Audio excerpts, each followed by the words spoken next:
Take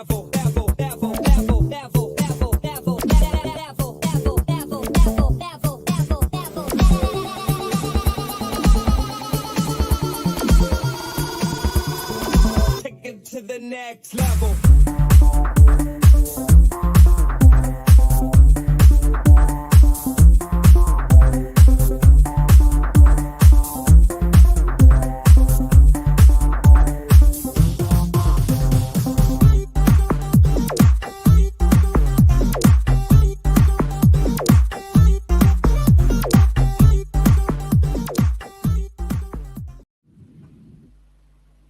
Good morning, ladies and gentlemen. Welcome along to our coverage of the Women's Series. Sorry we're a little bit late. I'm not going to lie. We are a little disjointed this morning. But myself and Gob, we will get there in the end with your help. Morning, buddy. Morning, mate. How we doing? Yeah, not bad, mate. Not bad. Welcome along, everyone.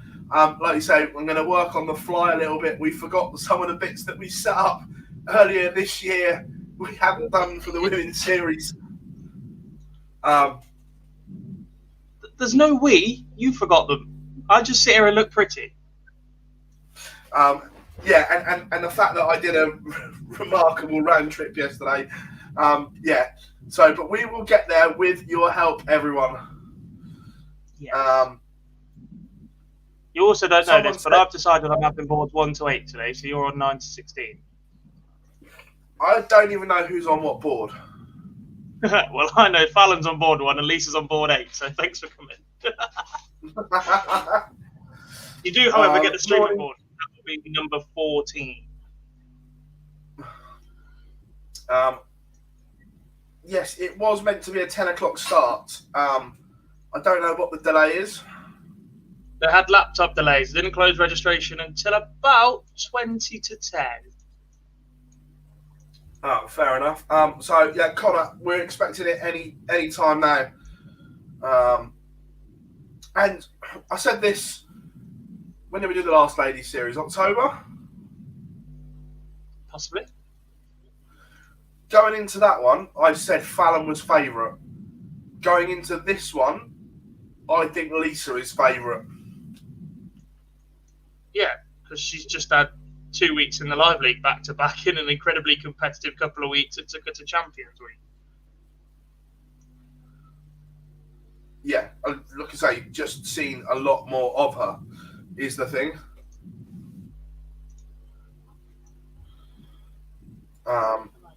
But also it is good news that Fallon will appear at Lakeside Gob.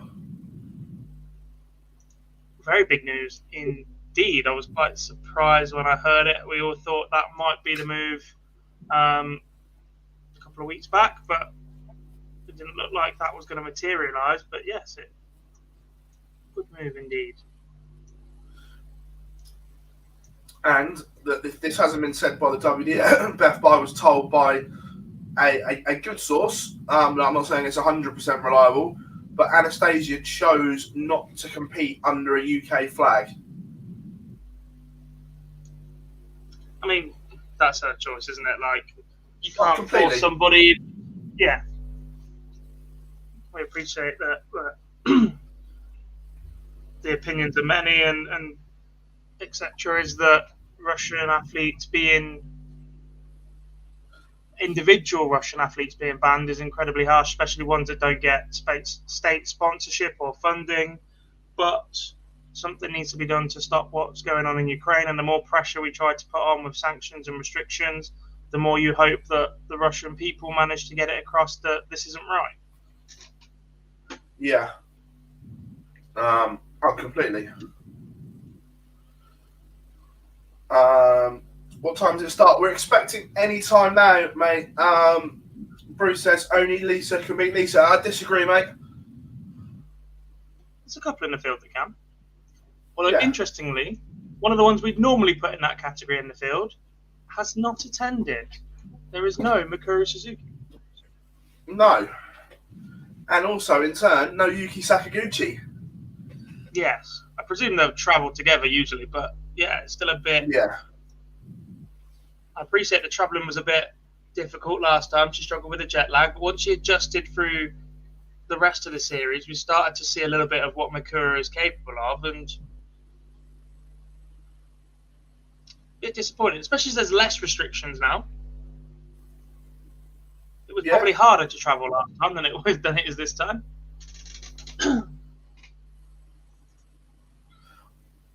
No, I agree.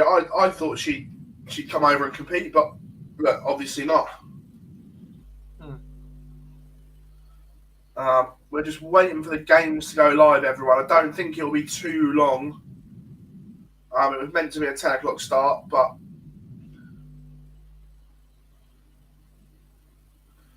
whilst we're doing that, I'm just doing some work on the fly on the laptop. Standard procedure. I'm trying How to was find last somebody night? old. What's that? How was last night? I tell you what, it was an absolute banging exhibition last night. Really, really good. Fell through some good stuff, which is encouraging. Better than he did at the tavern. Yeah. Phil through some good stuff. Robert was just Robert. Mine was just steady. Barney won it, but it was a good night of darts. Good. And very encouraging for the World Seniors Masters at Lakeside at the end of May. Indeed. Busy few weeks for the seniors. Yeah. Which reminds me, the only thing I don't have open is a Twitter page. These days it's so manic. Jesse said Dia and Fallon are awesome. Yeah, absolutely.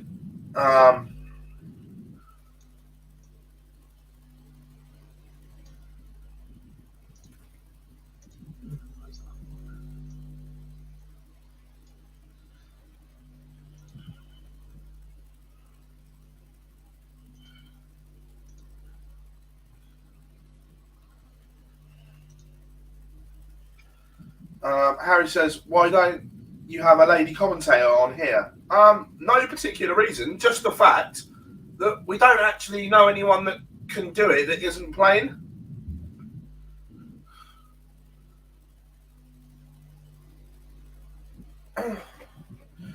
Morning, Mark. Yeah, that's the only reason, Harry. Is literally everyone that we know that is capable of doing it, and I don't mean that horribly, but look, we've set the bar quite high here, and without vetting people to see what they can do and what they can't, the ones that we know can do this are all playing. Yep.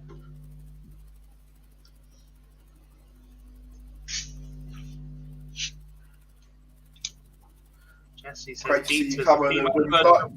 want everything except the world. It's about true, to be honest. Yeah. When he doesn't quite have as many titles as Dita does, she literally mops up everything. Yeah.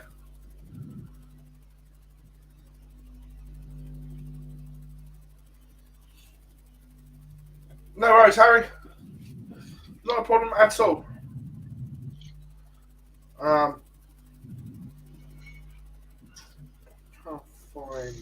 In terms of the draw and the field, it is good to see there's quite a few names in there that I recognise from refereeing at county level, which I think is a good step up, because some of them have definitely got the game. There's a few of the Derbyshire ladies A team that obviously I referee for week in, week out, and I know how capable they are. One in particular I've got my eyes on. I don't want to shout out her name just yet, see how she goes up for any nerves or anything getting the better of her, but there's at least 3 of those in the field. And a couple of others that I've mentioned the last few months. So I'm the same as you, Bob. I know someone that's gone really, really well, and look, they can play, but this is the first time they've done anything like this. And this is a thing. This is a step for a lot of the ladies that I think that look, so many ladies can play. It is the thing, but they've never done anything like this before. So it's taking that step, taking that plunge. Talking of plunge, Board 2 is underway. Yeah. One other warming up, but that one's decided to get going and put scores on the board. Joanne Senior and Jackie Wilson not hanging around. Ian says this for the ladies' match play in Blackpool. It will be so the top 8 order of merit after 2 weekends, 8 events. 12 events. 12 events. 3 weekends of Women's Series action will be at the match play. Here we go then. Looks like we're getting going.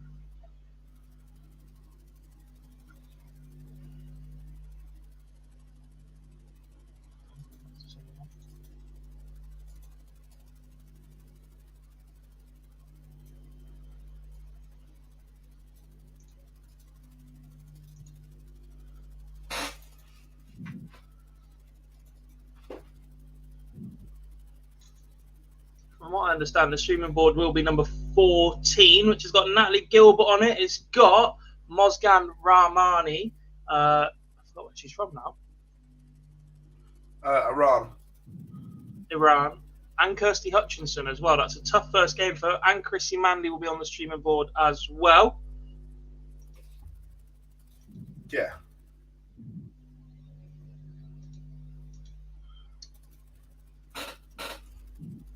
Morning, Charlie, as well.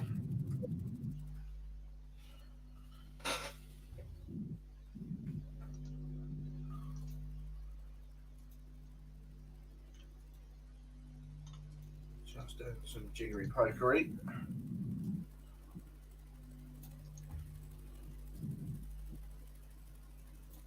Matt Edgar's in the chat room. Hello, buddy. He says Edgar's tip there. Natalie Gilbert. One to watch she is. Good shout, mate. I will see you on Tuesday.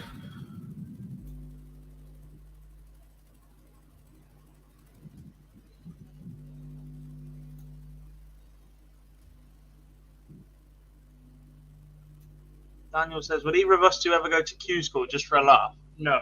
No. It is an awful lot. This is something. This is something that I've spoken quite openly about. And this isn't a dig at anyone individually, by the way, before anyone gets on their high horse. Q School is not somewhere you go to have a laugh. Q School is where you go to try and win a tour card, to be a professional dart player. And I am certainly not a professional dart player. And I don't have the ball to be a professional dart player.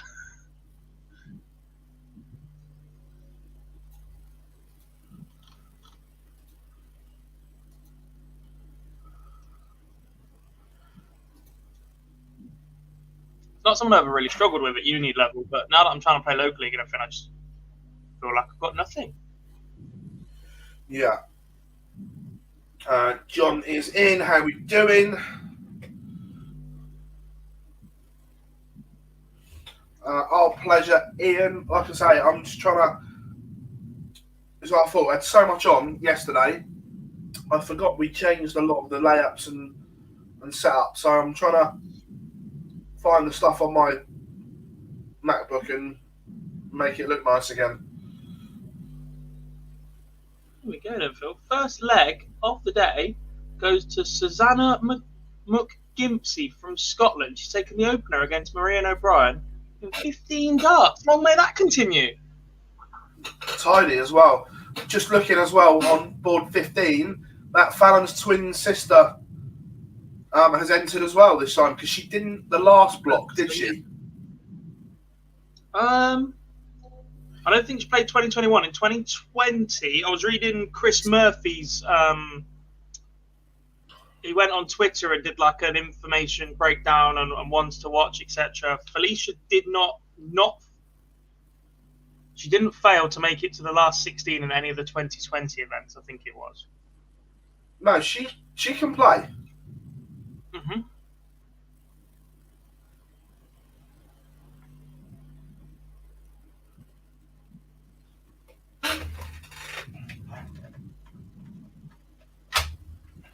Streaming board is live as well.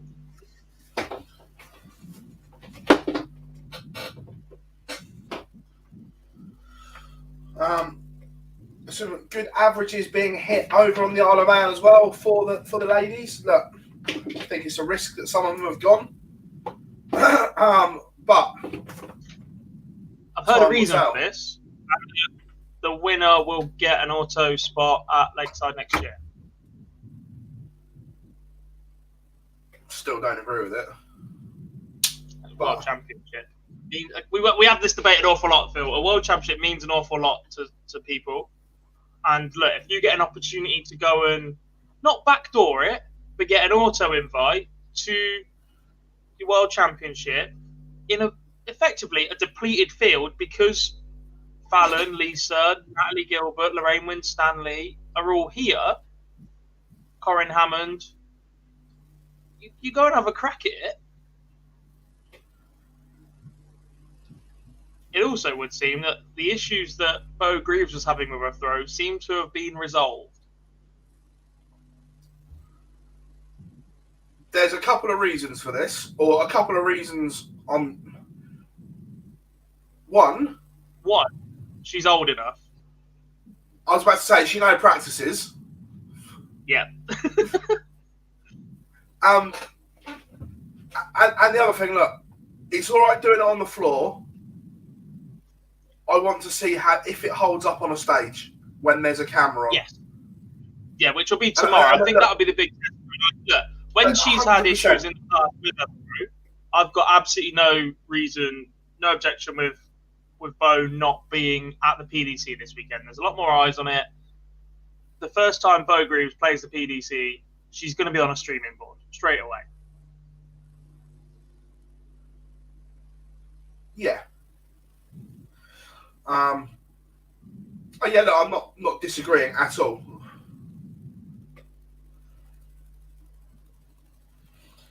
More leg going in. Fallon Sherrick takes the opener.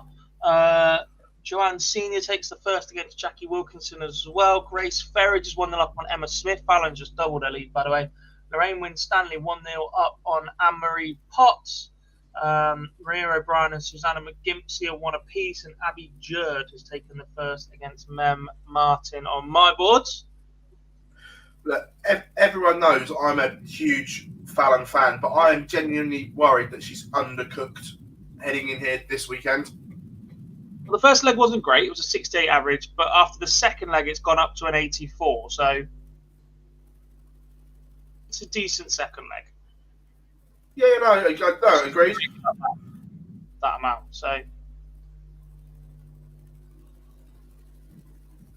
and look, without being disrespectful, and it was probably easier in the past when there was 3 events a day, but there is still quite a gap between some of the draws that Fallon Sherrick will get in the first and the second round and the latter stage of this event, which means, without being disrespectful, she should have a couple of games a day to get herself into these tournaments.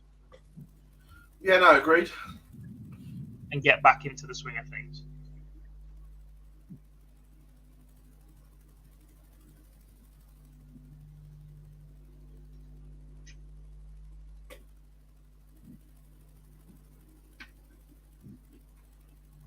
I love the optimism, John, of 5-0 Fallon, but it's first to 4, buddy.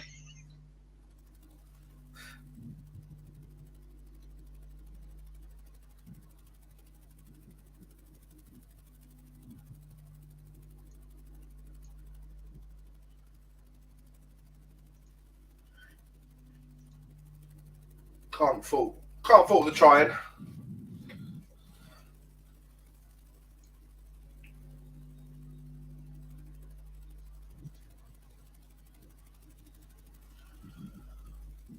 Golden Girl Tria Gulliver has just levelled up against Joanne Locke.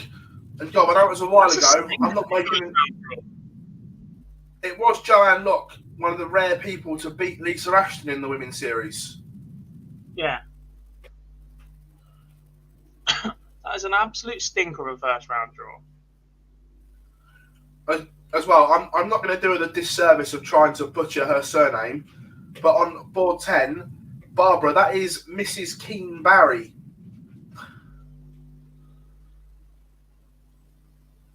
Oh.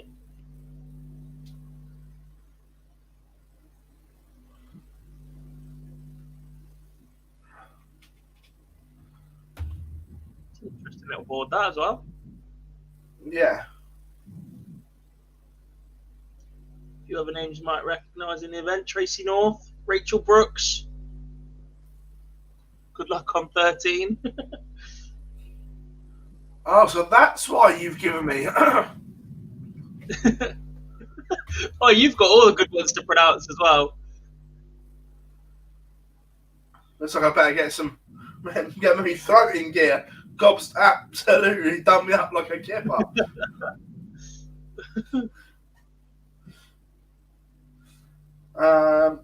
Nice, John. Good work. Yeah. I literally have one non-UK based player. There's 8 boards.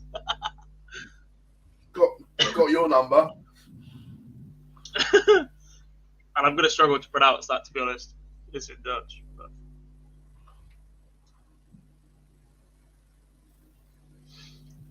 let's quick run through the scores. And Grace Ferridge is now 3-0 up on Emma Smith. Lorraine Winstanley 2-0 to the good against Anne-Marie Potts and is 25 points away from 3-0. Kirsty Chubb 1-0 up on Anna Johnson. Vicky Tasker 1-0 up on Kerry O'Connor, but the second leg looks like it's going to go Vicky's way. Maria O'Brien and Susanna McGimpsey 2 apiece. Good little match that, both mid-70s averages there. Abby Jurd is 2-1 up on Men Martin. She's chucking a 70 average right now. And Fallon Sherrock is 180 points away from a 4-0 win and the first player to book their spot in round number 2. However, Grace Ferridge might beat her there. She just wants 40. Yeah, Sandra Page just doubled her lead as well on board 13. She is 2 up. Fallon's, it's hard to say. Felicia Blay is 2-1 up. Keeps allowing going Fallon's twin sister. Pierce says, is that like Kim Anastasia? Partner. Yeah. Was Anastasia allowed to play? Yeah, I spoke to Anastasia's manager in, where were we? Brighton. Anna could have played this weekend, but she chose not to, is what I was told from her management. It was her decision not to play. That was a result on board number 3. Grace Ferridge took out tops for a 4-0 win over Emma Smith, which means we'll see Josie Patterson play her first game in the event now. Fallon Sherrock is about to win in either 25, 26 or 27 darts if she can hit double 16. Turn 82 and then hasn't scored over 54 in 7 visits. As she knows scores and is potentially about to lose the leg. And she does, 3-1.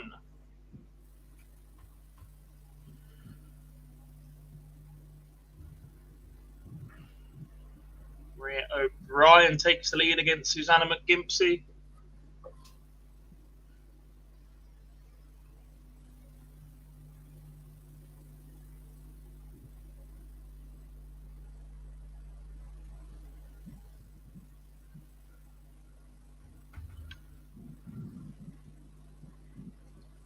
It's not strictly a Euro Tour stream, Phil, but I'm going to have that open as well, so we can give the odd update on how that one is going over in Hildesheim.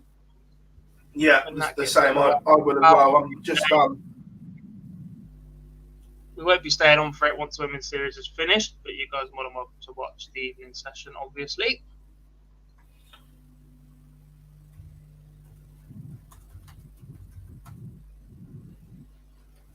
Elsewhere, F1 testing, there's football back, there's Six Nations, there's England cricket actually batting well. Admittedly, they're playing on the M60, it's an absolute road.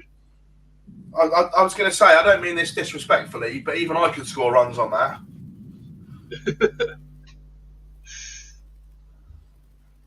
It's as flat as you like.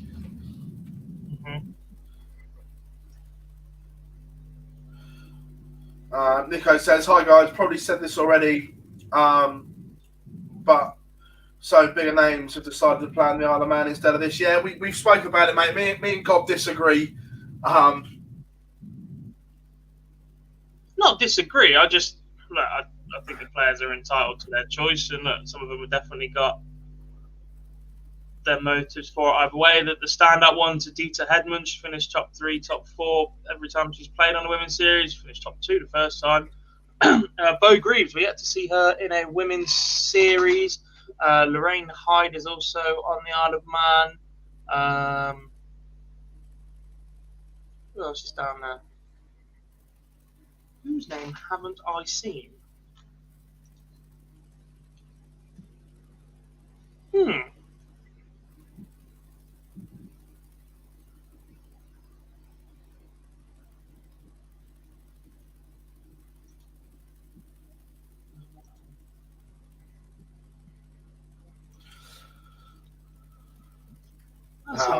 It says triple captain Salah this week. You'll laugh at this. I normally do fantasy football. However, I haven't changed my team since I think September because I forgot to do it 2 weeks in a row. So I thought, sod it, I'm just leaving it as is. Yeah, I've done it. I've changed once all year, and that was because I was talking about it with my football team. Few results. Fallon Sherrock has won 4-1. Maria O'Brien has won 4-2 against Susanna McGimpsey.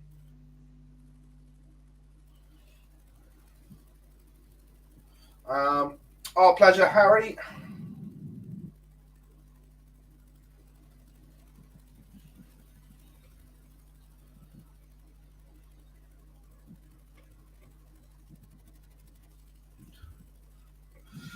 Robin Byrne as well. 4-1. Irish eyes are smiling again. Josie Patterson, I know it's your board, but it's just flashed in front of my eyes. I'm a massive fan of Josie Patterson. I think she's got an amazing action and so much potential there. Flashed in front of your eyes with 104 checkout. She was a little bit behind in that leg, but pulls that out, takes the first leg.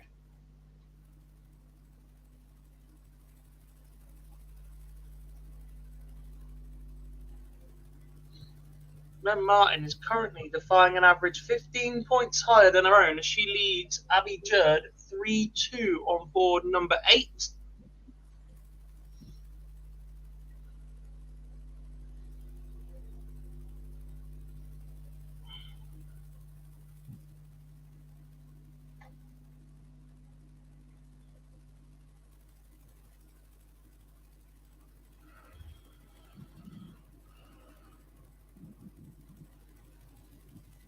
Matt Edgar, you may have put the jinx on Natalie Gilbert. She's 3-1 down on the streaming board.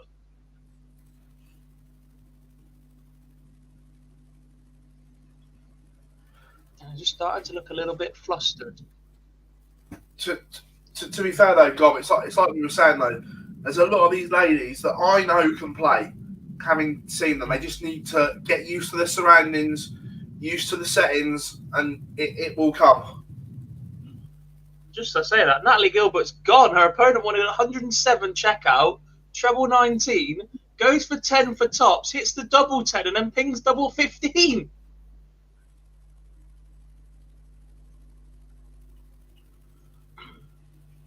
Joanne Senior just beating Jackie Wilkinson 4-1.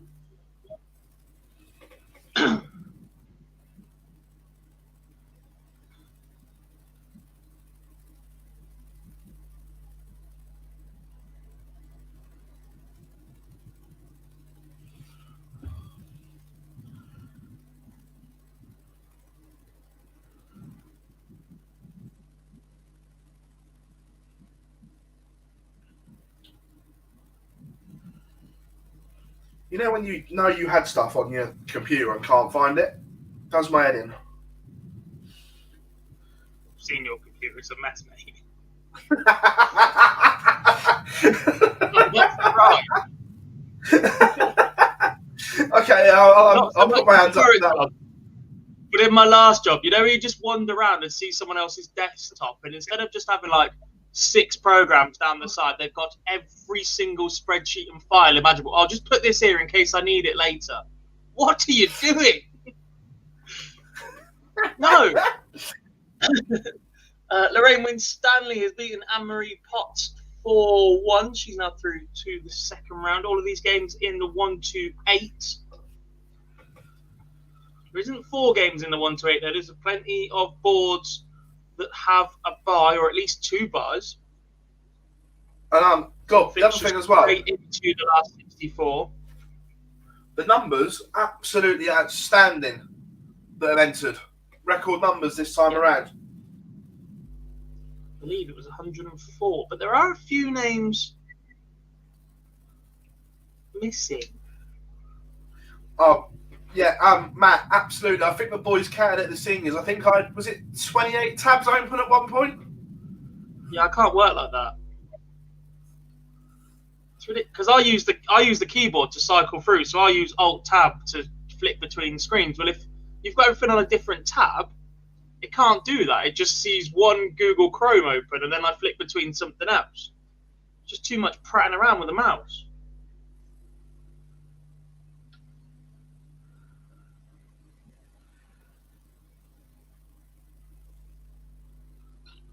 Mem Martin has beaten Abby Jerd 4-2.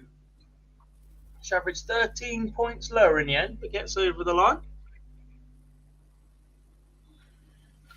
Rhiannon O'Sullivan is now up on board number 1. I'm pretty sure that because the next game is the last 64 game between Kate Monaghan and Hayley Brandt on board 1, that means it'll be Fallon versus Rhiannon O'Sullivan in round 2, should Rhiannon win.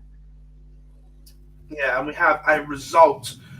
Joe Locke has just edged out Trina Gulliver 4-3. Very respectable averages, 79 and 75. Very tidy game. And I know, look, we look at numbers and we see the glitz and the glamour that the big boys hit. You try averaging 25.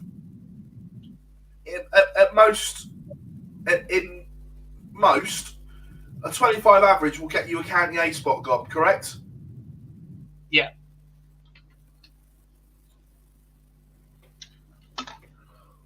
There's only really 2 or 3 counties where you have to average 25 to get in the A team, and that's Yorkshire, Lancashire, and maybe Warwickshire. Yeah.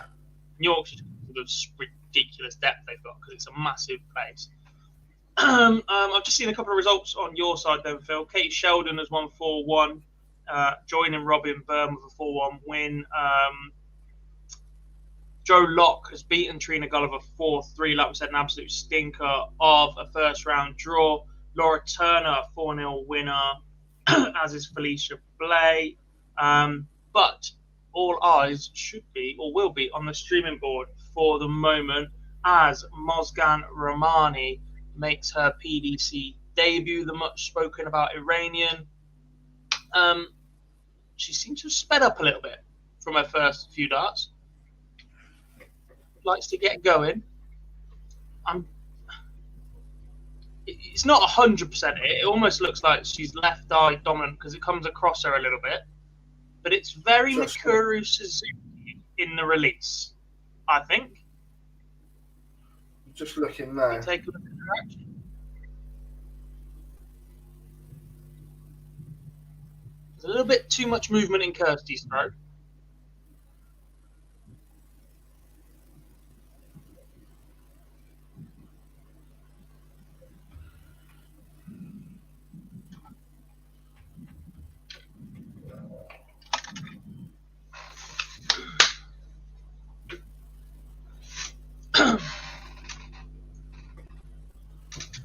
Nico says, I want to see Fallon versus Felicia, but I don't think it can happen with the draw. It can, but it'll be in the final. I'll tell you what, this is the first time I've really watched Romani play. There's a lot to like. Yeah. It's a very basic action, but can you see what I say when I say it's a very Mikuru in the release? Yeah, 100%. That's very loose. It stiffens up a little bit just as she starts to propel it forward and then pushes forward with it. I know she's just missed 3 darts at tops there, but they're not bad darts at all. They're all in the vicinity. For someone playing in her first PDC tournament on foreign shores, she's travelled a long way. She has indeed. Yeah. She takes the first leg. And if I'm not mistaken, are they Yellow Classen barrels? Are they Yellow Classen Lakeside World Championship victory barrels? I I don't know. I'm just looking now. They look old and worn, whatever they are.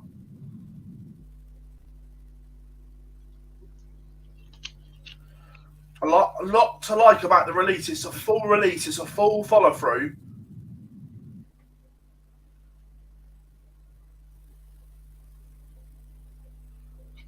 And yeah, definitely got quicker.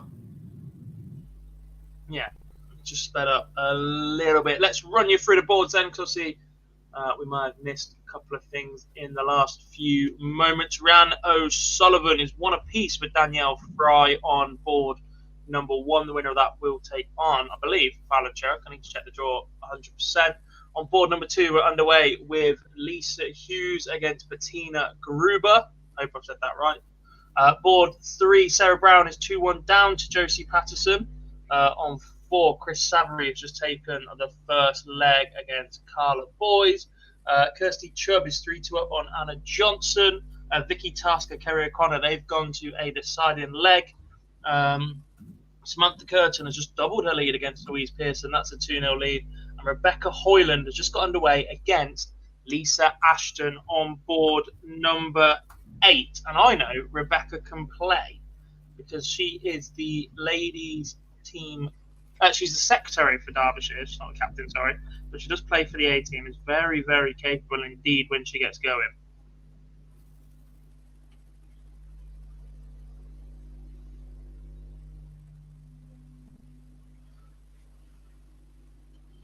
Yeah, Ollie says, what was for breakfast? I can tell by whatever Phil is currently drinking from, he ordered a McDonald's.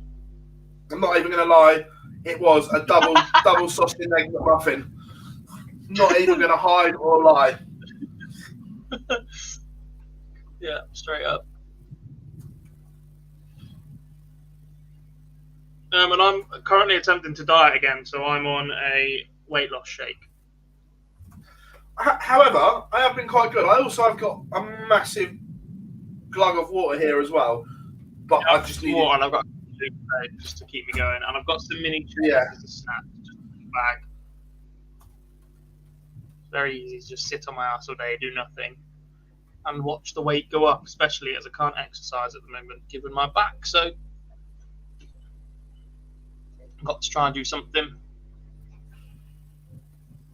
Kerry O'Connor beats Vicky Tasker 4-3 in that deciding leg. I was on board 6.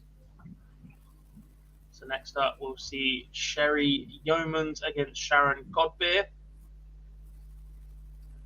Winita's in. Hello, good to see you, Winita. She's sorry I'm so late. Been watching a DPA and it's now finished. On to the women's and then the Euro. Indeed, get them split screened. Little cheeky secret, if you've got PDC TV, just open 2 tabs, log in and put them separate to each other. There is no restriction on how many PDC TV screens you can have open at any one moment with a PDC TV account. Oh, I was going to say something and I thought about it. I know that because I still use Jarlifs.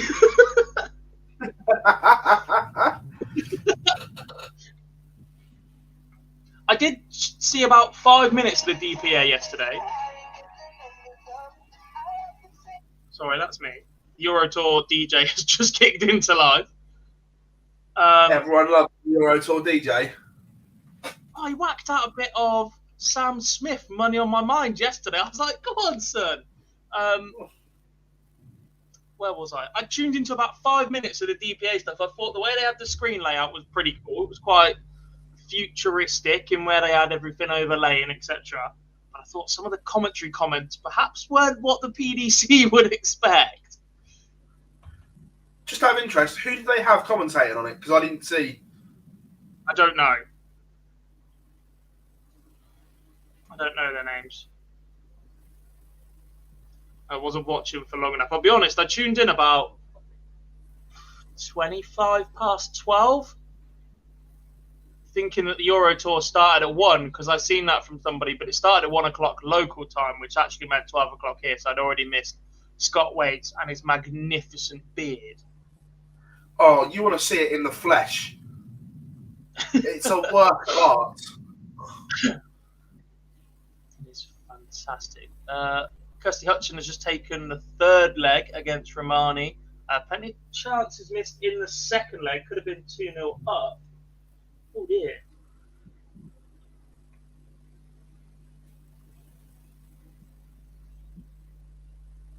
Who's had a big smash? F1 testing has just been red flagged.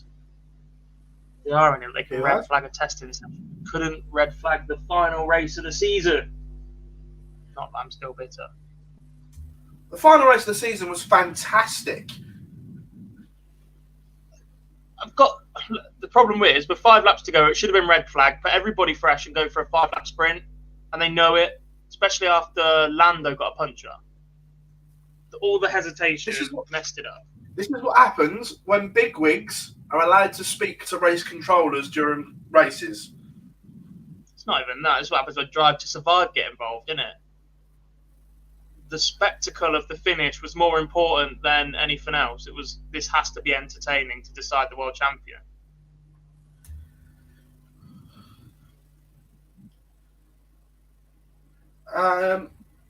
Sean, I thought Michael played really well. There was one leg against James Wade where he almost blew it, but overall I thought he did well. I think he was better this week than he was last week, because at times he was pushed this week and he responded. Yeah. Whereas last week it was a little bit of a coast.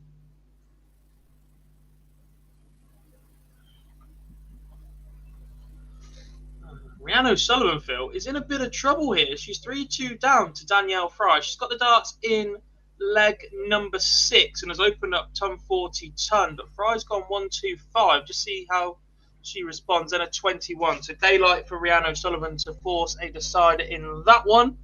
Lisa Hughes is 2-0 up on Bettina Gruber. Josie Patterson is now 3-2 up on Sarah Brown, looking like she might get over the line pretty soon in that one. Chris Savory now 3-0 to the good on Carla Boys. Kirsty Chubb has just beaten Anna Johnson 4-3. Sherry Yeomans and Sharon Godbeer just underway. I'm sure I brought you that result a little bit earlier, but Samantha Curtin 4-0 victory over Louise Pearson. Maybe we're just waiting on the next one to go. And Rebecca Hoyland, Lisa Ashton, one apiece. Rebecca took the opening leg. Lisa's just responded with the second. There we go. Sullivan fires in. That was either a 15 or an 18 dart leg, and is level. Do you know what Dart Connect needs? Just above that scoring zone at the bottom, it needs a little bar, previous leg, 1 by in how many darts, and whatever the checkout was.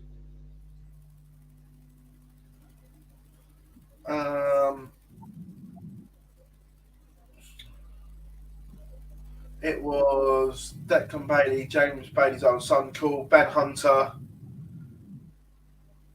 Is Ben Hunter the guy with a great big beard? Yeah. Yeah, going forward, yeah. If the PDC are more involved, he will not be doing commentary on streams. I'm convinced of that. Yeah, look, through lockdown and whatever, the Dartstream Live guys were incredibly entertaining, but their sense of humour professional enough to stream under the PDC banner is what we're going to say. Correct. Again, during lockdown, very, very good. However, when you're representing a global organisation, a little close to the bone, shall we say. Yeah. And that's not us being snowflakes or whatever. That's just the way that we think. It's just the way the world works. See it. Yeah, a few more results flying in at the minute. Phil, Mozgan Romani has just lost 4-1 on stream. Had chances to be 2-0 up from top. She went single 1, dragged the dart. Then she went double 7. Made a bit of a mess of the clean-up. Lost the leg and didn't get going again.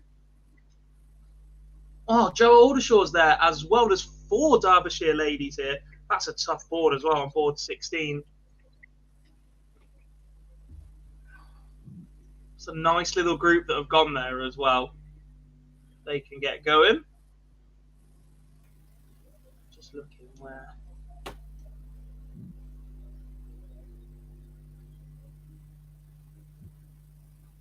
Where's the other one?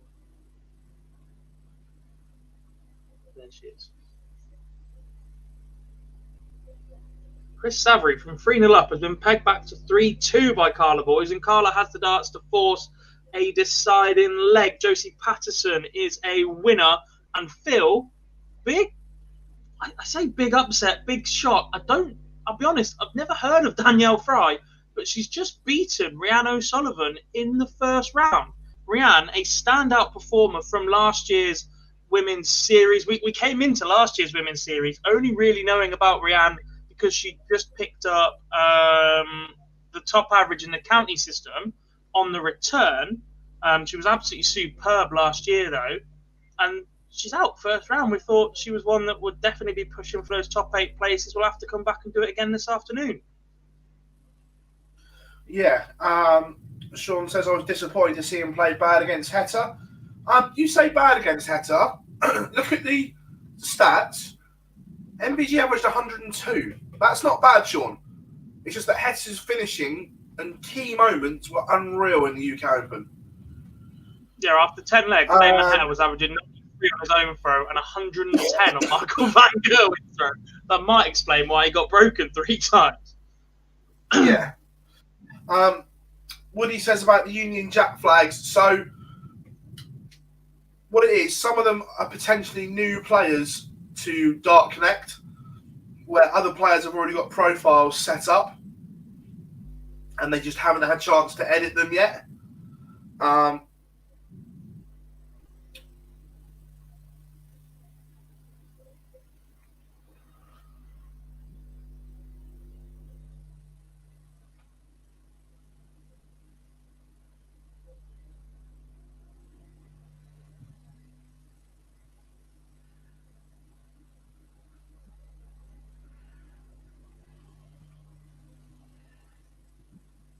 So I'm just getting something ready on Photoshop, trying to make us look a little bit better.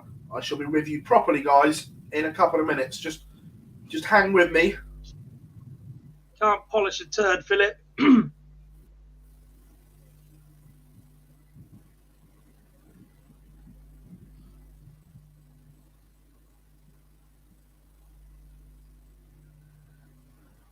Lisa Ashton now 3-1 up on Rebecca Hoyland.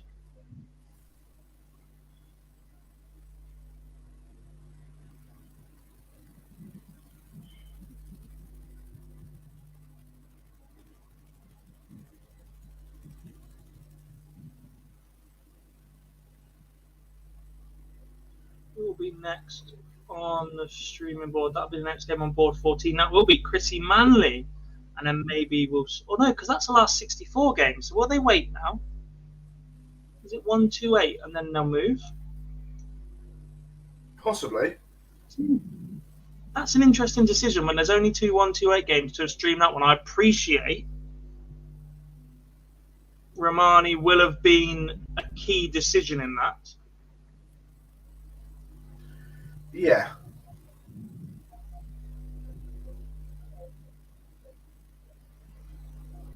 I wonder if we'll now get a swap to board number 1.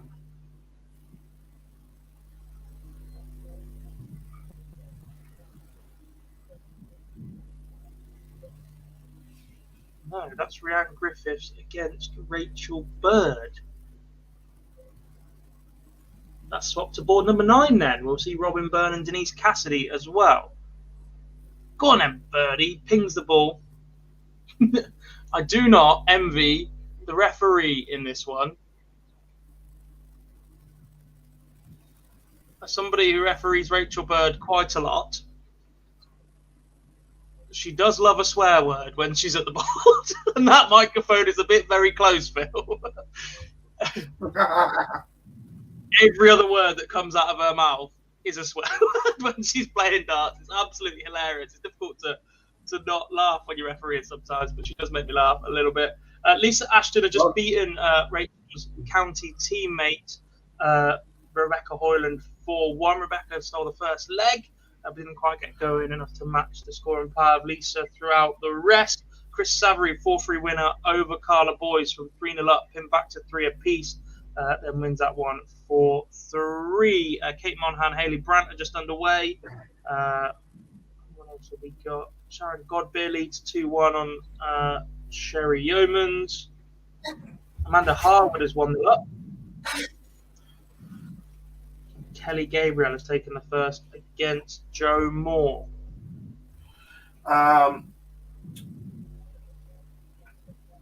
There was another one I saw as well about is Charlie Colston going to start doing more PDC events? Look, to get a TV game on your very first appearance at a PDC TV tournament suggests to me that Charlie will be the next one we see, and he is very, very good, Gob, as well. He's exceptional. The amount of legs and matches that Charlie does in the Live League, without mistake, is not something to be shrugged at. He's got the experience of being up on the stage from Lakeside, etc. And I also thought he was fantastic at the World Seniors as well. We are going to see, I think, a little bit of a changing of the guard of the darting televised referees in the next couple of months, I guess. Kirk's not going to go anywhere.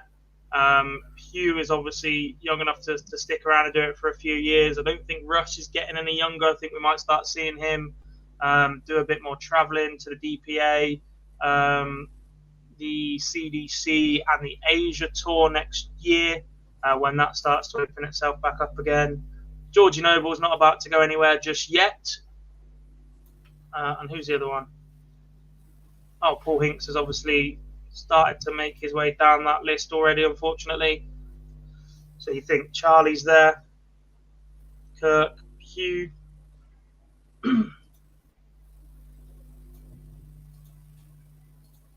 Owen Binks can't be far away from being given an opportunity the amount that we see him. Yeah, no, agreed.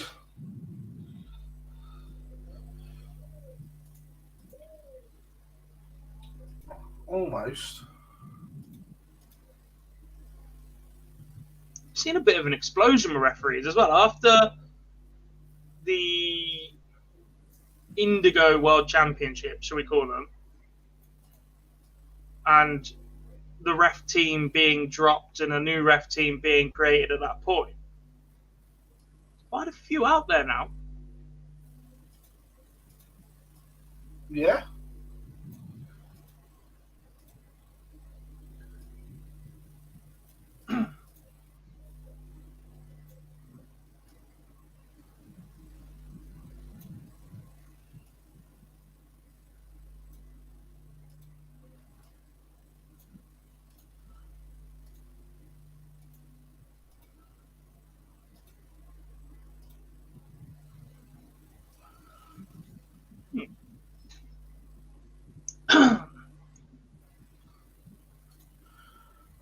You know, one of them really long-winded family members, like your cousin had a child with somebody and then the person had a child with their brother. Yeah. That's happened to me. She's on World 2 next. Terry Francis Kidwell is a sister-in-law with my cousin. That's a very roundabout way of getting there, isn't it? But yes. And Gob, as if by magic, does that look better? That's a bit fancy. Just working in the background, and yeah, I made this look better. So we will long to do that. My bad.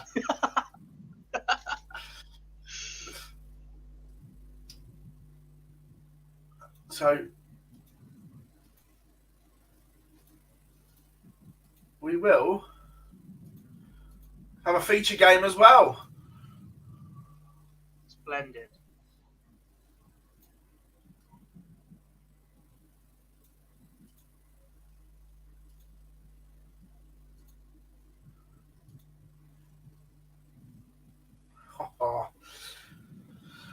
Right, so Gob, who would you like as feature game?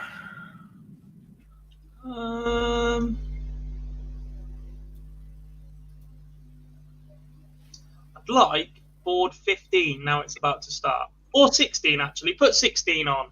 Joe Aldershaw's currently 3 each with Joanne Deemer. Then we've got Corinne Hammond against Ros Bulmer and Chloe O'Brien and Laura Turner. That's an absolute stinker of a board. Until it's streamed, we're going to watch that board.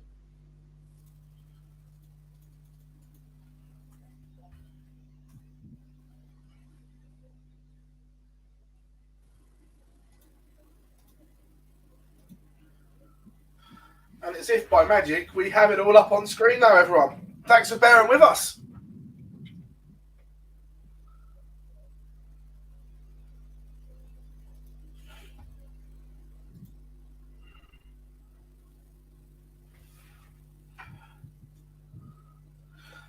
Cheers, Jason.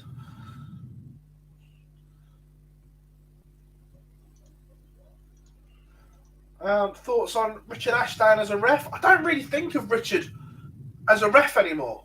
I think just think of him as a really good MC. Spotting, he is the best in the business.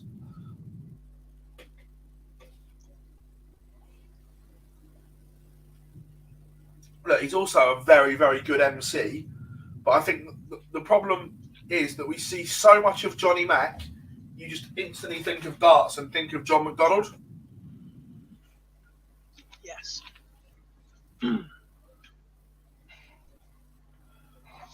Woody, I don't think they are together anymore.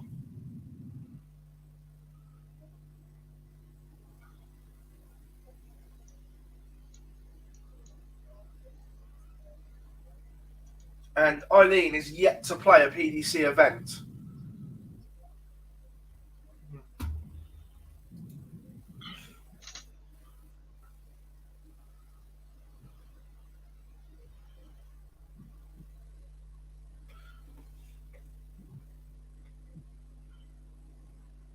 Welcome along, everyone. Make sure you drop us a like and subscribe to the channel. Gob, I'm not going to lie. I am, even though it's your board, I am keeping an active eye on board 2. I know Fran really, really well. Oh, my family versus your friend. Ha-ha! Yeah, but my friend's got our patch on. You didn't tell me that was available this weekend. I'd have been dishing them out like sweets. Oh, yeah, let me know. I'll send you some. I'll have to send us some cash as well at the same time. But yeah, we'll sort that later.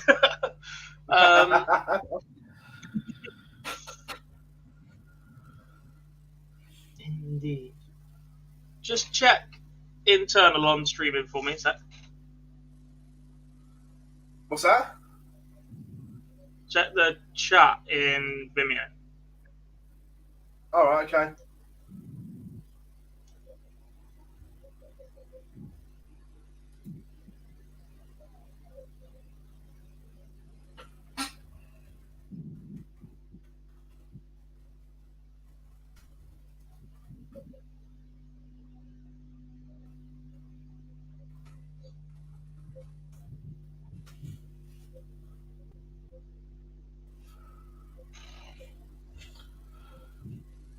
Is it me, or are they having internet issues in Barnsley? I'm not sure it's Barnsley. I think this is an issue with them trying to host 3 different streams at once. There was a couple of issues with the Euro Tour yesterday. The DPA wasn't the smoothest when I tuned into it, and Barnsley seems to be skipping a little bit as well. And we were worried about how they managed to host multiple streams at once. And it looks like I'm not sure they've quite got the capacity for it. Yeah. Dad says, well, any idea when Wright plays on the Euro Tour? I haven't looked, but I guess he will be probably third or second game from the end tonight. Peter Wright and that always play towards the end of sessions. Wrong. Really? Yes. He's 5th game. Michael Van Gerwen is 4th game. Peter Wright is the 5th game. Then Johnny Clayton, Scott Waits, Callum Ridds, Mensur Sulovic, and Chris Dobie, Karol Sedlacek to round out the day. Chris Dobie, after receiving a bye through round one, will be one of the last players to make his way to the stage. And look, no one wants to see people pull out, but the fact Dobe seeded as well this weekend, good for him. Yes, good indeed. Amanda Harwood has beaten. Where's it gone?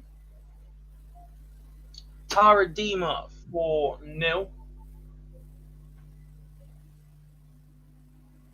On the other boards, I've got Kate Monaghan and Hayley Brandt at 1 apiece. Terry Francis Kidwell and Fran Elwick at 1 apiece.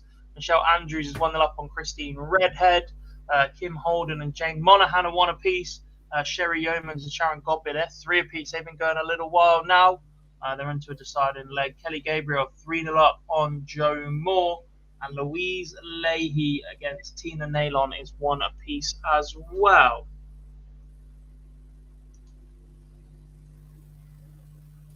Let's just run you through then the Euro Tour order of play for today. In the afternoon session, Christoph Ratajski will open up against Jamie Hughes. Rob Cross against Martijn Kleermaker.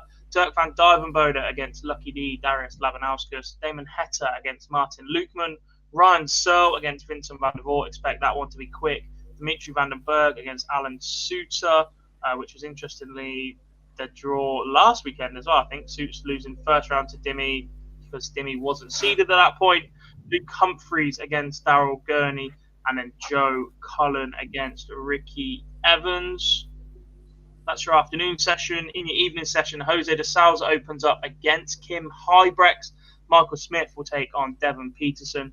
Gabriel Clemens against Dave Chisnell. Michael Van Gerben will take on Jose Justicia. Peter Wright will take on Martin Schindler. Johnny Clayton against the beard to be feared, Scott Waits. That title's no longer Simon Whitlock's, I'm afraid.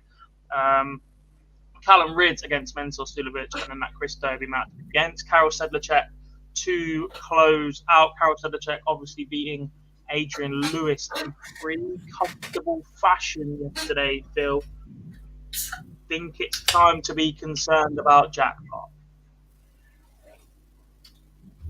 Yeah, and also interesting, first time I've seen the new graphics on the PDC stream for the ladies series. Not surprised.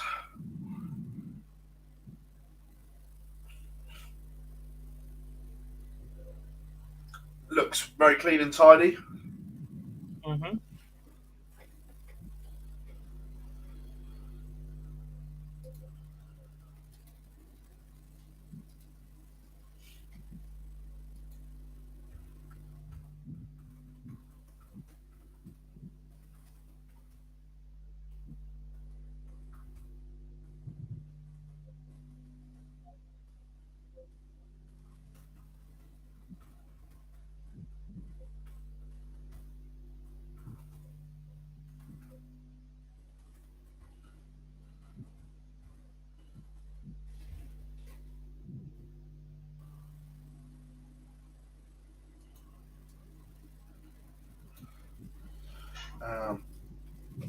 So what else have we got floating around right now? Corinne Hammond and Ros Bulmer are underway. Gobbin, look, Corinne Hammond disappointed for me last year on the women's series. I was expecting more.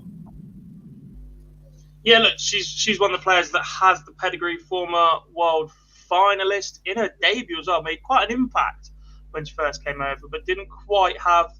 It wasn't even she was losing to Lisa and Fallon. It was that she was picking off defeats a little bit earlier on in the competition, and she was one that you expected to go deeper, quarterfinals, semi-finals, and one that has the long game to give Lisa, Fallon, Dieter real issues, and we didn't really see that from her last year. Has the stream just gone down for you? Yeah. Yes, it has. Maybe they are having internet issues in the Barnsley Metrodome.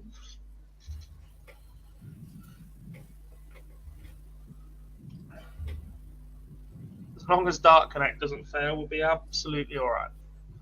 Yeah. Oh, we might struggle.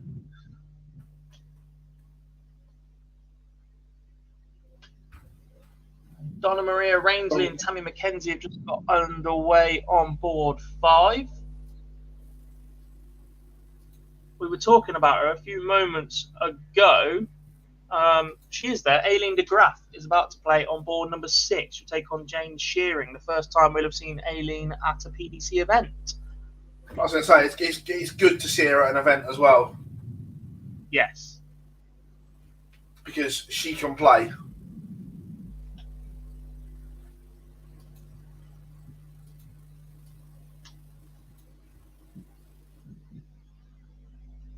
Zalua, where can I see European Tour 2 live? It's on PDC TV.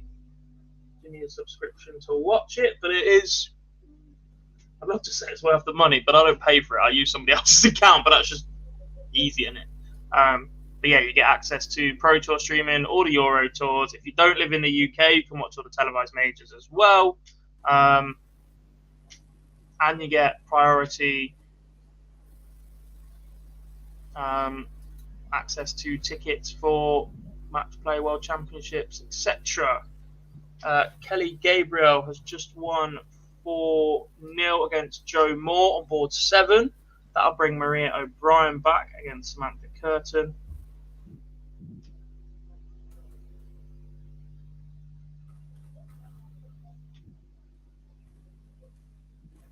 Aileen de Graaf underway, ton and then an 80 to open. Michelle Andrews 3-0 to the good against Christine Redhead. Kate Monaghan and Hayley Brandt 2-1 in that one. And Phil, it's 2 apiece in the game we're both keeping an eye on board number 2. And to be fair, it's actually been quite a tidy game, to be fair. Yep.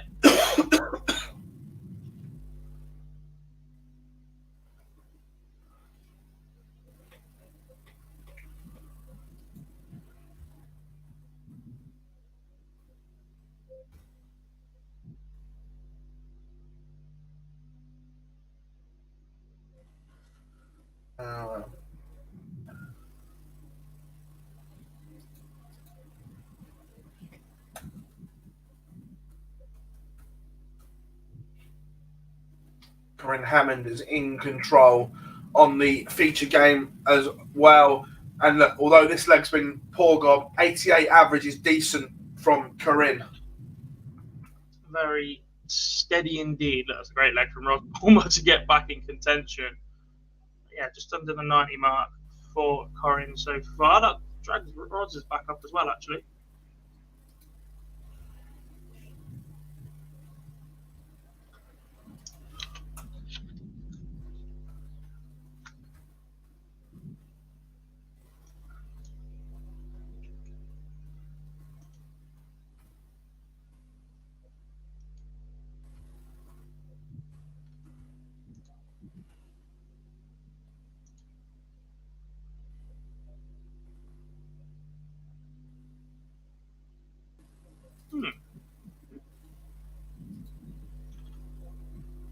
Stream looks to be back up. I just refreshed it. Technical issues have been resolved. And we've got Robin Byrne against Denise Cassidy as well. Yes. Who want And again, to invited you? Hello, mate. Good to see you. And this isn't a dig against the old manufacturer, but I'm also pleased to see that the ladies have been given the respect they deserve, and the fact they're playing on triple cores, where in previous women's series we've seen not the TV board being used for the ladies series. They've been given whatever. To be fair, some of the men were playing on the crap ones last year as well. From what I understand, Unicorn had major supply chain issues to actually source enough boards for Pro Tour events, etc. In the past, it's been a fresh set of boards every single day and then sold off at the end of the event. This time, not so much. A couple of days usage on each board minimum. Yeah. What a finish that is. From Robin Byrne, takes it 102. I remember last year, Robin can play. She was one of the ones that I didn't know an awful lot about last year, but the more I watched, the more you couldn't help but be impressed. overshadowed a little bit by Katie Sheldon's relative success, but is definitely a capable darter. Michelle Andrews just beat Christine 4-0. That'll bring Josie Patterson back to the board.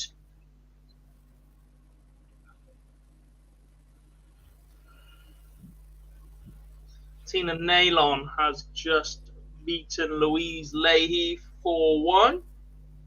Donna Maria Rainsley 2-0 to the good. Maria O'Brien and Samantha Curtin are back underway. And Aileen de Graaf took the first leg and is 16 points away from doubling her lead.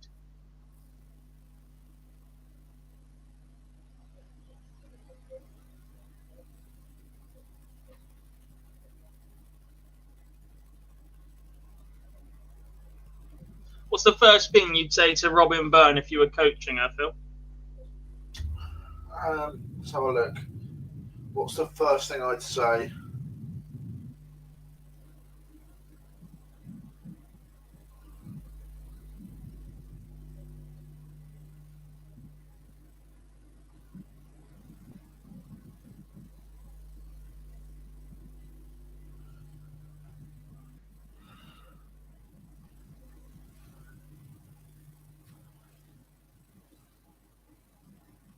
And she's going for a finish here, so we probably won't see it here either.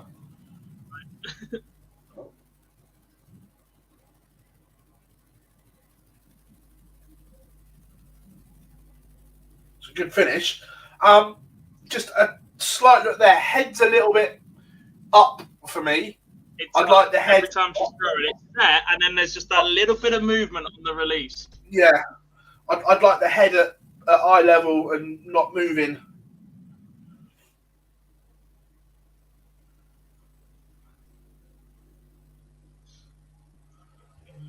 But very, very tidy from Robin Byrne. Indeed.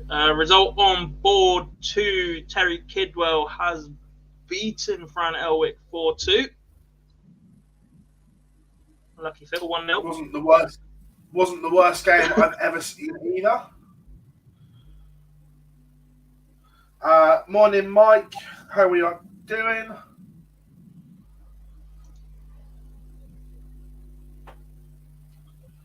Josie Patterson is underway.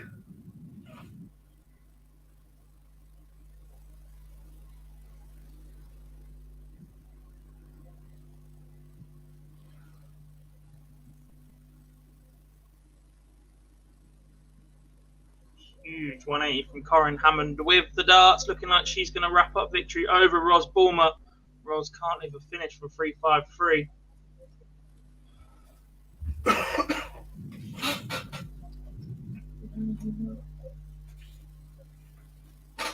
Yes, then JD. Mike says 15. Jane Densley's just beaten Fonsal and Willis 4-1, 68 average for JD. She is very, very capable indeed. To the point where I'd go as far as sticking the neck down the line, saying that might be one of the worst averages you see from her this weekend. She's that good. Yeah. Corinne Hammond has gotten the job done. 4-2 on Ros Bulmer, averaging 81. Very tidy from Corinne Hammond. Also, in the chat room, Mike says, Fallon in the WDF, not shocked. Now, look, people on Twitter are getting on their high horse that she's back in. She only refused her entry because it clashed with Q School. That was the only reason. It is the thing. And it wasn't as if the WDF have backdoored her in. There has been pullouts, and she was the next highest ranked gob. So it's not a conspiracy or anything like that.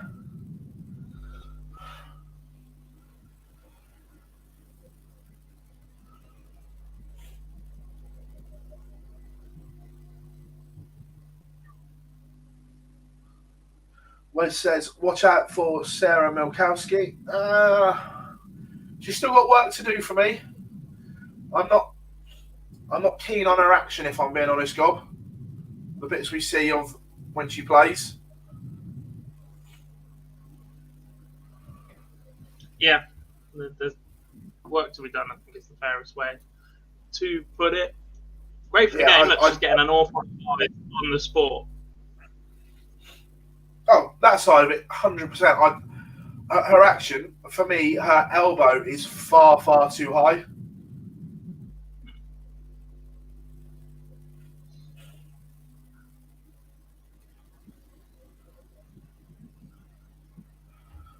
Eileen de Graaf, I know it's Gobsboard, but she is sailing through to the next round.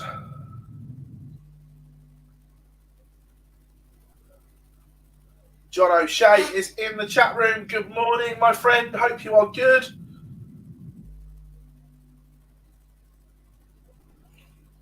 As in, you were ahead of John Scott in the rankings.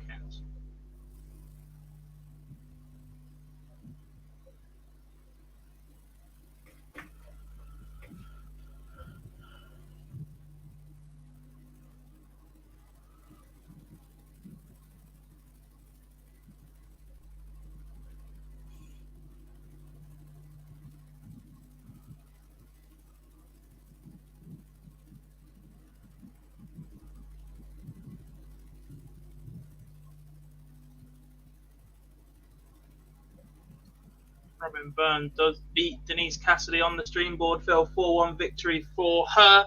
Donna Maria Rainsley just completed a 4-0 win over Tammy McKenzie also. And Aileen de Graaf is 2-2 away from her own 4-0 victory.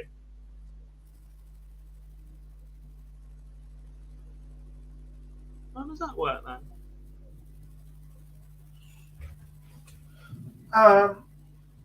Brock, yeah, look, yeah, you'd probably average more than 29 aiming for the ball. However, look, everyone has to start somewhere, and Rome wasn't built in a day for some people. This is the first time some people are going to these events, have even played in events like this.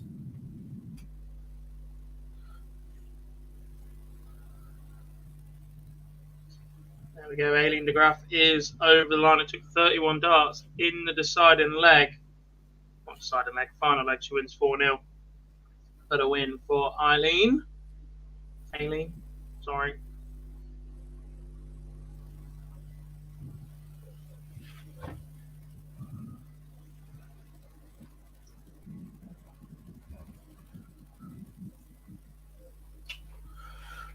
Laura Turner and Chloe O'Brien underway on our feature game as well.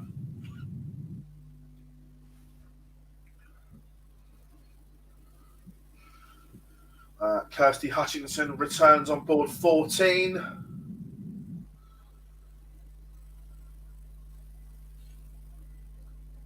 Josie Patterson has just levelled up.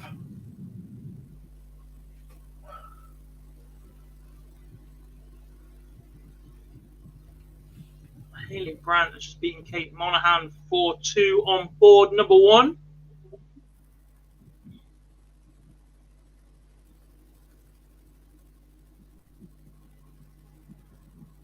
Kim Holden has beat Jane Monaghan as well. Maria O'Brien 2-1 to the good against Samantha Curtin.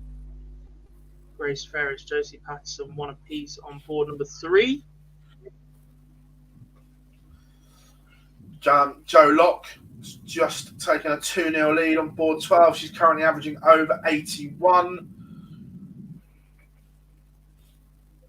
Brock says, do you think Gary Anderson is going to retire soon? Gary Anderson will never retire. He will just, when he drops out, but he will never come out and say, I'm retiring. Because there's nothing worse that Gary would want than that farewell year that players seem to get. God, we'd hate every minute of it. Yeah. Well, if he does retire, he won't tell anybody till the very last moment. Yeah. And he'll just go, right, I'm done, bye. I'm going fishing.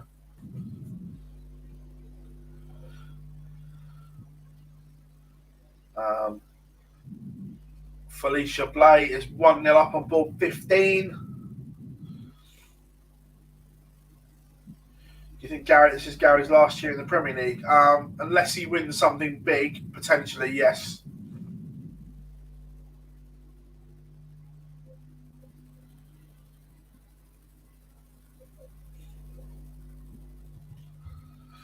Men Martin is also back underway.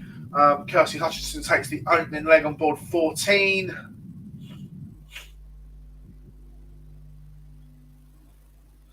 Lorraine Winstanley back in action as well, as is Fallon Sherrock on board One Gob. Things have just picked up. Whilst the action is there, make sure you drop us a like and subscribe to the channel. Would be absolutely amazing. Plenty of action coming up here at Online Darts. Would indeed. John, the only thing I could think of is now your tour card.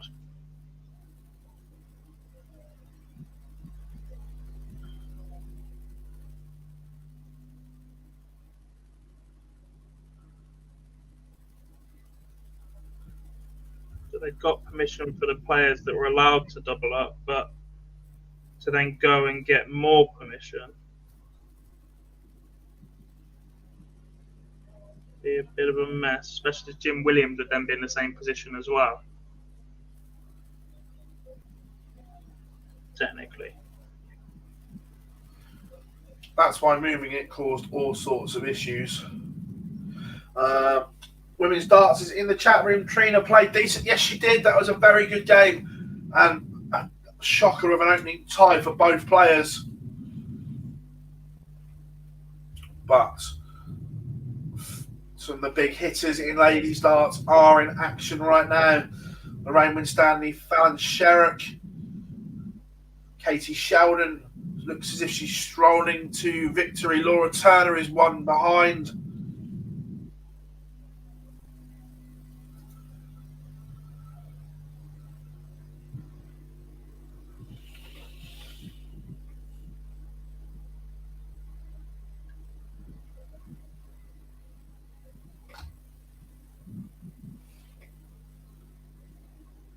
Amanda Harwood, Kirsty Chubb warming up on board 5. Tracy Patterson finds herself 2-1 behind and looking like 3-1 at the minute. Francine just fires in a maximum against Lisa Hughes at 1-0 down. This is what I was worried about. Fallon missing an absolute truckload of doubles. And this was my worry, Gob, about being undercooked. Scoring is never an issue for players that play at the highest level, but it's when you start switching around the board. Actually, have 4 visits in a row there of 90 plus. I'd take that. I'd take 4 visits in a row of 80 plus. 4 visits in a row of 60 plus, to be honest.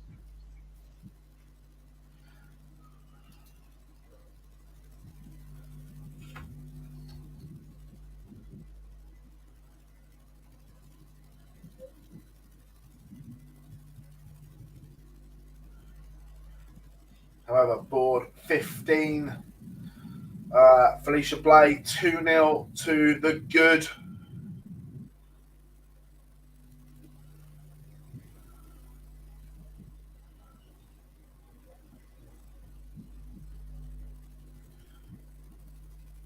Big moments here, Gob. Laura Turner will want to tidy this up on the feature game. Yeah, not a lot of pressure coming back there, but won't want this to keep rolling on.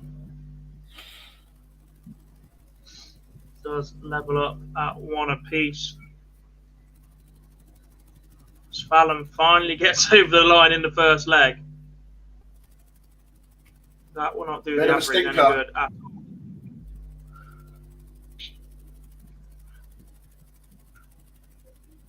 How long before somebody's tweeting that average? It's probably already up now, to be fair.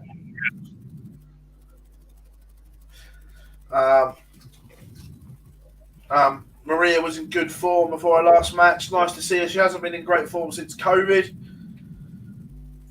Women says, who do you think will get the match play spots after the 12 events? Good question.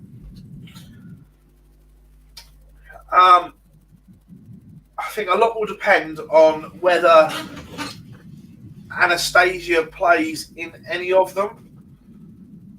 Again, it's my understanding that she could have played in this one under a neutral flag, and she chose not to.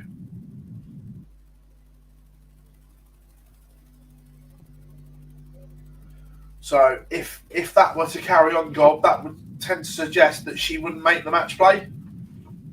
Mm-hmm.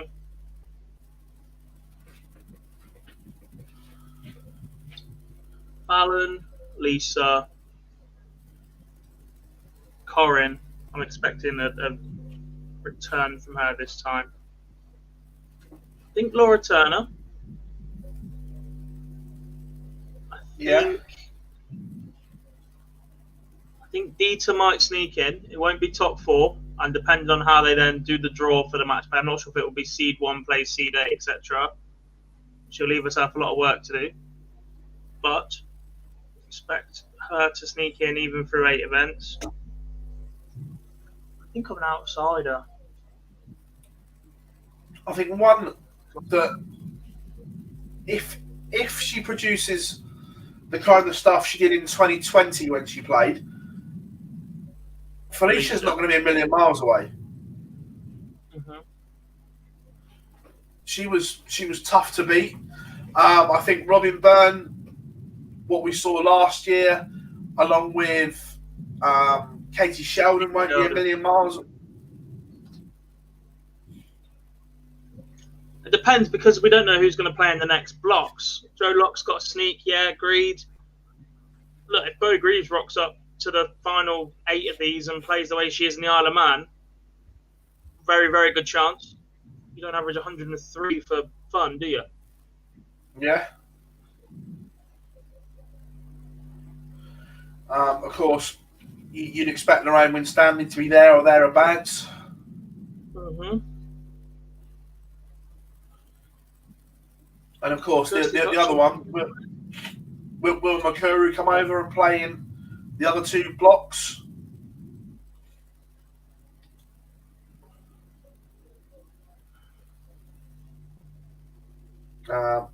Morning, Jack. Hope we are good.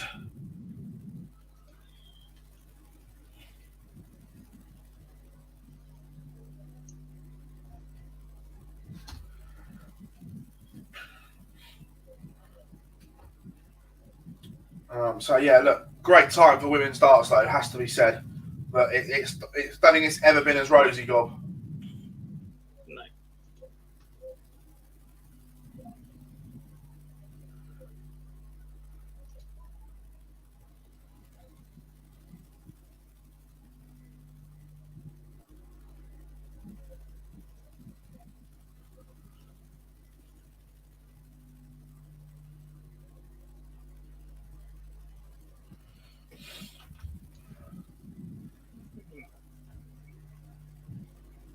One name I haven't seen in a while, Zoe Jones.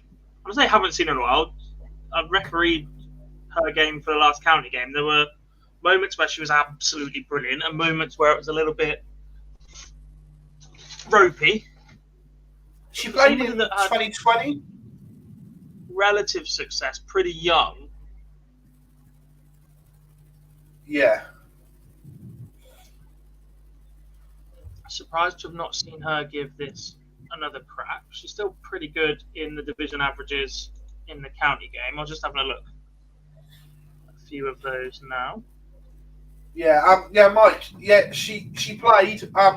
She lost to Kirsty Hutchinson, but there was a lot to like, I have to say, about Rahani. Yeah, a lot to like indeed.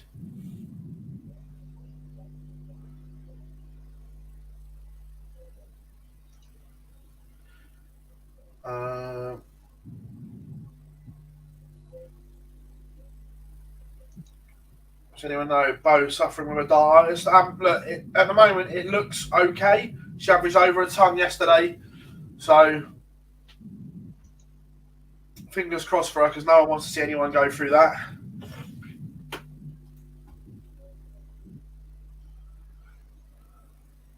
I mean, this isn't a bad top 10. I'm just having a look at the UKDA top women's averages from women's A matches in the Premier Division. I was looking at Division 1 initially because there was some interest there from Derbyshire. Bo Greaves leads the way. She's only played one, but she had a 29.47 average. Vicky Pruim, 22.57. Trina Gulliver, third. Jane Monaghan, Julian Birchill, Rhiannon O'Sullivan, Steph Stutley, Sue Gulliver, Anastasia de Bromeslova, Paula Jacqueline, Natalie Gilbert. It's not a bad little lineup there. Nice, good.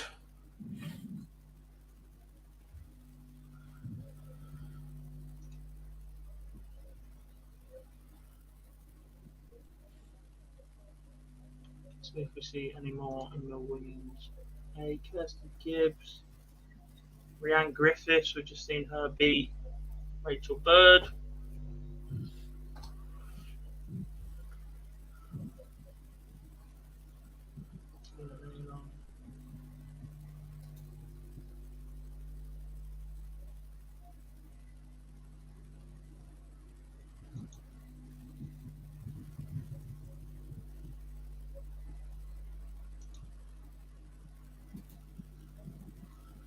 Sue Gulliver's not here. No, I was looking at county averages. Sorry.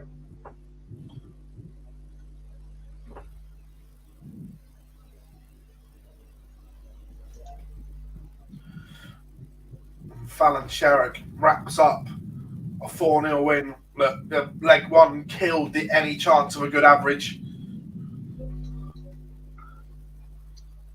It's still 65, but look, I won't get a million miles away. Decent performance through the rest of it, though.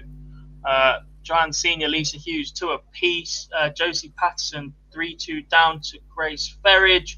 They're both below 50 at the minute. Josie seems to look. We put a lot of pressure on Josie because she has such a good action, but not quite delivering at the moment. Lorraine Winstanley, 4-1 victory over Chris Savory. That's a tough little match. 76 average, beats of 69. Kirsty Chubb, Amanda Harwood, that's 2-0 to Amanda. Sherry Yeomans, 1-0 up on Kerry O'Connor. Maria O'Brien, 2-0 up, averaging 80. Good to see Maria back in form. And Mem Martin and Astrid, don't know how to pronounce the W in Dutch, that's the issue. Trouborst, apologies, 2-1 to Astrid. Bongo Cam is back at the Euro Tour. Yeah.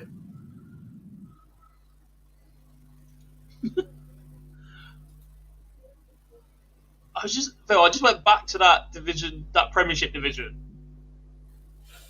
Right, and in County Darts, you have an average and you have a dynamic average, which is whatever your average is for the games you've played this season, plus a point for every win you've got. Yeah. Bo Greaves has played one game, and that extra point gets to a 30.47 average. The next 4 players in the ranking list have played 8 games and have won 7, 6, 7, and 7 between them. So get that many points added to their rankings, and Bo is still top of the average list. Decent. That's how good that performance is. Oh, yeah, completely.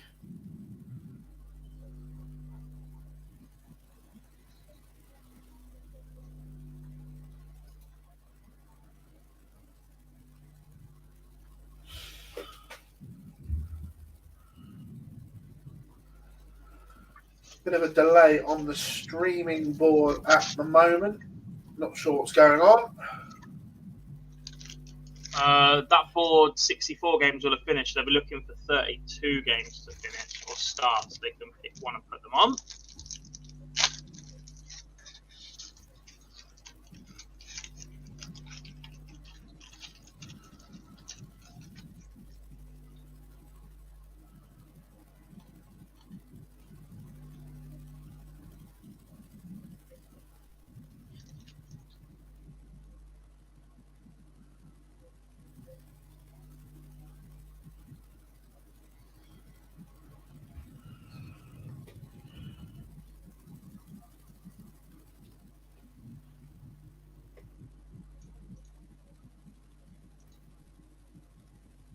One notable absence, which wouldn't have been notable in the past until we were told they were entering this instead of the Isle of Man.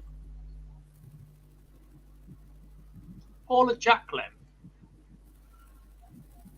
Isn't she in Torremolinos? Oh, that starts on Monday, doesn't it? Yeah. That makes sense.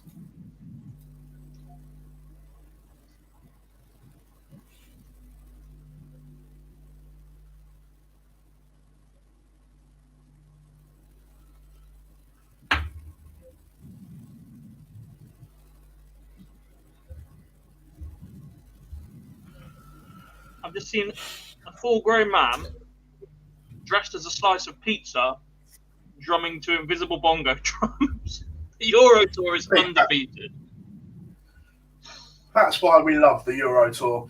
Also on boards 9 and 10, Robin Byrne back in action, as is Katie Sheldon. Irish eyes are smiling at the moment. Josie Patterson was 3-1 Dangar, but levels it up, and we've got a Noble there. She is, and she's got the darts, but a score of 26 invites the pressure from Grace Ferridge. She's 22 in response.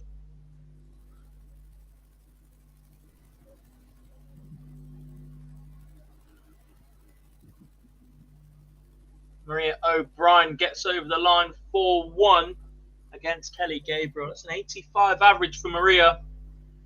And Astrid Trailburst beat Mem Martin as well. Trailborst, sorry.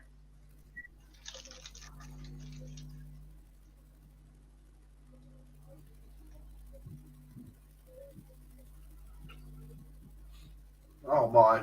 So, God, you're going to laugh at this. I've got friends at a football game today. I'm not going to name the club or where they've gone and whatever.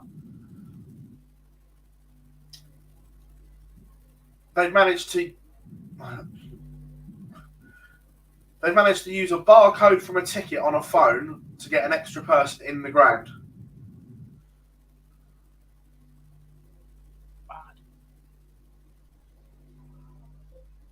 I've seen Twitter accounts and YouTube accounts dedicated to jibbing, as they call it, to get into football games for free. I'm like, have we not learned anything?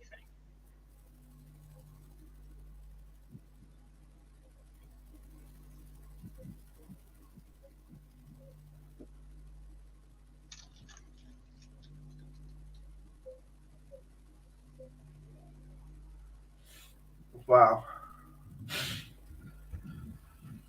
Interesting times. Interesting times Euro indeed. Tour. Laurie, she did 4-2 to Chloe O'Brien.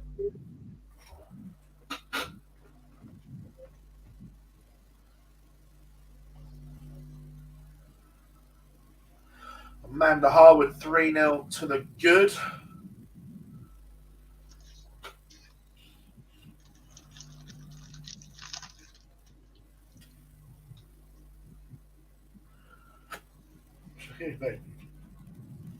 The last 32 games are underway. They're not hanging around today, God. They've got their groove on, that's for sure. Good. We have 2 events to get through as well, so don't go anywhere at the end of this first one.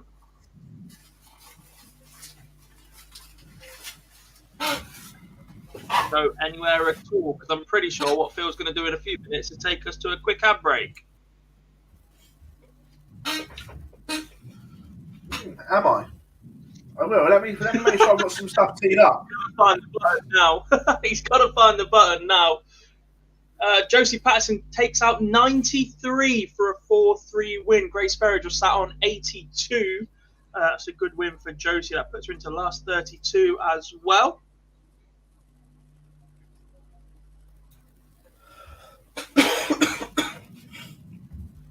We do have some last 32 games underway as well, which is a really annoying moment where, because these events double up, you can't start closing windows too much because then you need them again for the second event. Correct. Fallon Sherrick is back underway, but before that one, Lisa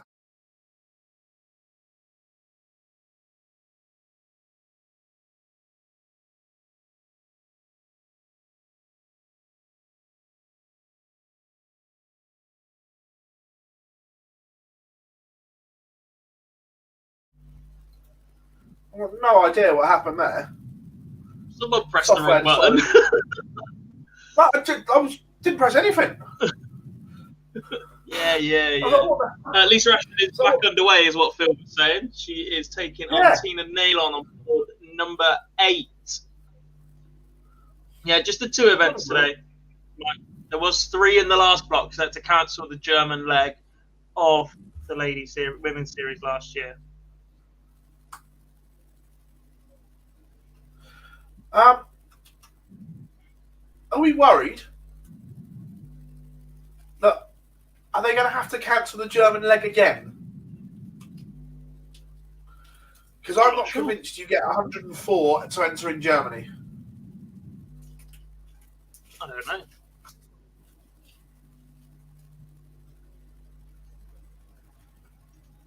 They can get 70 to 80 of them into Germany. That would be amazing. Look, there's still not that many Europeans playing. We're seeing the odd one here and there, but there's still plenty more players that you're thinking that you've seen at WDF and Lakeside in the past, etc., that perhaps would then replace the numbers that don't travel.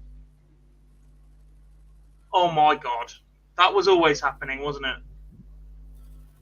What's that? Eyes on the Euro Tour, where they've got what appears to be somewhere between a 13 and a 16-year-old kid doing the practice walk-ons as Peter Wright, because he's got a Mohican, he's got the snakebite shirt on, etc. But he went up on stage, did the Peter Wright signature dance across the stage, but tripped straight over the bloody hockey. Amazing.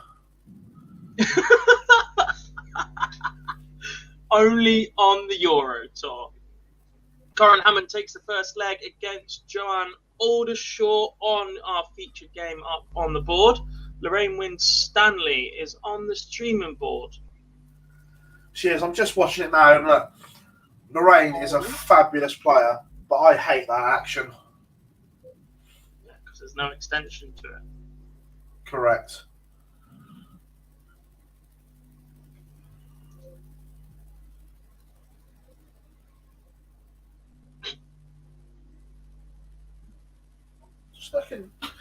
I'm just being picky here. Let me re-look at something.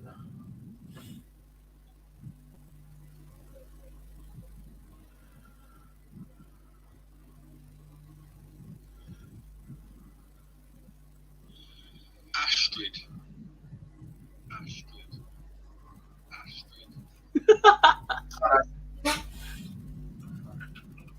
Our friend and colleague Lee Boyce has just seen my tweet asking how to pronounce Astrid Truborst. Still going to keep butchering it. And the response I got is a voice note where he just...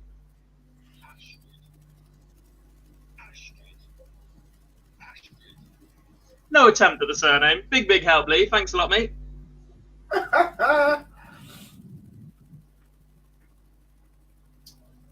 Fully aware how to pronounce that bit. Spend way too much time on TikTok to know how to pronounce the name Astrid. As always, Mr. Boyce on hand to help out with his expert analysis. Oh, he's not sat here though, is he? Off to Warsaw or something. Part-time. Used to call him Sky Sports Boys. Now he's part-time boys.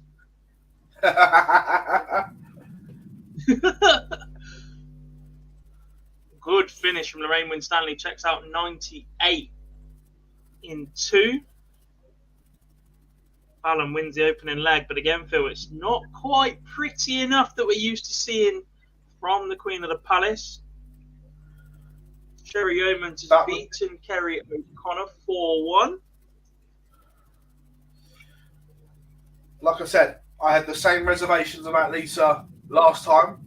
I felt that she was undercooked, and being consistent, the same this time around. Oh, as well, I suppose I can drop it in. I think I'm going to have to miss a live lounge coming up, Gob. I don't think you are. They're not the rules, mate. We know full well you're only allowed to miss live lounges for birthdays when you're summoned to something else or Monday weddings. Does not having an acceptable Wi-Fi on a transatlantic flight count then? No. Pay for first class, you tight bugger.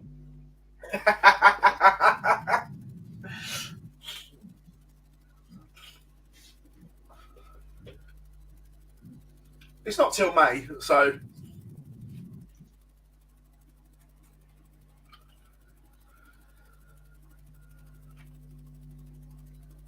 Big shoes to fill. Yeah, Lee says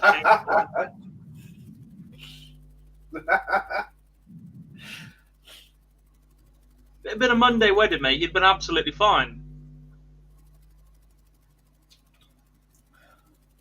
I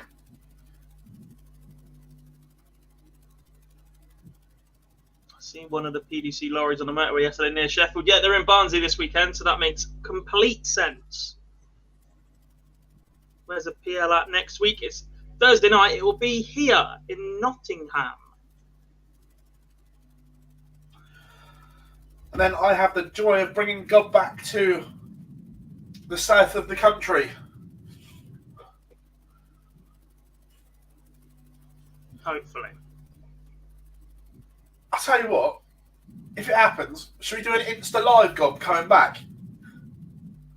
2 in the morning on the M1. Yeah. Right.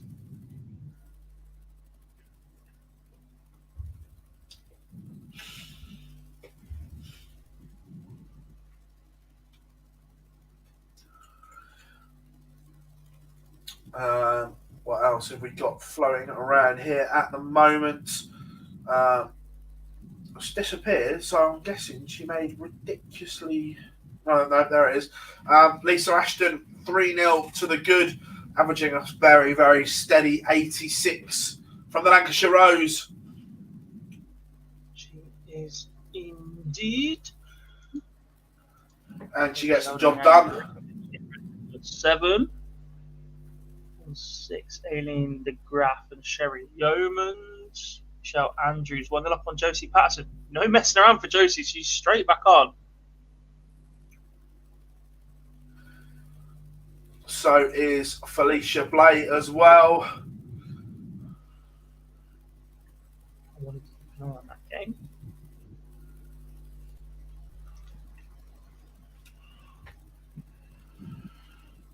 A lot of respect for Lorraine's planning today as well. She's gone matching nails and shirt colour. Big fan of that.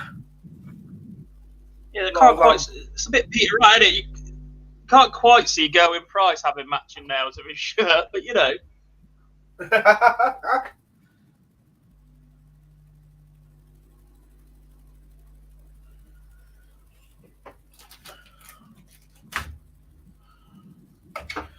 Was it Kim Hybrex that had different flight colours and shirt colours and used to match them up? I don't know.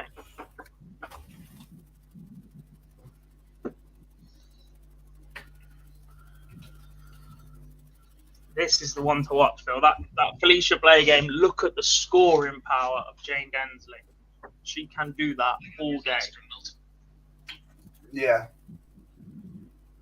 Joe Aldershaw could normally do pretty similar when it's on, but she is struggling a bit here against Corinne Hammond.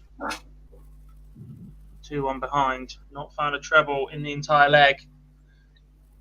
Lisa Ashton is over the line as she beats Tina Naylor 4-0.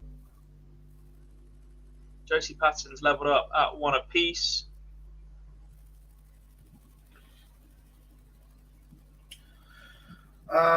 Can you give me your top 8 women players at the moment? So, mine would be... This is in no particular order, by the way, before anyone jumps on it. But the top 2 pick themselves in Fallon and Lisa. Bo.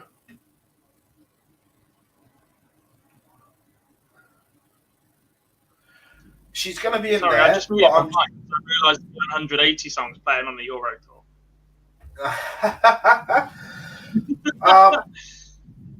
I'm going to still put Makura in there, but it's a struggle because we don't see a lot of her. Does that make sense, Gob? Like Yeah. She has to be in there, but it's a struggle to keep justifying it when we see very little of her. But Mikuru goes in, or Mikuru in. Dita's still there. 5.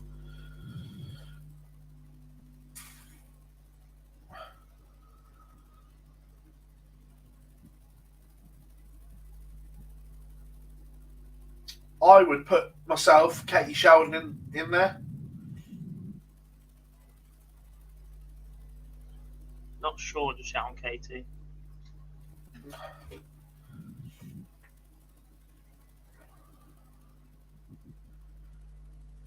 I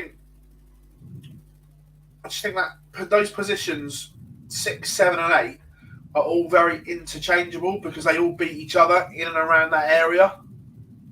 Yeah. Oh, I hate this bit of the tournament.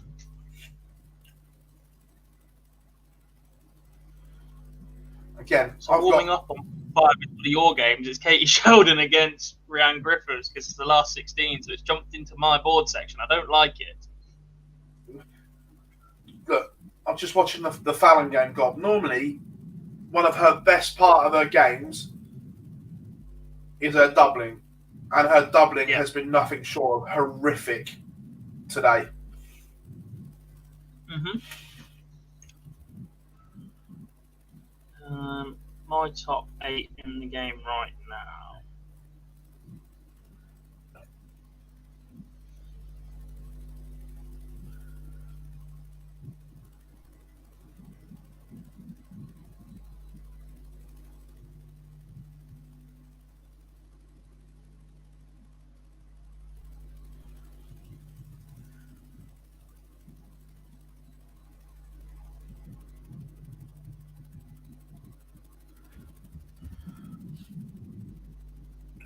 To shrink that screen a little bit. So I'm going to set the Euro Tour board up. I have Lisa, Fallon, Dita, Bo Greaves, Corinne Hammond, Mikuru still in there, Rhiannon O'Sullivan, and then I've got, I can't decide on the last spot. So I've got either Trina Gulliver or Joanne Locke. I think they're just a little bit ahead of Lorraine Winstanley. Oh, God. The Monday on the way, I've just sorted out international superstar cover in the chat room. Oh, God. Oh, God, indeed. Does it come with a translator?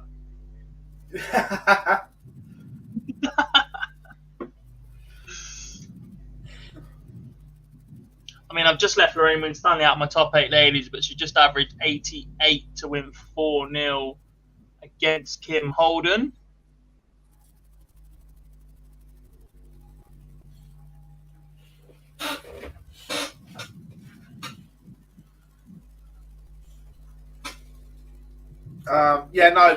Fallon's doubling has been horrific.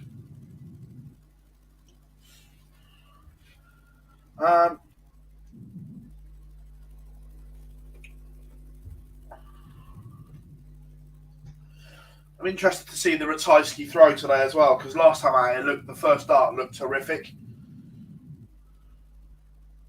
Indeed.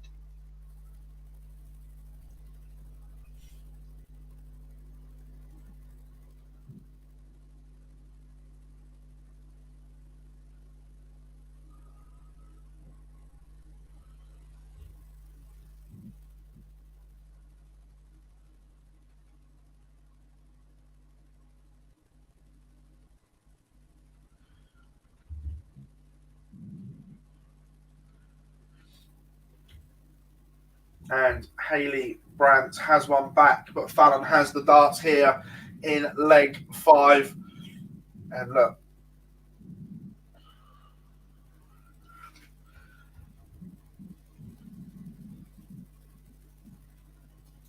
Fallon's scoring hasn't been that much of an issue today. It's just been the outer ring.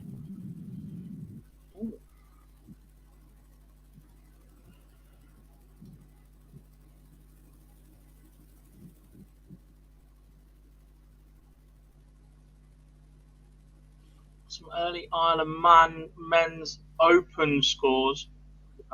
Wins for James Hurrell, Chris Bradley, Mark Graham, Anthony Allen, Neil Duff, Danny Lauby against Conan Whitehead. Stinker of a draw, that one.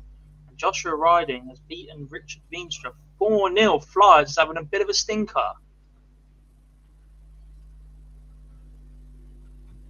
I'll tell you what, I'm a big fan of Danny Lauby staying over here and playing as well. Yes.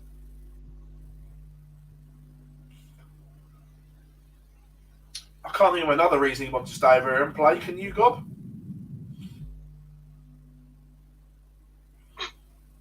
It's not this week. Have you got the lineup?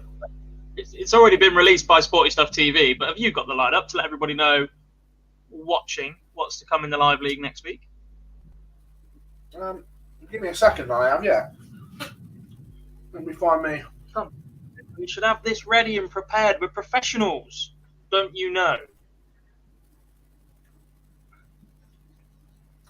We don't do anything on the fly here. Let's fire you through some result or some scorelines then. Fallon Sherrick 3-1 up on Hayley Brandt. Joanne Senior, Terry Francis Kidwell 1 apiece. That's last 32. Michelle Andrews, Josie Patterson. Josie straight back on after her victory over Grace Ferridge, 3-1 up over Michelle. Lorraine Winstanley beat Chris Savory in the last 64, so she should be going again very, very shortly against Kim Holden. No, that's just not tuned in yet. She just won that one on the stream, I think. No idea what's going on that one. On board 5, technically 2 games going on at the minute. Donna Maria Rainsley is 2-0 behind to Amanda Harwood. Rianne Griffiths in the last 16 game is 1-0 up on Katie Sheldon. Aileen de Graaf leads Sherry Yeomans 1-0. Good to see Aileen going deep. Well, not deep so far, but she certainly looks like she's got enough to carry it a couple more rounds as well. Maria O'Brien will beat Kelly Gabriel 4-1. 7. Lisa Ashton now 2-0 to the good on Astrid Trauborst. I've had that confirmed, hopefully. It's O-U-W as in O-U in out. Rianne Griffiths, the 4-2 win over Robin Byrne. Katie Sheldon, 4-2 win over Alex Howard. Tracy North still going, Phil, against Priscilla Steenbergen. Lorraine, no wonder you haven't been given any results.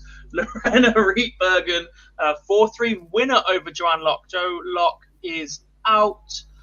Juliet Findley, 4-0 up, 4-0 winner over Sandra Page on board 13. We've not heard a lot from that board, but we have seen Courtney Hine and Rachel Brooks exit already.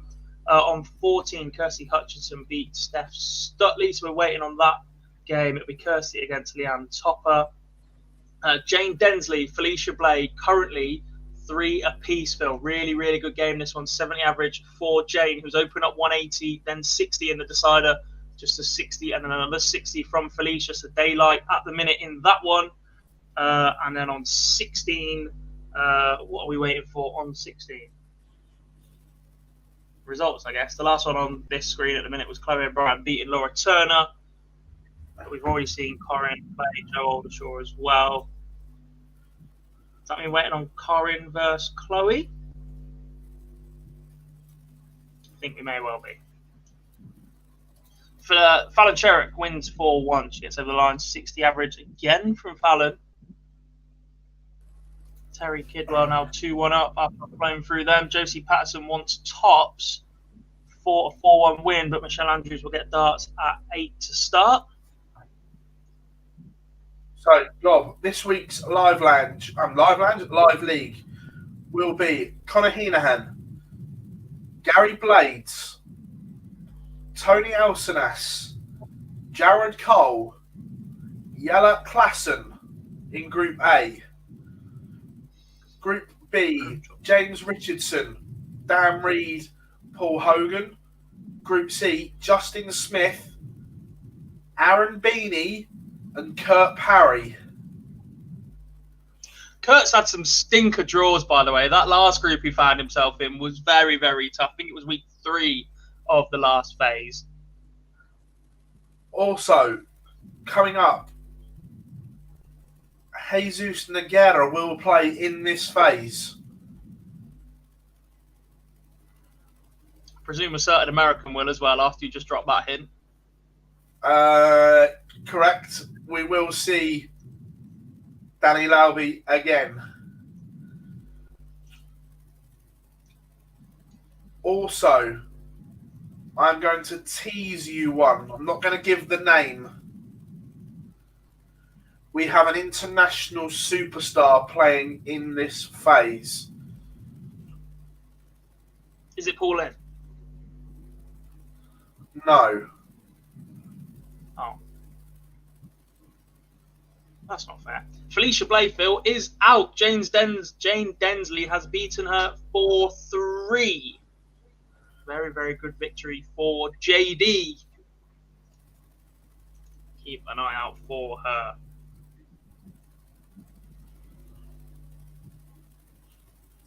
I tell you, there's some testosterone in one of these groups, Gob. In, I think it's week 3. Aaron Monk, Ryan Furness, Adam Smith-Neal. Kev Painter? He is in that week as well. The minute you said testosterone, I was like, oh, Painter.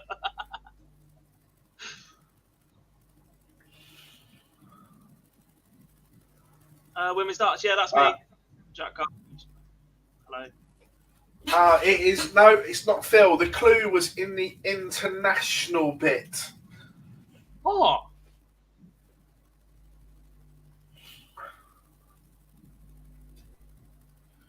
I'm going to have to text you now.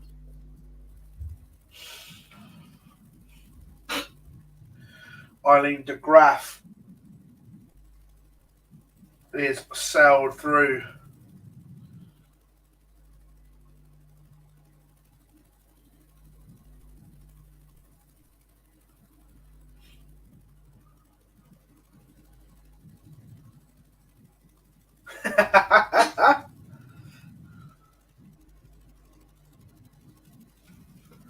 Ooh.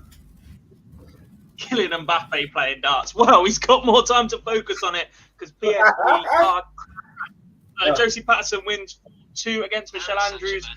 Aileen de Graaf has also just beaten Sherry Yeomans.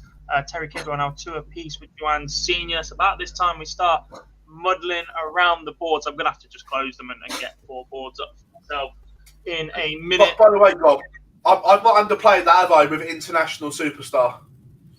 No. There's plenty of people in the chat room guessing my first guess.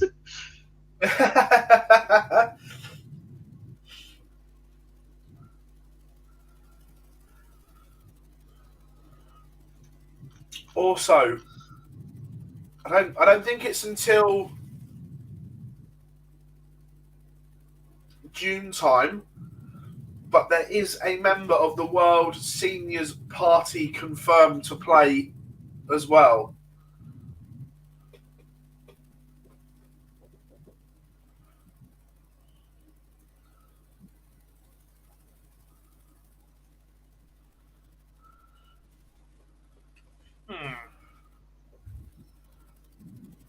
It was 3 in the same week in the last phase. This one hasn't played yet. Okay, that narrows it. Oh.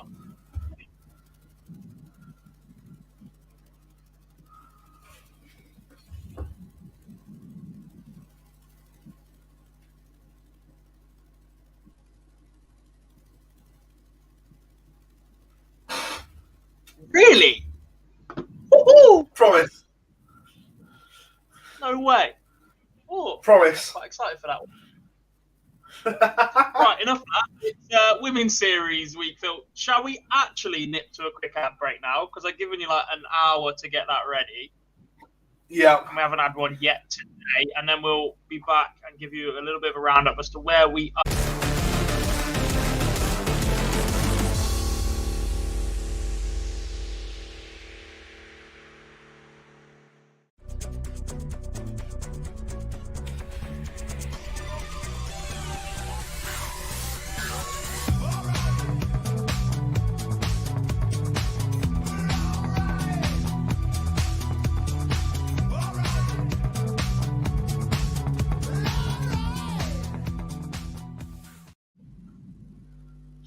Welcome back to Online Darts, everyone. And here we are for the first PDC's Women's Series of the year. Myself and Gob are running you through all the action as it happens in Barnsley.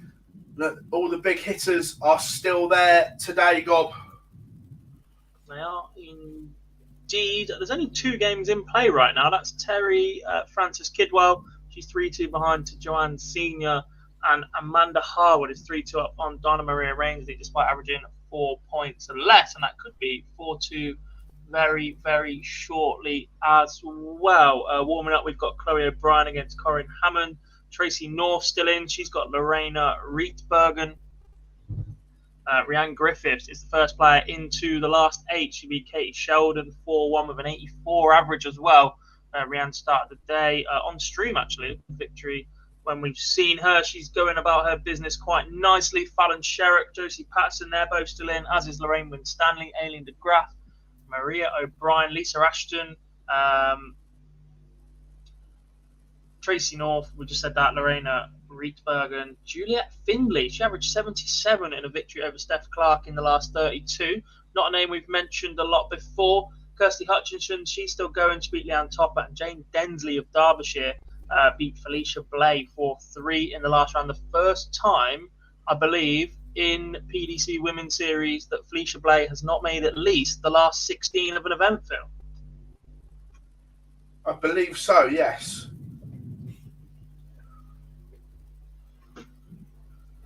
Everyone's guessing. I'll let you all into a secret. It's me. Now that we're big time and we get so many viewers all over the place on YouTube, that counts as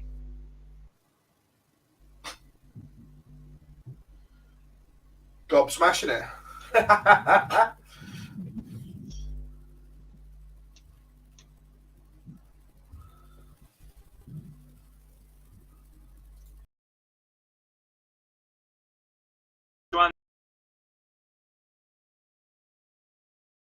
for Amanda Harwood also. Gob. We've got it. Warming up.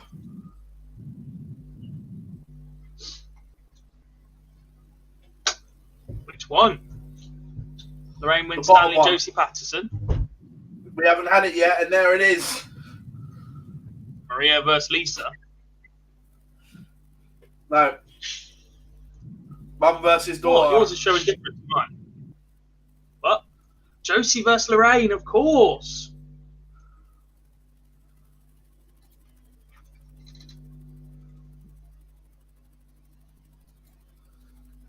How could I forget? How could you forget, Gob? Thank you for joining us. Says hi, guys. Hello, buddy.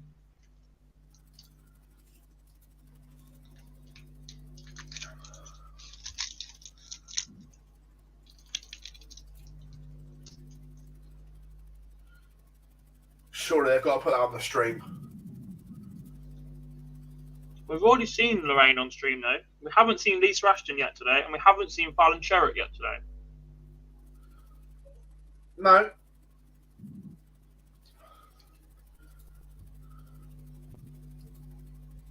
Both of which are quite surprising. What's up with the flags? I think there must be an internal Dart Connect error. Hi, Matt. How's it going?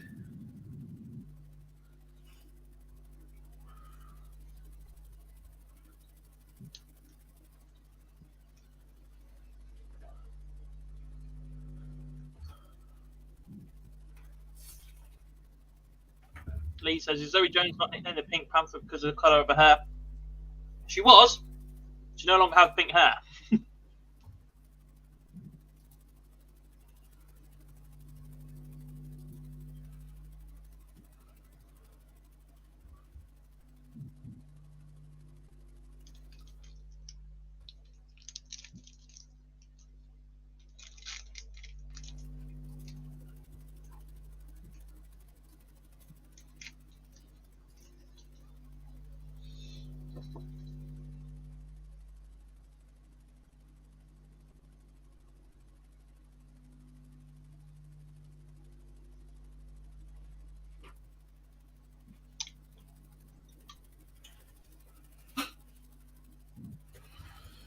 So,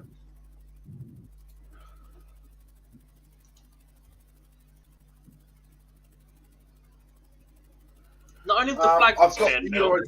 the board What's numbers that, have mate? disappeared too. Not only have the Yeah. flags disappeared, the board numbers have gone too. Yeah. Which is less than ideal. Yeah, Dark Connects definitely had an internal wobble, that's for sure.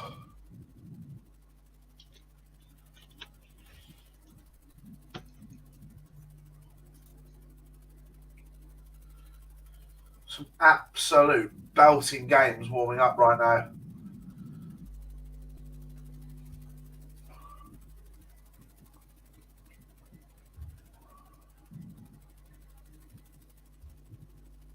Which one are you most looking forward to, Gob, out of those that are warming up? Because there's some blinders. Lisa Ashton, Maria O'Brien. Arguably, Maria's been player of the day so far. She's been absolutely superb. Yeah.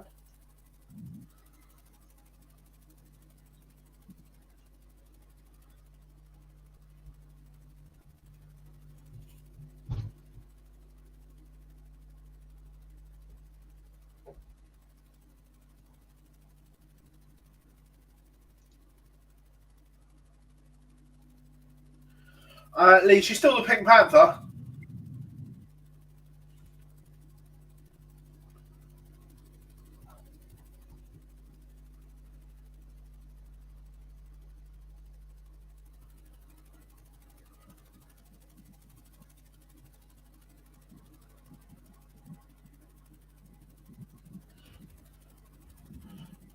Okay. And it will It's now be. appearing at board number 1, but I'm not entirely sure it is Josie Patterson against Lorraine Winstanley. Yeah. Sure Stream game in the last 16 is Maria O'Brien against the Lancashire Rose, Lisa Ashton.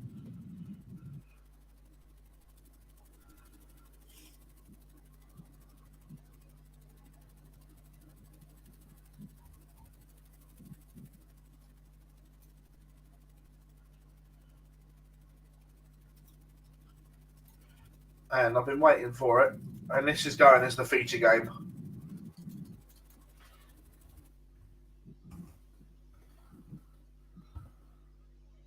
Good decision.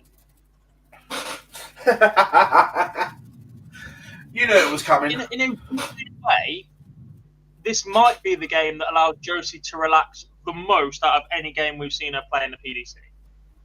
Yeah. Because she's It's so just used like to playing Mum. Lorraine. Yeah. It's just like any other game that we play at home or whatever, or have played at home a million times in practice. Right, I'm giving up with board allocations because they're just not coming through. So what I'm just going to do is just try and get every game over that I can. So that one will be Finley versus Hutchinson. Yeah, Mike, there's only one stream board.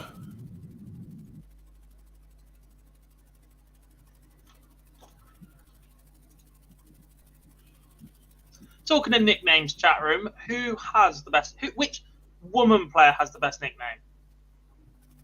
We do this conversation an awful lot about men and the best shirts, etc. Which female dart player here at the Women's Series or beyond has the best nickname? Best nickname in women's darts. I think the Pink Panther's up there, you know, at one point. She had the whole attire, Yeah. she had the walk on. I like the Miracle.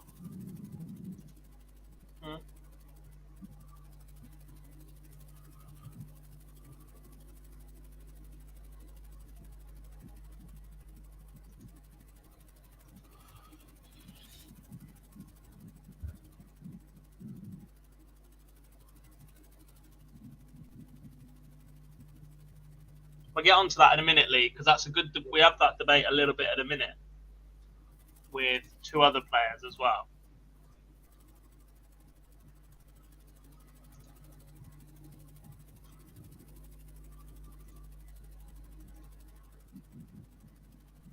Corin Hammond wasted no time at all, Phil. 2-0 up on Chloe O'Brien. Tracy North from 1-0 up finds herself 2-0 down to Lorena Rietbergen.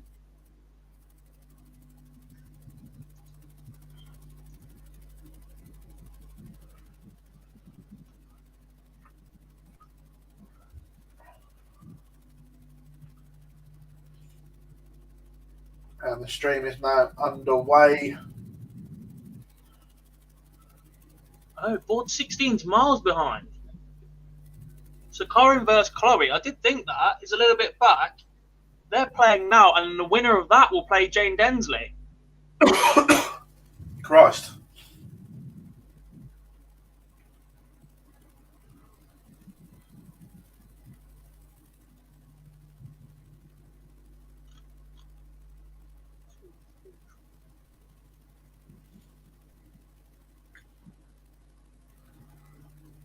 And we've already had a result in the last 16, so we've still got a last 64 game going. And we've already had Ryan Griffiths sat around for about 20 to 25 minutes. Not ideal, is it? No. Mike, I will ban you from the chat. But very nice, but less of that, okay? Absolutely no need to support Brighton today.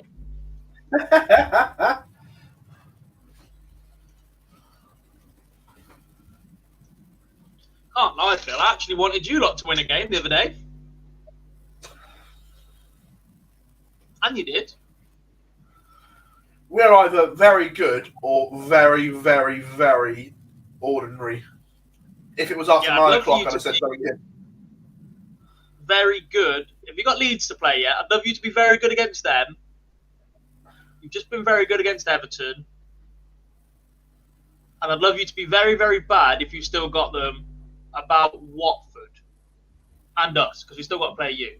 That would be perfect, please. If you'd like to basically just gift wrap us the title, that win over Man City certainly helped. I was going to say we did that anyway by beating City for you. Yeah. Means nothing if we drop points today, though. Obviously. Obviously. Can you imagine how unbearable I'd be if we actually do the quad? The thing is, for all my Liverpool friends and fans out there, the fact that you won the title in the best possible circumstances for the rest of the country was brilliant. No bus parade, no celebrations. At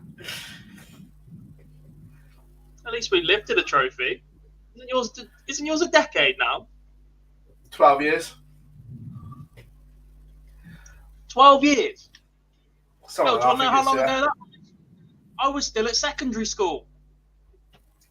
I only just picked what GCSE options I wanted to study. That's Jonathan Woodgate scored the winner. What a boy. Him and Ledley King at centre back. Yeah. To be fair, Ledley was a beast. I will give you that. Ledley was massively hampered by injuries. He should have played for England a lot more. To be fair, Mike's it's a good 15 job. years, Phil. To be fair, it's a good job he was injured so much. Otherwise, he wouldn't have played for Spurs. Yeah, he definitely got a big transfer. Sol Campbell-esque. Yeah. Yeah, he was unreal. He was. Yeah, on the Euro Tour, Christoph Ratajski has just beaten Jamie Hughes 6-3. Didn't seem to be fighting it too much in the end. Lorraine Winstanley's doubled her lead over Josie Patterson. That's 2-0. Tracy North back at 2 apiece. Corin Hammond against Chloe O'Brien. This is a really, really good game, Phil. And I'm going to be honest, I don't know anything about Chloe O'Brien. I'm not sure she's a name we've seen in the women's series before. Correct me if I'm wrong. No. But she's rocked up, putting in some good performances. She got a bye. Then she had a 62, but a win over Laura Turner. And is obviously playing Corin now and is averaging just shy of 80 right now. Lisa Ashton's taken the opener on stream against Maria O'Brien. Maria, well, I suppose both of them missed quite a few darts, a double in that first leg, but these have both been up around the mid-80 average for a large part of the day. Fallon, Phil, back to normal-ish first leg, 94 average. What's that, 16, 17 darts? 16, 17. Yeah, scoring's not been the issue all day. It's been the outer ring, which is normally one of her strongest points.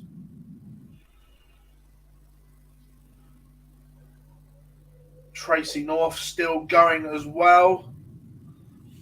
It's 16.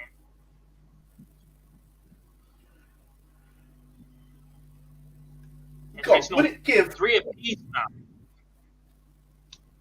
Would it give the rest of the field a huge boost if one of Fallon or Lisa didn't win this first event? I'm not sure. It would show it's possible, but it would also give Fallon and Lisa a massive kick up the backside. I'm not saying it doesn't cause a problem for event 2, but it gives everyone else that hope, that desire. Remember when Phil and Michael used to go out of tournaments early? Everyone else used to go, oh.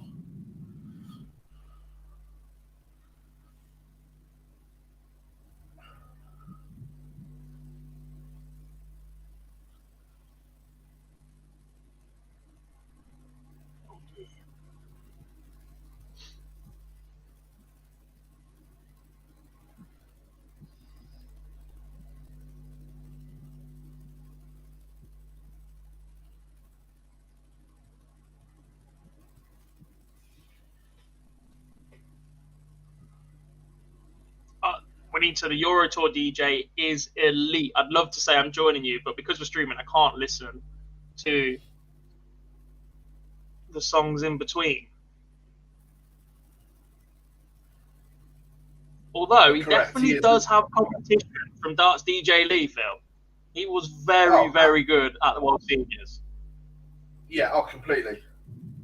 You can normally find him on a platform somewhere in the fans arena at Ali Pali, but yeah, he was very good. Good balance. Yeah.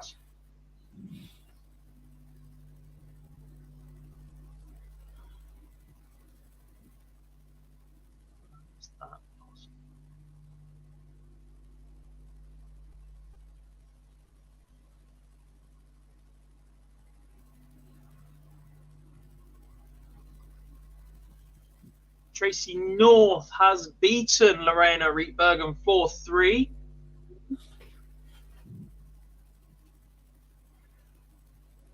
Partner of former tour card holder Richard North. He'll no doubt be tweeting about it right now.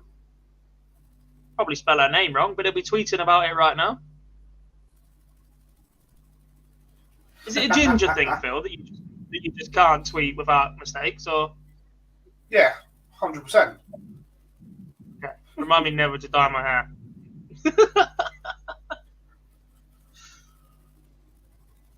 I'll tell you, I'm just the game. Lisa's having a bit of a wobble on the outer ring in this game as well. It's catching. It is, but it doesn't seem to be affecting the result. She is currently 3-0 to the good against Maria O'Brien. Yeah, look, she's scored that well that she's just given herself multiple opportunities. Yeah. Until this point, Maria O'Brien had averaged 77, 74, and 85. Arguably one of the players of the day. I keep repeating that point, and she's being outplayed pretty comfortably by Lisa Ashton. When you're on 116, hit the treble 20, and then hit double 16 instead of single 16, it does tend to throw you off a little bit.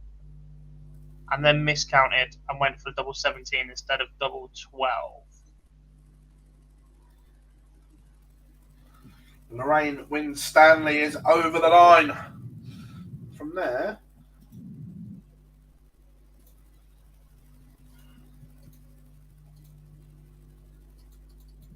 great commentaries. I'd love to know what you're saying no to, though.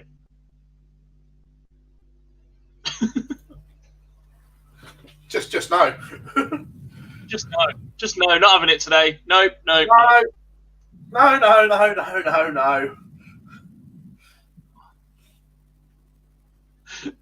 So here's the issue, right? Because we've got so many windows and screens open, etc. I have the Eurotour open, but I can't. Well, I could zoom in more, but I managed to get it open where the screen's at a decent size. It completely fits the window in the corner of the screen at the top. And for the last couple of games, well, for the first game, it's not been an issue, but for this one, when Clearmacker's throwing, his head is chopped off. Everybody else has been short enough to just fit in that box.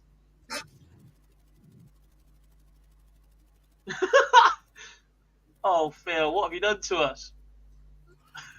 This is what happens when you try and work on the fly and commentate at the same time, Dom.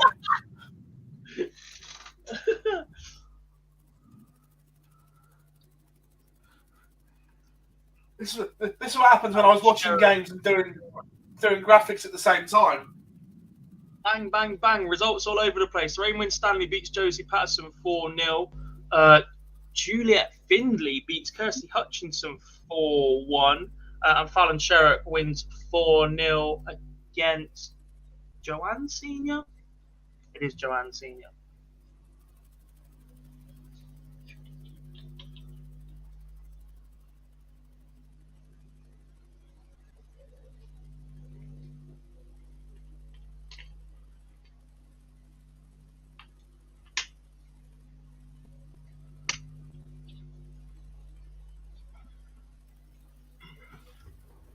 Be interesting to see Rob Cross on the Euro Tour as well, because he is certainly a man that's had a World Championship hangover, a Premier League hangover.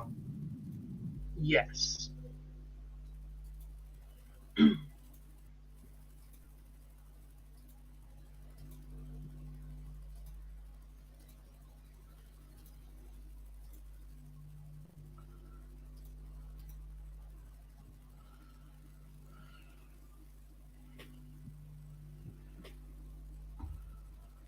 He's not shot from there, has he?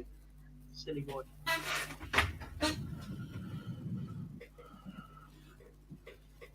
I was there that night, Lee, when that happened.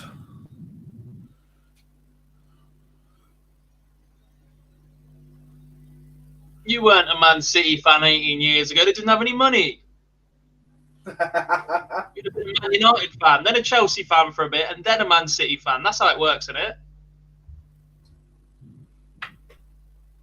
Be a Geordie this time next year.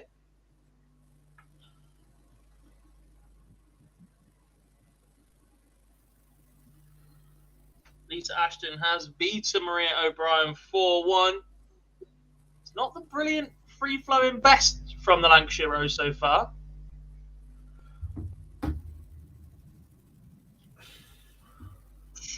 But she is into, I believe, the last 8. Dark Connect's having a little bit of a wobble at the minute.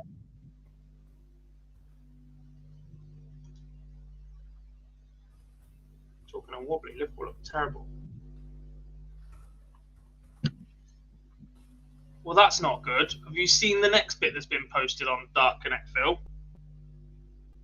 Due to technical issues beyond our control, match results after the top 32 will be posted later today.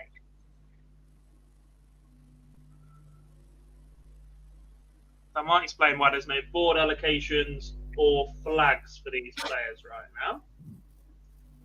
Which means we're just going to have to try and pay extra attention to the draw and how it all pays out.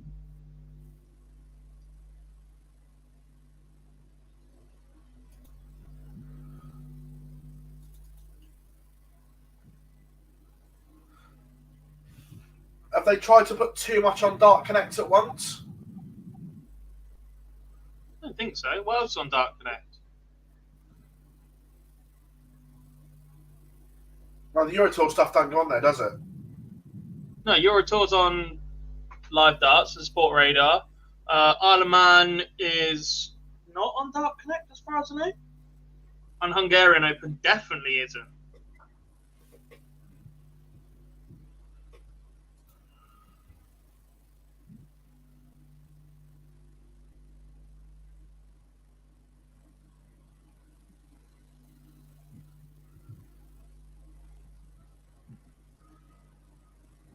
Isn't that what it's supposed to say? What's that? Wes says now it says women's. Yeah, it's supposed to say women's. This is the women's series. Yeah, I've just changed it.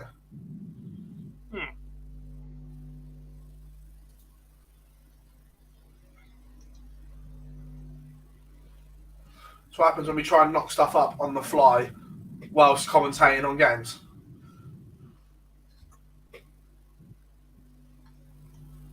Oh, no.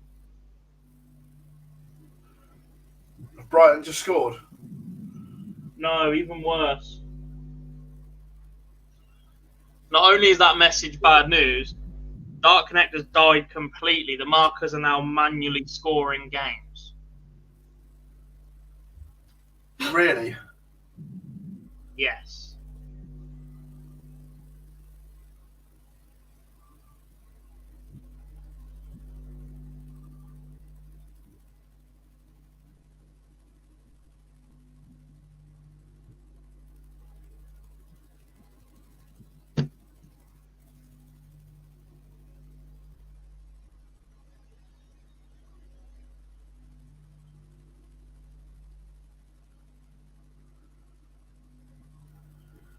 So it's a Dark Connect issue, not an internet issue. I don't know. Whew.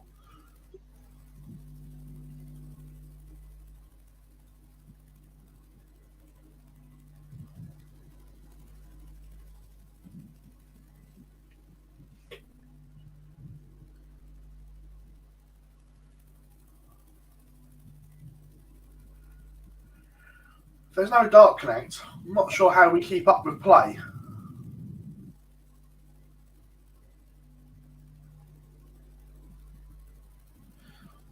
There seems to be an issue with Darts Connect. That's why there's no results at the moment.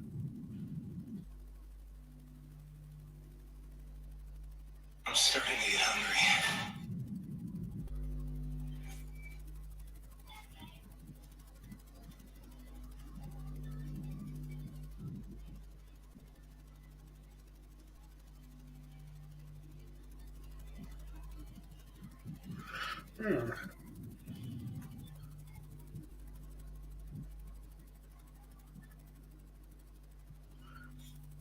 Interesting.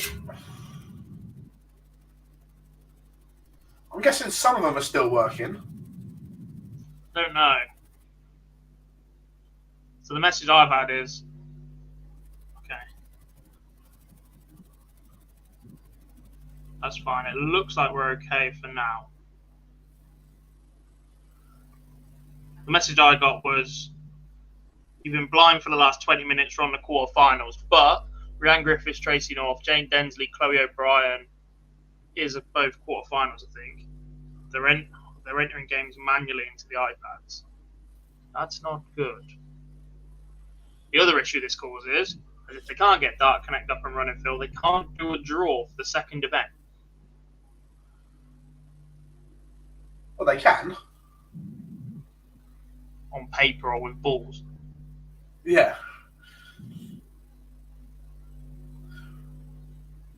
I'm not sure who the tournament director is, Ian Barnsley, today, but whoever it is are earning their money, that's for sure.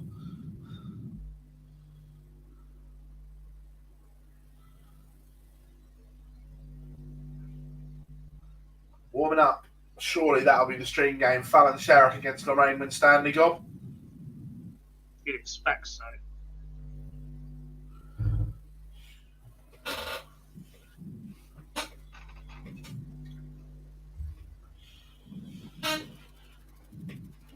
It's all going off in Barnsley. Technical issues.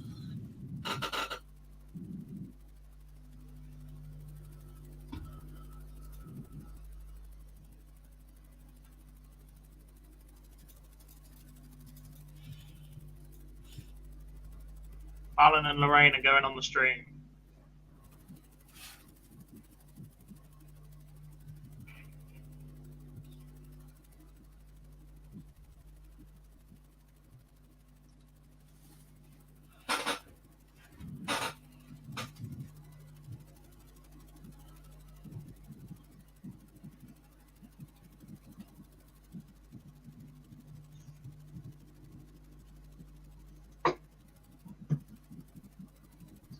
somewhere, isn't it?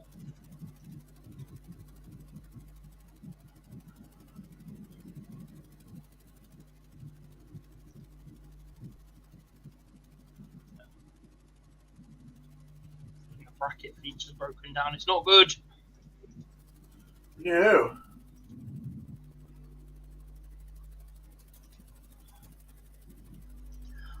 I suppose what we can do is talk about what's going on at the minute. Rhiannon Griffiths 1-0 up on Tracy North. It's been a long wait for Rhiannon, Phil. She beat Katie Sheldon about an hour ago now, I think. Maybe even more than that. Jane Densley is 1-0 up on Chloe O'Brien.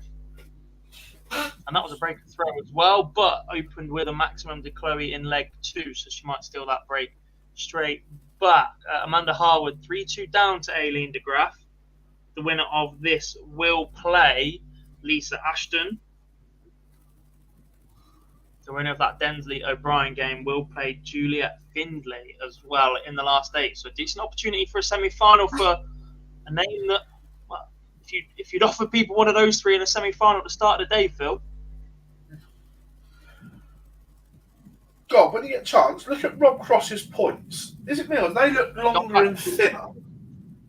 Possibly. I don't think the Storm point suited him.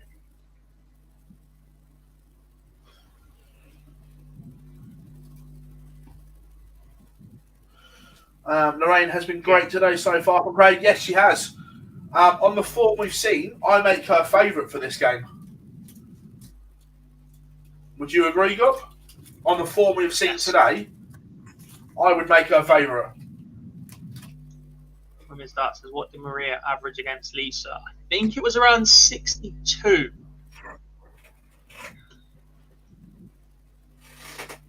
But unfortunately, I don't have that window open anymore.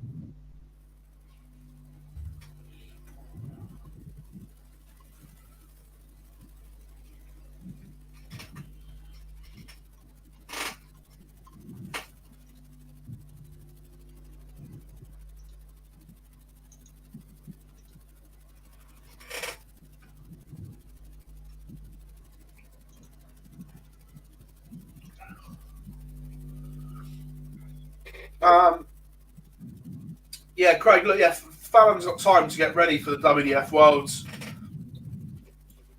No, she's got, what, has it got 3.5 weeks? Something like that, yeah. Yeah. Yeah, women's darts, they missed a shed load of darts in the first leg at double. After leg 1, they were averaging like 54 and 58 each. So I think she scored okay after that. But I'm not sure it came up massively. I think, Craig, when you put Fallon on a stage, she completely changes. So if this game was on a stage, Fallon would be a huge favourite for me. Yes.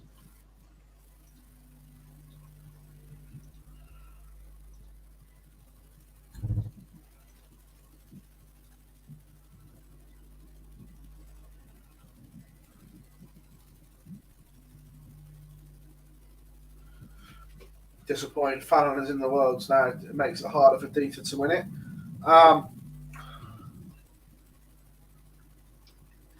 I agree.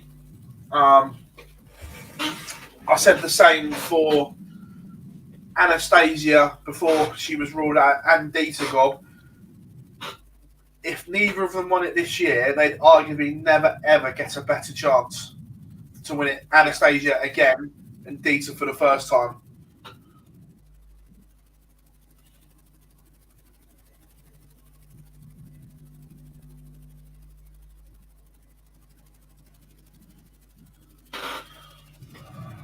Okay, so Aileen de Graaf has beaten Amanda Harwood 4-3. That will set up a clash with Lisa Ashton.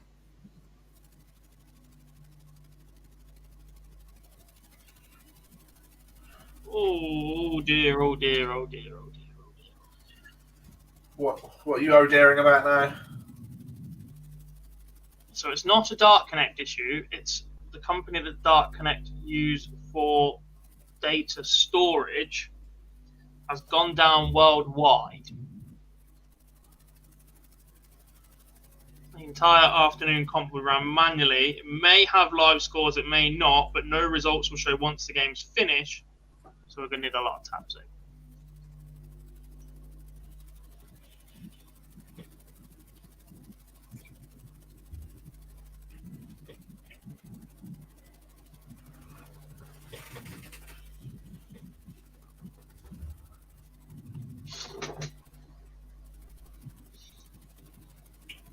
This may well turn into a Euro Tour watch along.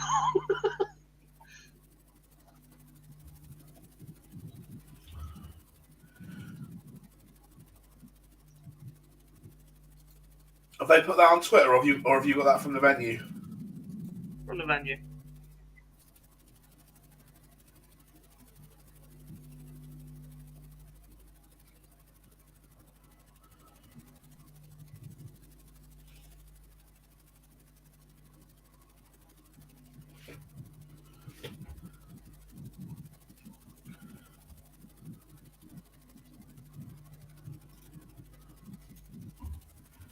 Not ideal. Rhiannon Griffiths just taken out 110 to wrap up a 4-0 victory over Tracy North. Superb performance from her, considering she was sat around waiting for a while. And Jane Densley just missed a handful of darts at double. Now trails Chloe O'Brien 2-1. Back on throw, that one.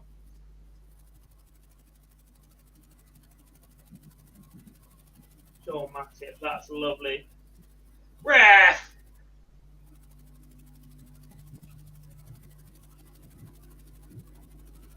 Luis Diaz had just scored, but Roberto Sanchez just wiped him out. The dirty. Ah.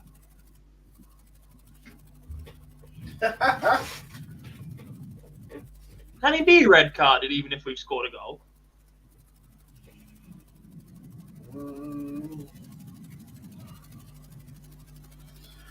Technically, I don't think.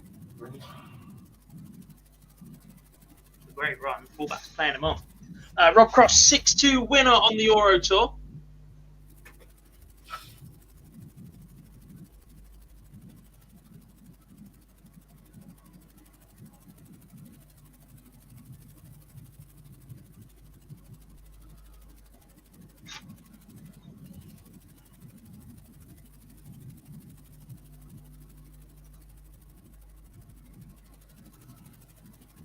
Huge 180 from Chloe O'Brien. She's got 26, 134, ton 80 to leave 61 after 12 against the darts. Have you seen Gob Abramovich has been disqualified as Chelsea director as well? Ooh, ooh, ooh.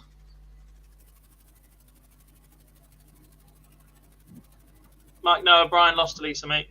4-1.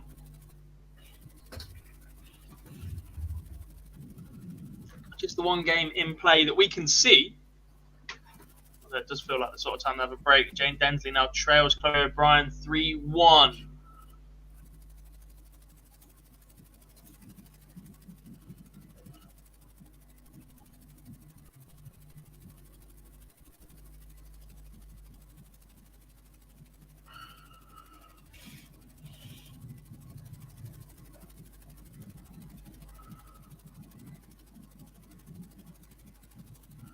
I hate this rule. Luis Diaz just scored, been absolutely wiped out in the process, and because he's had treatment, he's had to leave the pitch to then be whistled to come back on once we kick off again. What an absolute waste of time. Yeah.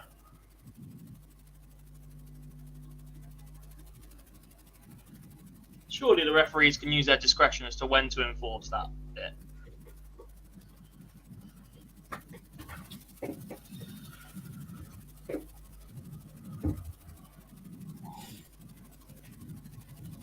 Booted again. Stay to it. Stream is underway. Is it? Oh yes, there we go.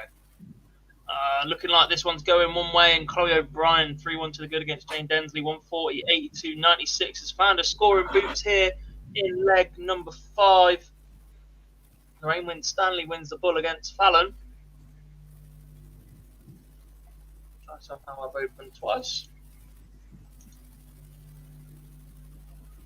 Waiting on Aileen de Graaf against Lisa Ashton also.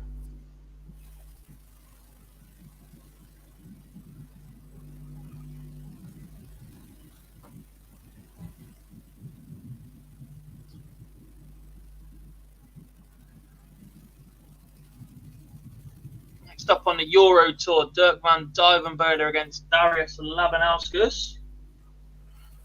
It's a little bit early in the morning for that walk-on. It's 5-2 in Germany. It's fine.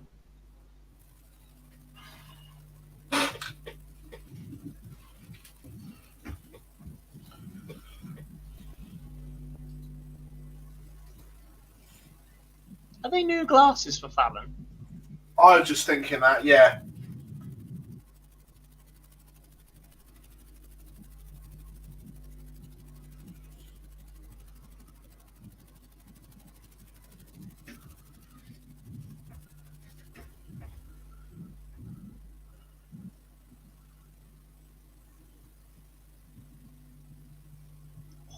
I think Jane Densley's just missed 8-8 for a 1-3-6 to save the match. O'Brien no scored 20. Densley fires in a 1-2-8 to leave 8, and it's put the pressure on O'Brien, who only scores 10. Chance then for Jane Densley to get back in at 3-2, and she does, and now she has the darts in leg 6. Women's darts is what walk on. Dirk van Duivenbode's walk on. It is one of the heaviest pop, trance, metal, rock you will ever hear. The word you're looking for is shite. It's fantastic.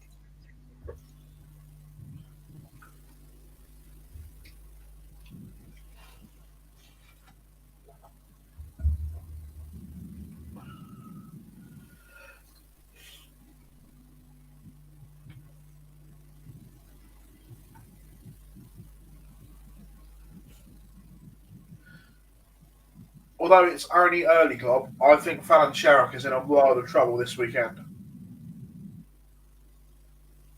It's in a quarter-final. In a world of trouble for her extremely high standards, possibly, but she's currently in a quarter-final.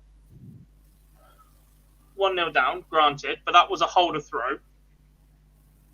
Keep making quarters and semis, find yourself in that top spot, go away, put some more practice in before block 2.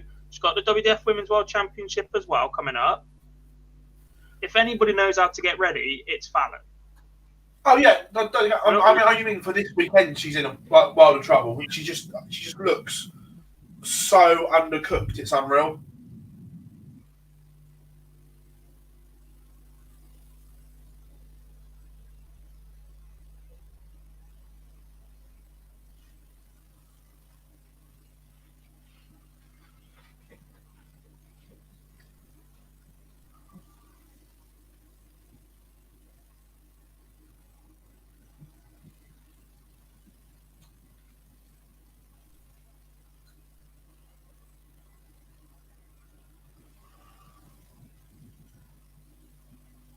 Densley's given herself a chance to stay in this one. She wants 110. O'Brien sat on 1-2-2. Massive if this goes. 50 scored, leaves 60. O'Brien then 1-2-2 for the match. Just 44. 60 for Jane, then 20. Drop one on top. A darts lay pretty flat as well, so this should be pretty nice for her. And it goes in 2 darts. There we go, going all the way in quarter-final. Sherrock versus Winstanley is also a quarter-final. Ding Daly versus Lorraine is also a quarter-final. And I think Rhiannon Griffiths is the semi-finalist right now. So it says, will Fallon be on the live league? Yeah, Fallon will play again on the live league.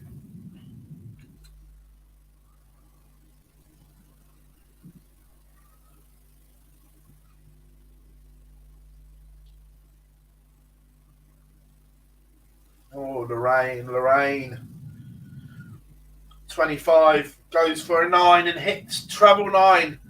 Shouldn't be anywhere near it. Fallon Sherrock, Gob, 102. The only way to go. 1, treble 17 ball. Of course. She had 3 darts at bullseye when they were bulling off and didn't hit it once.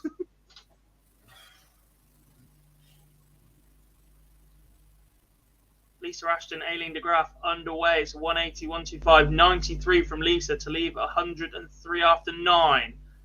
Chloe O'Brien found a scoring boot. She went 41, 43, but has since gone 140, 132. Make that 135. Marker having a bit of a mare.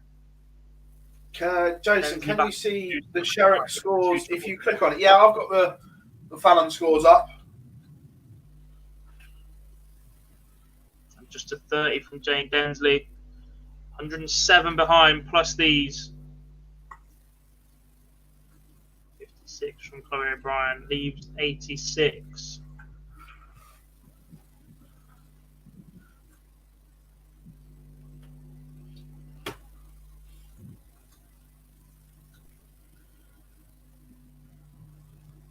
Scored. 6 starts here then for Chloe O'Brien. And it goes in 3. I believe she's Scottish. I don't want to say the Scot and her not be from Scotland, but she is Scottish player Chloe O'Brien into the last 4, I think. No.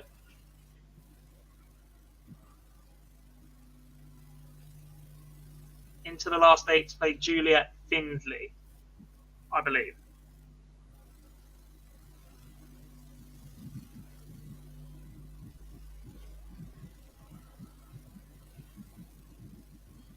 What's gone on there? I think Lorraine's missed a dart at tops for a 110. Then Fallon on 72. She's ended up with double 15 left. Lorraine holds in the end. But it's interesting to see what transpired here on this. So yeah, Lorraine went under on tops.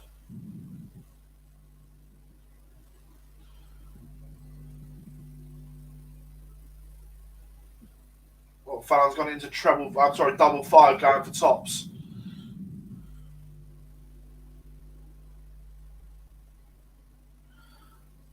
Showstopper, we're not allowed to show the games, mate, because it's copyright material, and I don't fancy losing our channel. Indeed. What we can do, Phil, is swap the featured game, because that one is done. So we can either have Aileen de Graaf, Lisa Ashton, which is currently 2-0 to Lisa Ashton, who is averaging 100, to Aileen's 80. That one there.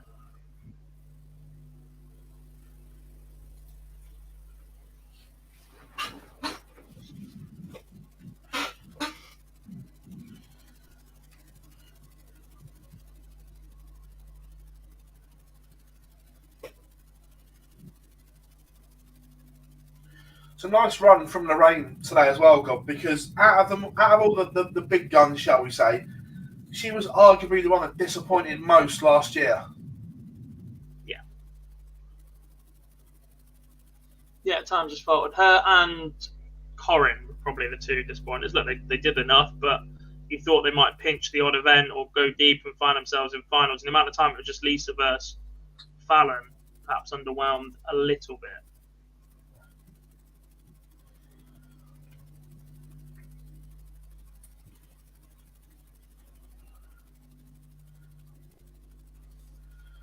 All of a sudden, this 46 from Fallon Sherrick is under pressure.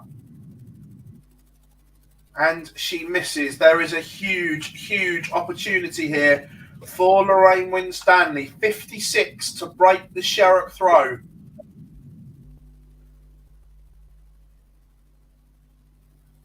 And it goes. Fallon Sherrick is on the brink of defeat here. Afternoon, mates. Hope you are good.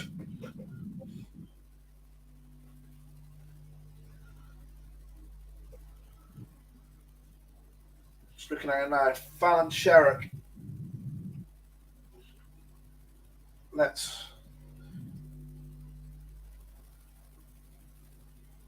She's gone outside 18s and then inside.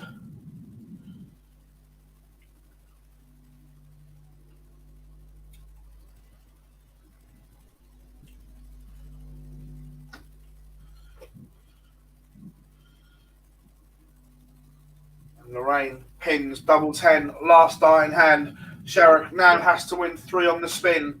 And from what we've seen today, Gob, unlikely. Unlikely indeed. So,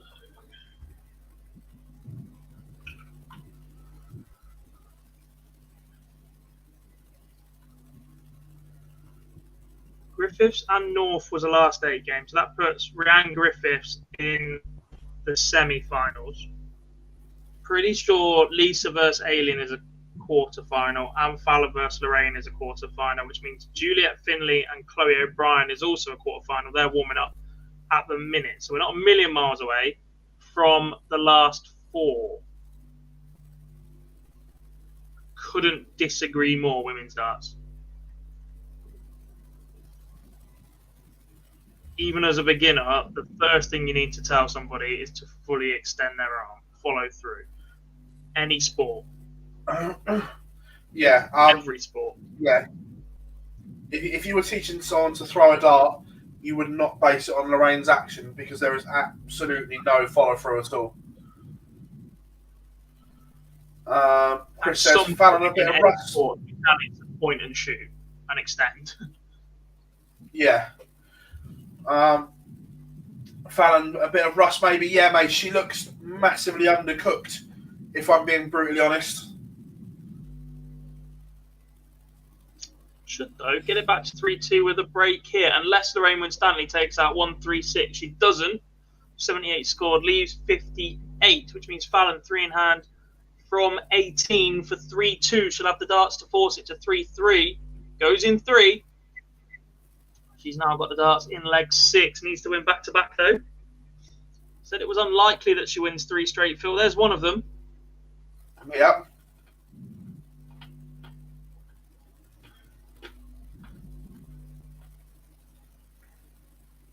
Oreshkin has been banished to the depths of darting hell.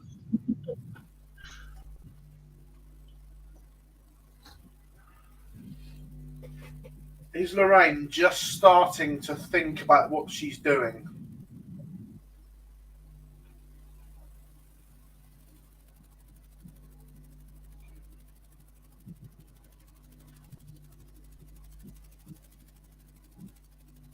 Aileen de Graaf giving it a good shot against Lisa, but the advantage with the Lancashire Rose, that ton is superb.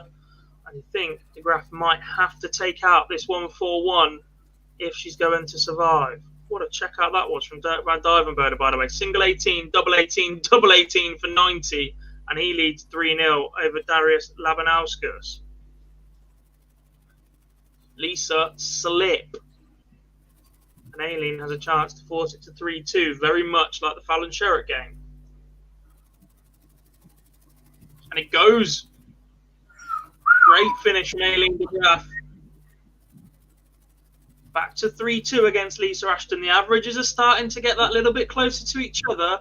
Aileen with the dart to force a decider. In one swift moment, Lisa and Fallon won every single women's series event between them last time out. Are we about to lose both of them in the same round? I know there was restrictions on that goal last year, which didn't help.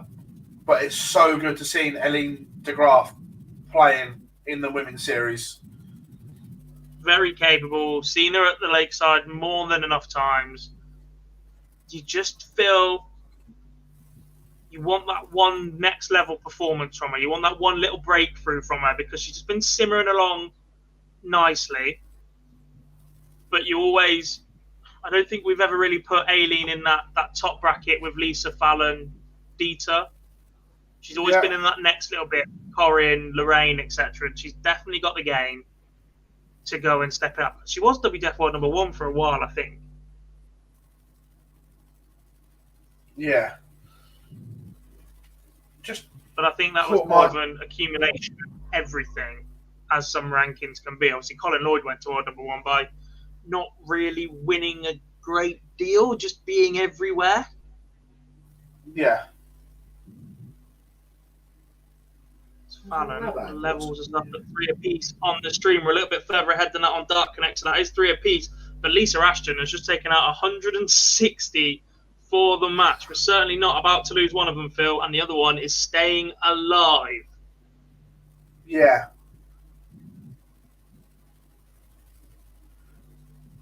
Advantage wins Stanley, though. Warming up. Fallon is going to have to find a couple of 2 treble visits. Pretty level at this moment. 307 plays 305, but Lisa, Lorraine has the advantage of the darts, and the 117 certainly helps. That's why I said it was advantage wins Stanley, because she had the darts. 2 treble visit and needs to count properly, and does. The 138 from Fallon leads the 167, but the problem is you still feel the advantage is with Lorraine wins Stanley here, because a ton or more, there we go, leaves the 90 and has a far more manageable finish than the 167. To take 305 in 6 would be superb. Worst case, she leaves 36 and apply the pressure and see what Lorraine wins Stanley has got. She's done her part. There's her 2 treble visits. However, Decisions from Lorraine as well. Stay on the 20s, guarantee yourself a dart ball. Go the aggressive with the 18s. She leaves 16 somehow. 74 scored. And Fallon 3 in hand at one of her favourite doubles, double 18, to sneak past Lorraine Winstanley from 3-1 behind. She's gone inside, Phil. Not for the first time in this match.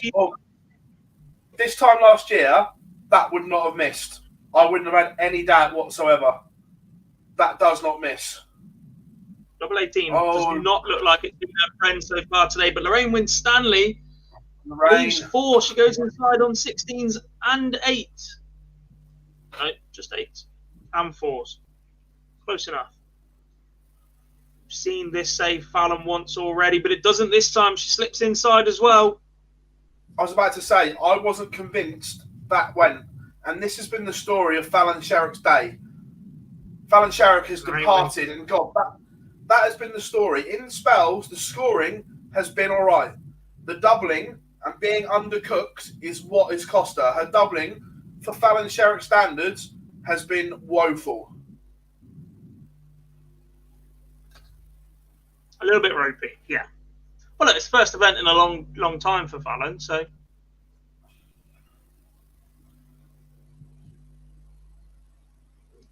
Yes, Jesper. People are sat watching us. Thanks a lot. People will be watching both.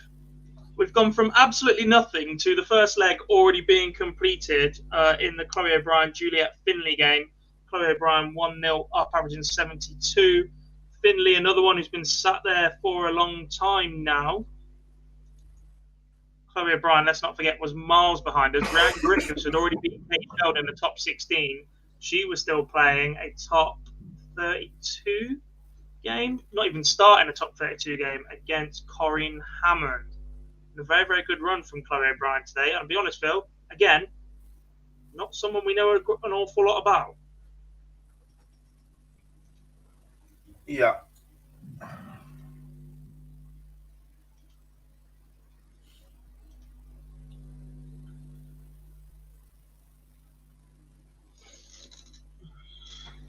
Right, just the one game, Phil. Do you want to take us to a quick ad break? Because I need to disappear for 30 seconds. And we'll come back, see out the rest of the Finley O'Brien game. We'll complete this section, and then hopefully Dark Connect will have fixed itself so we can continue this afternoon. We can. We will be back on the other side of this, folks.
Welcome back to Online Darts, everyone, and here we are, Gob still on the loo break.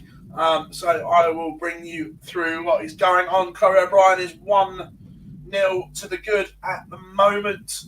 For those that don't know, Fallon Sherrick has just lost to Lorraine Winstanley in a noble leg. But Lisa Ashton marches on, and it's going to take something special to beat her. We will keep you posted with everything that is going on, including the results on the Euro Tour.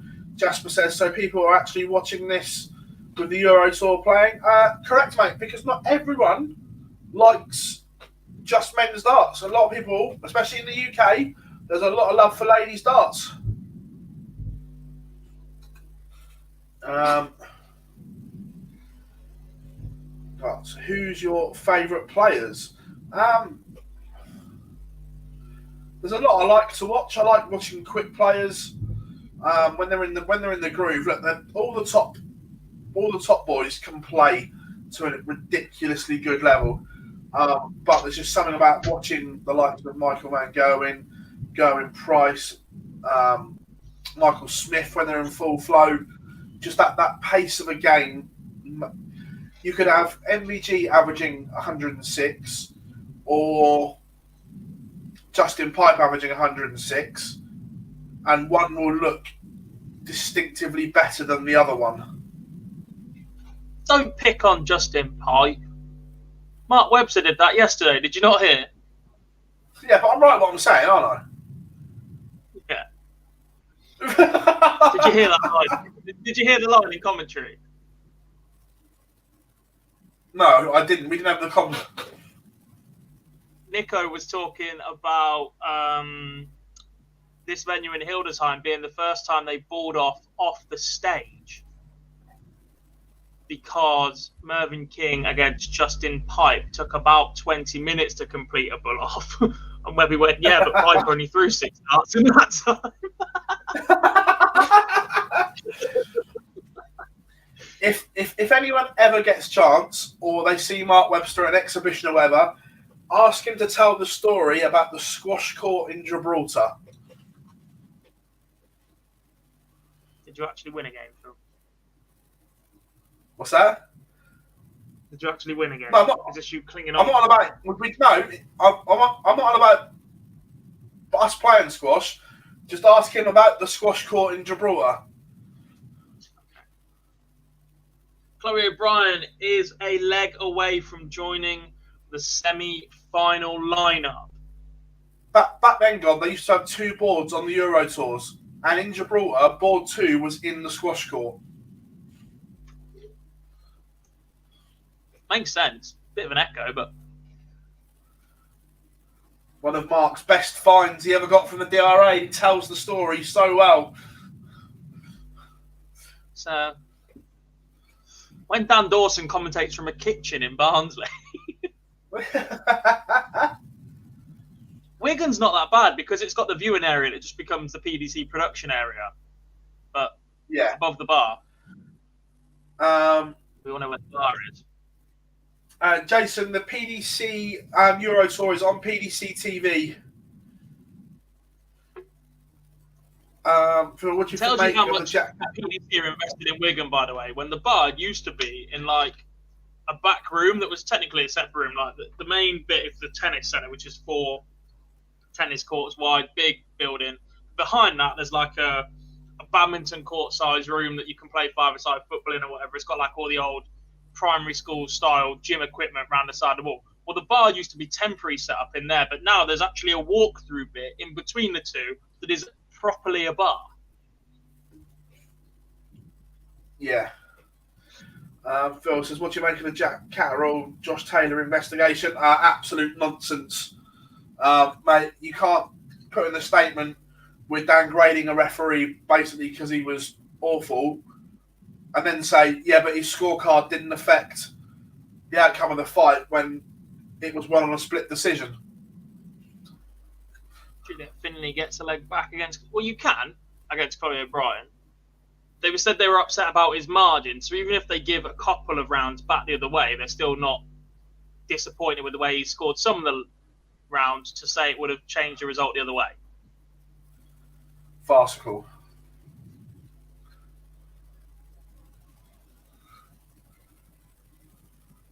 Chloe O'Brien is a Scottish international. Thanks for that, Stephen. Let's not talk Scotland international team because I was about to say something very similar to that. I was going to say, I'm not sure if that's a good thing or a bad thing after their latest selection criteria. in the men's, perhaps not so much a ladies' issue, but leaving out Jim McEwen. Oh my days.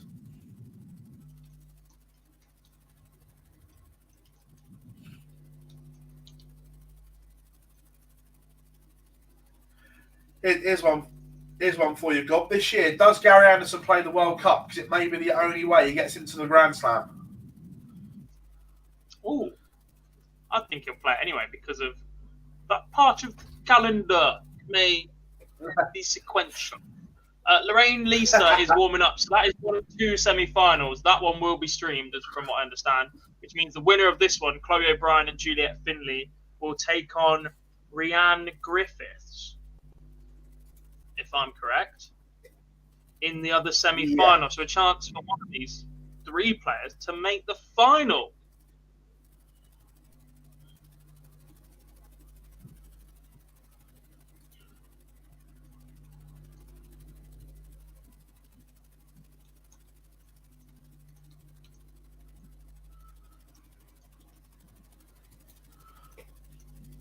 I just flicked over and just scrolling through my Twitter feed.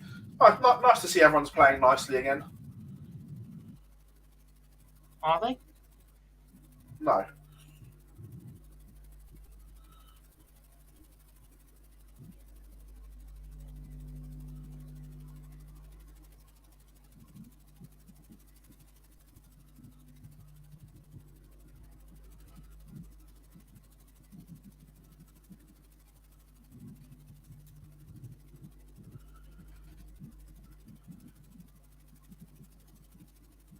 Waiting on a little bit more information. Apparently the draw has been done for event number 2 and not C.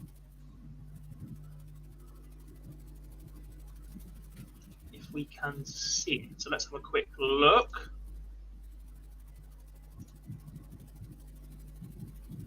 That's match center. You won't see it there, Jack. You need to go to board assignments. No, it just says pending opponent.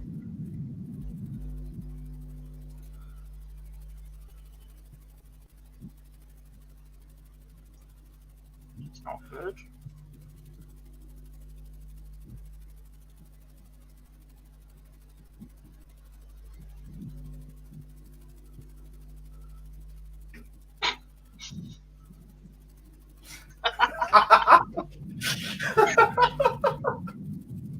Fake.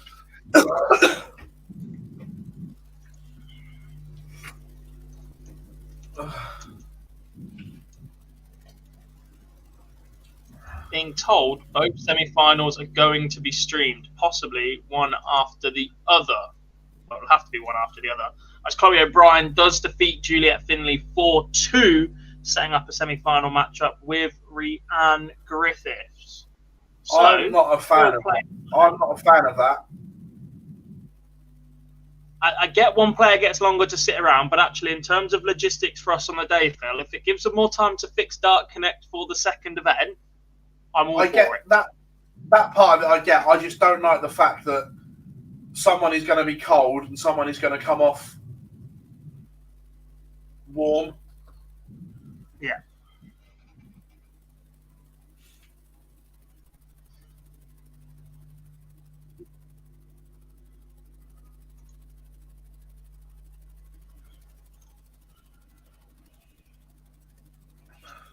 Any price on Stone Cold Steve Austin making a winning return at WrestleMania, lads? Who cares?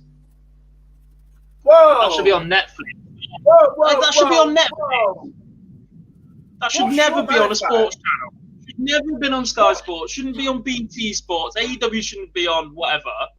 It should be on Netflix. It's storytelling. You bet on an outcome that's already prearranged. I genuinely want Gary Price to walk on to Dolph Ziggler's music because it would just infuriate the haters even more. It'd be amazing. A few more comments in the chat. I think Trina Gulliver should be in for Warwickshire rather than Natalie Gilbert for the WDF team. Trina's got the experience, I guess. Selectors will have their reasons. Funny when people wearing eggplants on top of their heads. There's been a real selection of fancy dress in Germany today. I'm quite impressed with that. There wasn't that much fancy dress at the World Seniors, though, Phil. I thought we'd get a little bit more than we did for that one, but it was still a fantastic event. What do you mean cold and warm women's darts? So if a player goes on and then straight back on again, obviously there's no time for them to lose their flow, lose their... It suits different players differently. Some players like a break. Some players like to just get on with it and go straight back on, etc. So...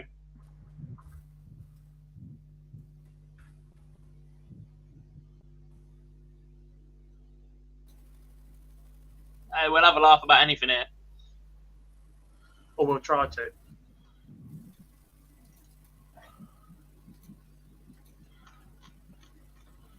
So they've attempted to do a draw, but it's still saying pending opponent.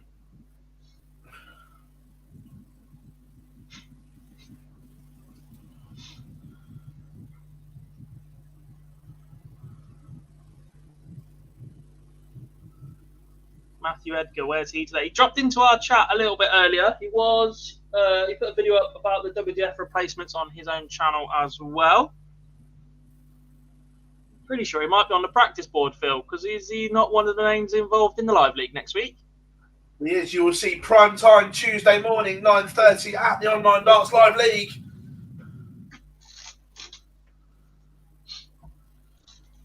I do quite like his new shirt. It just makes sense, doesn't it? Yeah. How would you have an away version of that, Phil? I'm curious, because you're a big supporter of home and away shirts for players, so they're not all wearing black and red up on stage. How would Matt Edgar have an away version of that shirt? Right. Let me get a picture up. Don't tell me you just make the rest of the background, because I mean this in the nicest way possible. But in terms of clothing, attire, black is incredibly more flattering than a white shirt. I've just seen the still of the Brighton goalkeeper annihilating Diaz. It's that ridiculous. Isn't it? UFC UFC That's assault. If I did that to someone in the street, I'd be getting locked up. Yeah, and Mike Dean just gone, no, absolutely fine because you scored. What an absolute joke. Right, so the away shirt. You were about to be wrong about. No. Right, the colours, the colour flash, you can keep the same. That's not a problem. But up the top, you can change the colour of the black quite easily. To what? Like another I said, white does not look good. Doesn't have to be white. It does. Semi-final number 1 underway. Lorraine Winstanley has won the bullseye again. She won the bullseye against Fallon Sherrick, and she wins the bullseye against Lisa Ashton. Yeah, but you're right. I am a massive advocate of feature game of this one on the screen.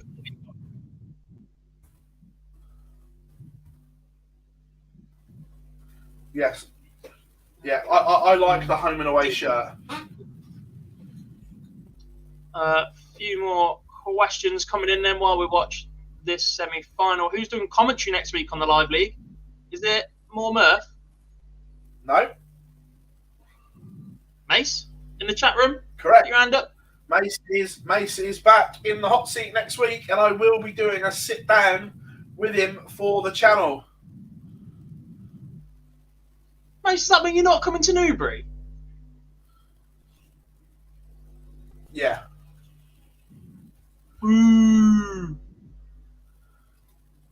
Yeah.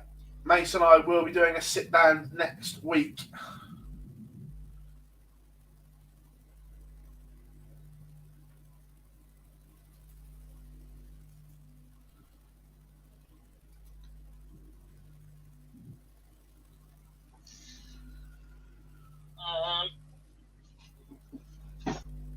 The shared nickname debate then, Phil. Leaky's asking about Whitlock and Osborne having the same nickname. Obviously, we've seen it with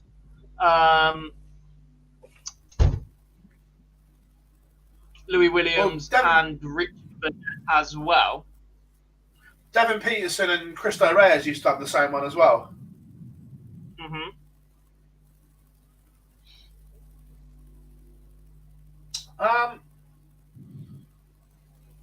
Where do I stand on the same nickname debate? Who should keep it? Yeah, look, I don't.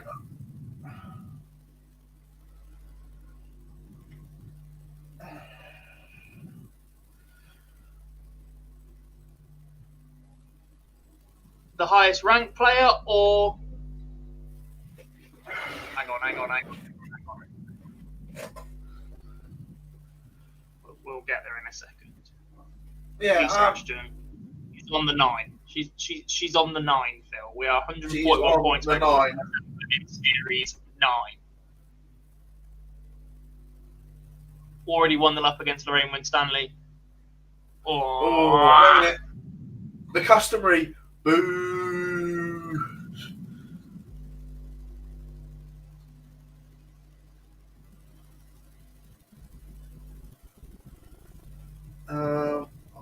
Read your question. I see Matthew Edgar is doing well on the Challenge Tour. It's not really a question, though, is it? It's a statement. The one before, where's Edgar today? I've already answered that one.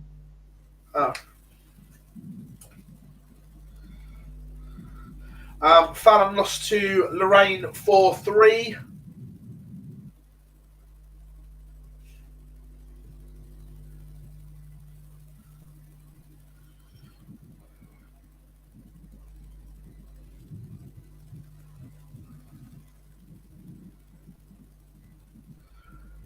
Are you on board with players shouldn't be allowed to say walk-on music as well, Gob? Yes. Yes, indeed. I'm just not sure who should get it. Ashton does go 2-0 up.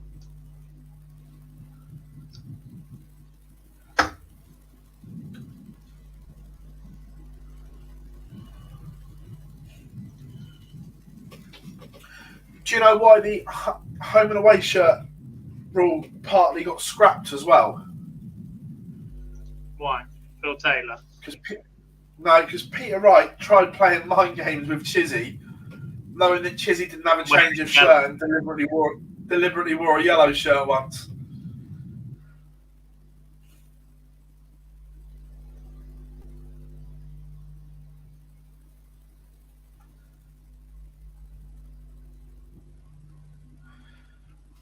Nick Fulwell's had a steady start to the year.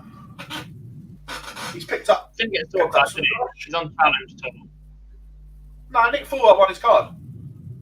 Did he? Yeah. My bad.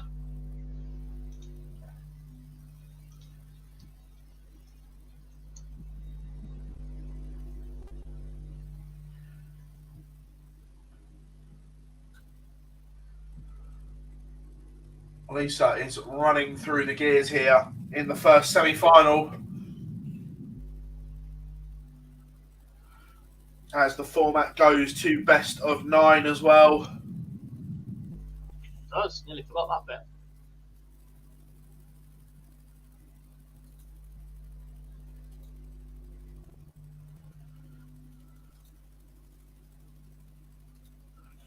Mate's out for his 3rd practice session a week this afternoon. Good to see you get back into it. Mates, if you do make it back,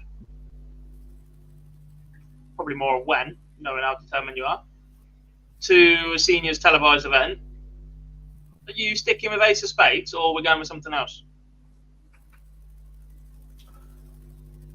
Rick Astley, never going to give you up. Just rickroll the entire venue.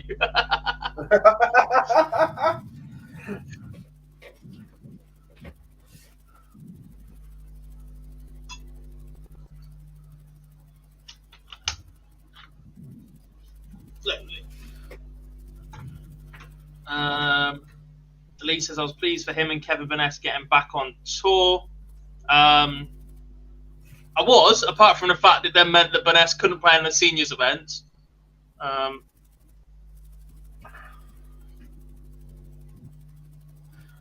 Yes, Do either of us here pick tomorrow. ourselves? Try to. Phil used to play half decent level 20 years ago when he was a kid. Yeah. Now just rock up every now and then on a Friday and throw distinctly less than average darts. Yeah.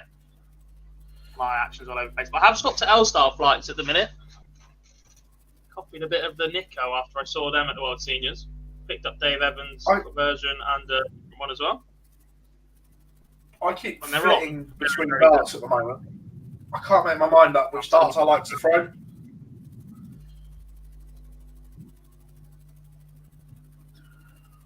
I'm still on the same barrel. Oh, crap.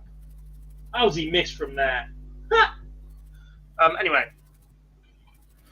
But yeah, we will be back tomorrow as always. Let's run through a few more questions. What's your favourite dart player nickname? I like Mark Frost. Frosty the Throwman is a fantastic nickname.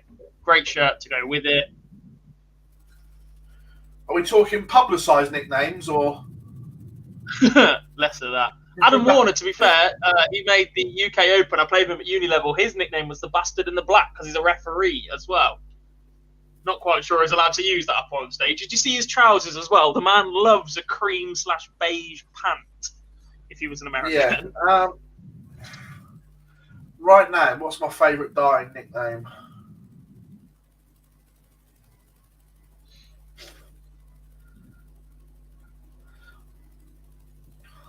I still like the Asset.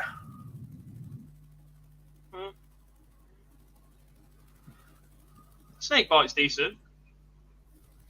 The fact he's made it into what it is as well, when it's basically an alcoholic beverage, in a sport where you're not allowed to drink in the public eye, to have created the persona that he has to go with it, I think is decent. Ice cold beverage is decent, yeah. I'll give you guys that one. When you say you're not allowed to drink in the public perception, just watch some post-match interviews. Yeah, I know.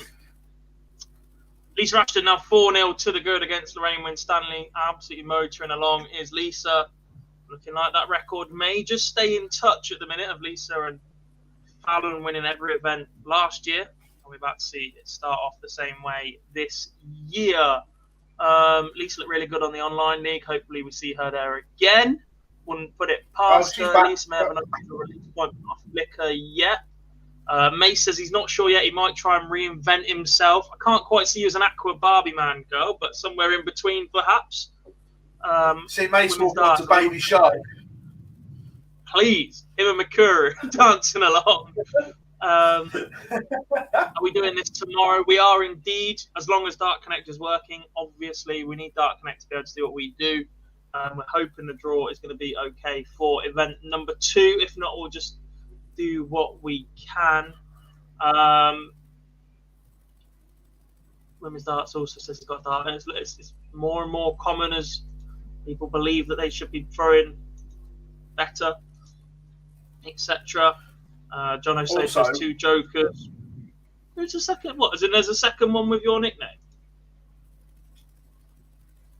Yeah, Or Jose Justicia.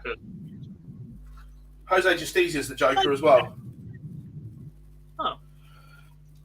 Also, Women's Dart says, what darts do you throw? At the moment, I'm flitting between the new Paul Nicholson dart and the Joe Cullen dart.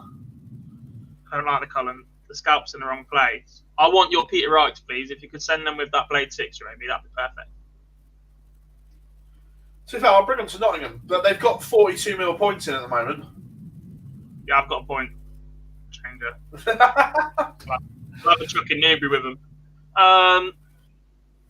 Afternoon, gents, from Joe. Good to see you, mate. People saying, I like the Golden Girls nickname. Obviously, History Maker is good, but it's irritating. He's living off that.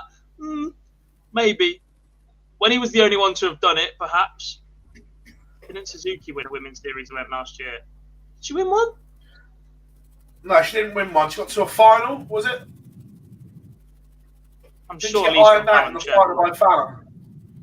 Yeah. I currently your- use Adrian Lewis Gen 2 darts, by the way. I've got 2 sets of them. I've got 8 barrels, actually, because I lost one and then was concerned about losing more. The draw is out on Dart Connect, Phil, in a fashion. So you have to go into the bracket and then view it board by board. So in between the next finals, I'll see if I can pick off any biggies board 1 looking pretty steady. What would your darting nickname be, Gob? I've already got one, haven't I?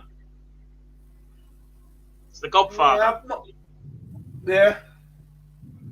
I already had I've got it designed and everything. I've got the.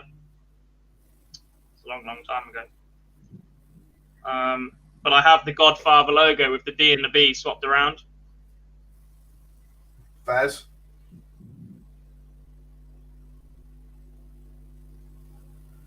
When your uni friends are graphic designers,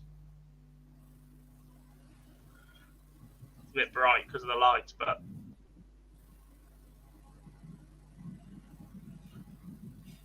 Mine And then my would playing be a shirts. choice. Oh, hang on. I'd Lisa either Ashford be- taking that dart leg 1-2-1 to win the match. Superb from the Lancashire Rose, who goes into yet another women's series final where she will play either Chloe O'Brien or Rhiannon Griffiths.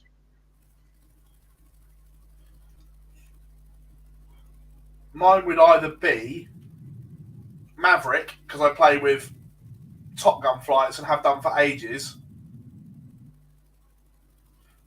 or the New Age Outlaw, because I would be the DRA's best mate. I would cause chaos if I was a pro. We already do. I'd be terrible. Oh,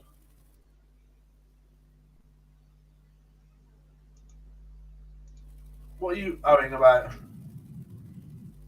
there's a name I've just seen. Unless it was on one of your boards. Bear with me a second. I've not seen that one. That's a horrible part of the draw. Natalie Gilbert plays Gran O'Sullivan round 1, and then Ros Bulmer sat waiting for them. Phil, it's happened again. They're in the same half again. They are. Trina Gulliver, Someone not Katie read the memo? Sheldon, Christy Manley, Aileen de Graaf are all on the same board.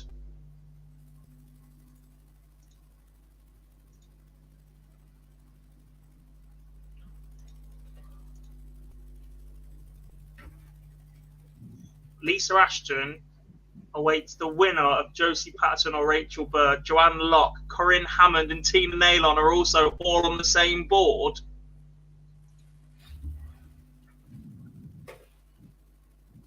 They're on adjacent boards. They're on 12 and 13. That'd be a quarterfinal, wouldn't it? Just.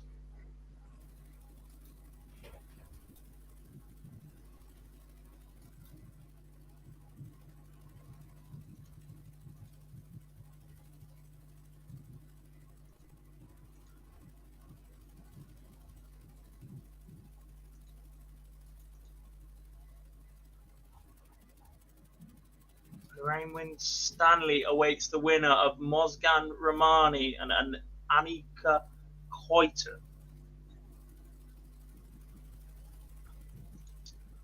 Where's it gone?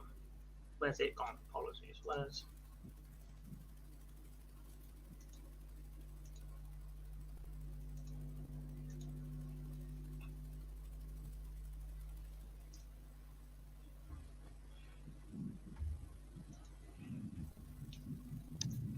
It's on Dark Connect.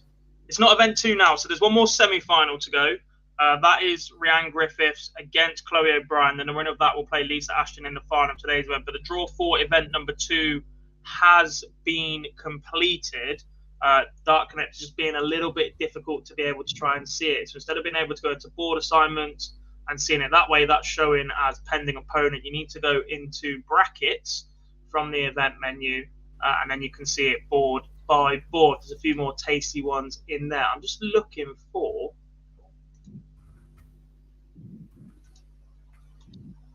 Yeah, there's a player in Event 2, Phil, that wasn't in Event 1.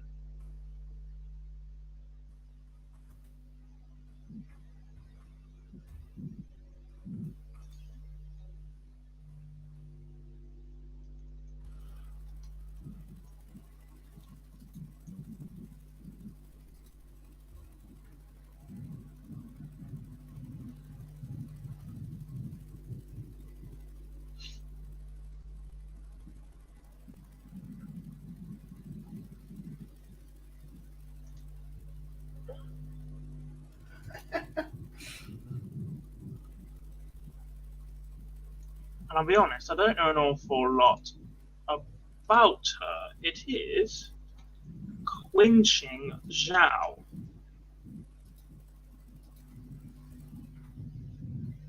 I've typed it as well so that I don't get anybody in trouble, but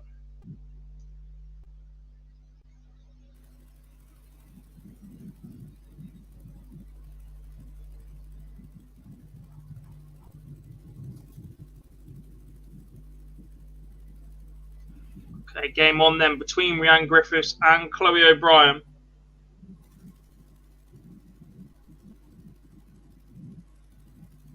Did Rob Cross have his nickname before he beat Phil? Possibly, but only just. I think it was given to him that year. Yeah, when he signed with Target, it was a poll, I think, they did on social media.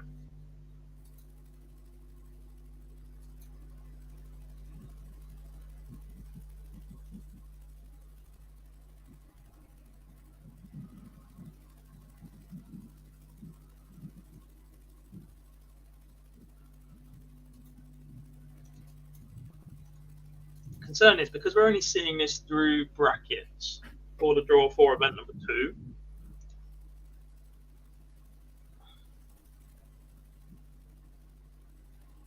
That we might not be able to get results and scores as they come in.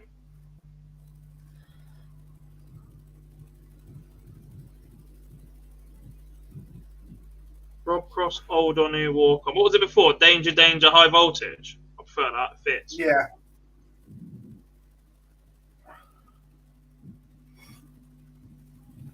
I'm not sure if people are aware of this, but the players don't actually get final say on their walk-on songs.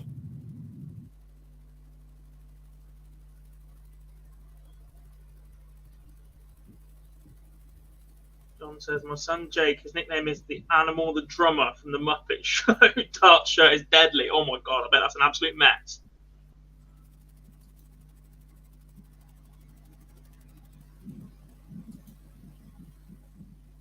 Jamie, who thinks Callum Riggs is going to win something this year? Not the minute.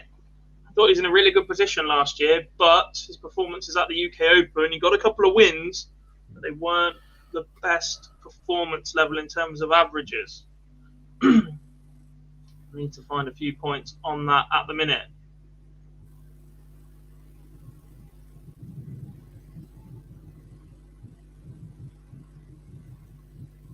That's steady action from Chloe O'Brien. A little bit quick, starting to edge forward a little bit, but didn't Ricky use the baby shark? Yeah, Ricky Evans used pretty much everything you'd find at a 4-year-old's birthday party, to be honest.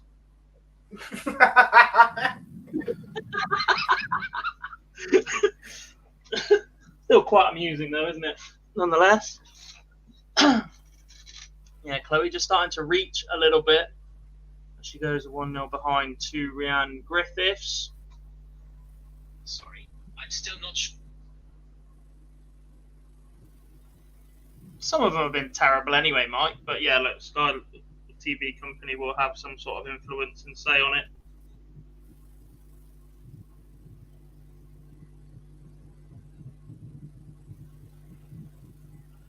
What's Dan doing up there?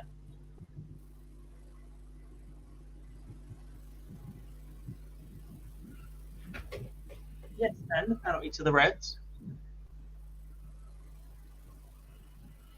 When was that? No, I don't know. Momo Zhu. I'll be honest. Zal Zhu. Sorry. First time what would really our seeing We answer this a lot, Phil. What would yours be again? PJ and Duncan. Let's get ready to rumble. please.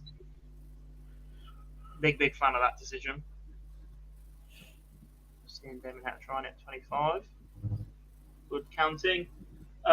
With my nickname, it probably should be the Godfather theme tune, but it doesn't quite fit. It's a bit slow. So it would actually be 5, Everybody Get Up, because it's got an awesome little drum drop at the start, a little bit entertaining, get people sing along.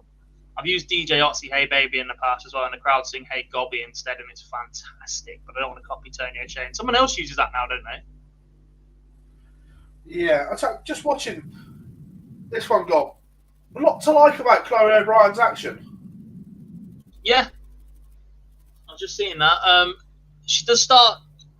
It's a bit Michael Smith at times. Yeah. There's definitely an urgency to just get to the board a little bit. But if she can stay still,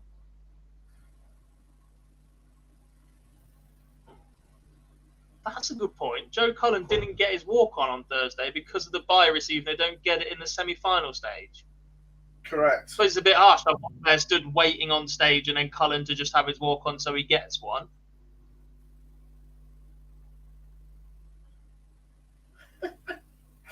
I love it when people unfollow you on Twitter because they don't like your opinion. I don't like your opinion, but I still follow you because I sort of have to. So, have you seen the one I put in the group? Yeah. What was that? Alison Becker, what is he doing? Oh, that's great goalkeeping. His feet are out, but his hands aren't. Superb. Crazy Brazilian. Yeah. Cool. Have you seen the picture I put in the WhatsApp chat? Yeah, just a little bit. Which one? In the black one? No, the other one. Oh. The fuck? Sorry.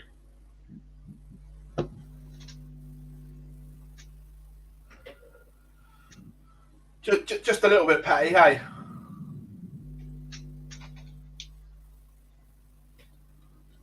He's never been a man to mince his words, has he?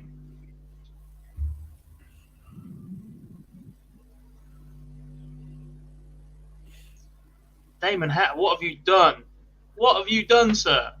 From 5-3 behind, finds himself on 65 after 9. Martin Lukeman's just left 8 after 12. Went for the ball first start, doesn't get it, then misses the big number. Went single 20, wanted 13 for double 16, hit the 6, and now gives Lukeman the chance for 3 in hand at double 4 to complete the victory. And Martin Lukeman does indeed get over the line. It's in some form right now. Hang on, 108 average plays 104 average. Yeah, great game.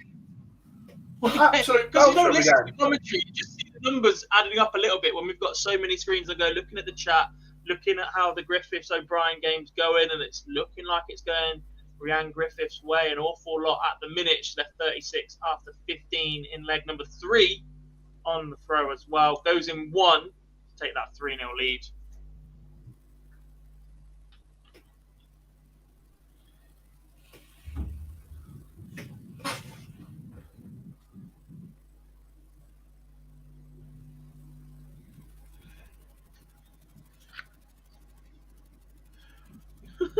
That Martin Lukeman is making a real run of things this season. It really is.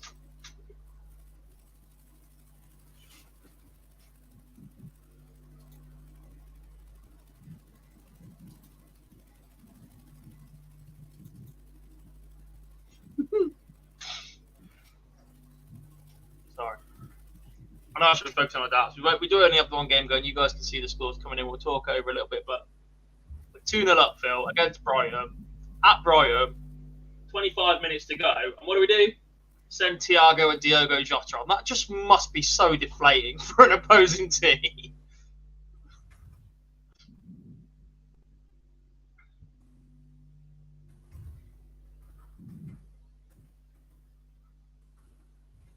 No wonder you'll cry whenever 5 subs gets brought up. To be fair, I don't like this 5. This 5 sub thing needs to stop.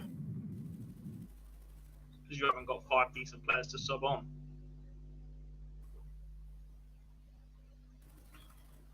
Yeah.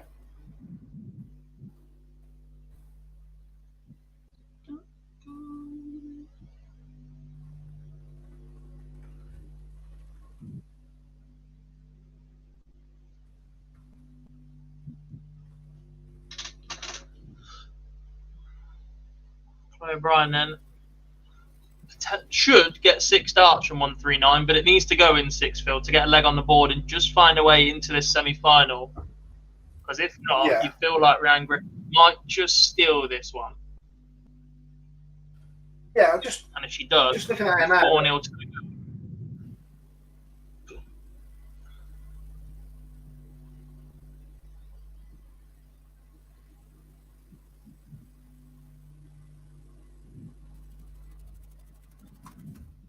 Pressure doesn't come massively, just a 60 from Rianne, then 52 from Chloe. 4-3-1, 12 tops or 20 double 16 goes, and she's into this semi-final. Needs to find a break though.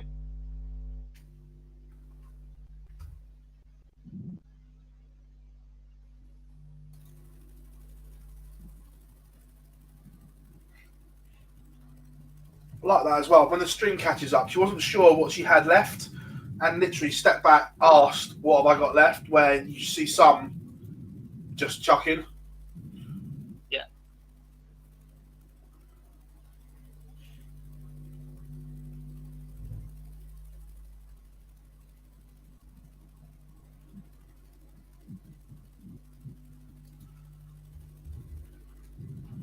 She has a leg on the board as well. Big, just relax now. You're not going to get whitewashed. Yeah, I've sent a couple of messages to people that I've seen playing today, just that I know are better than what they are. Just to ease into the games, focus on the big 20s, forget about Dark Connect or cameras if they're on a streaming board, etc., and just play their game.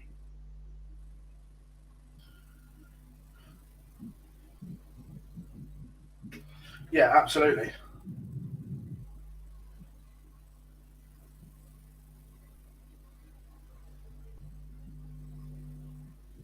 Not a lot wrong with Ryan Griffith's action, by the way. No, I like it. Nice pace to it.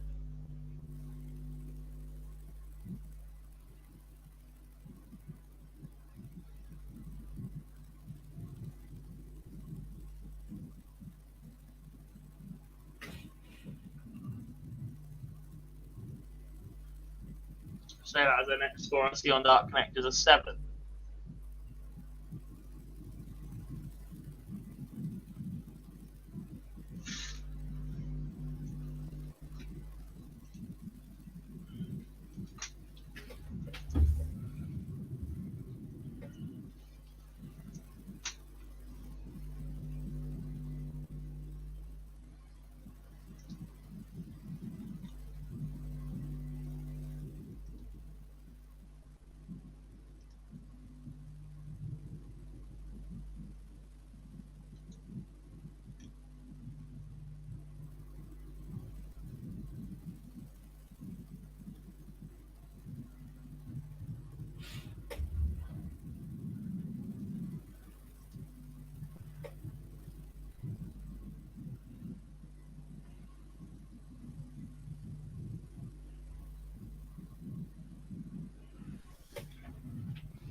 Yeah, people asking how old Chloe is. I'm seeing an article from 2017 when she was 14.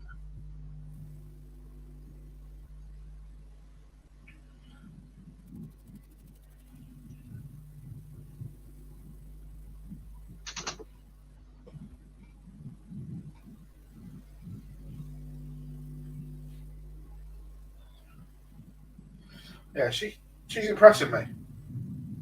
Mm-hmm. Still a 74 average in this. It feels like she's not quite been at that level in this match.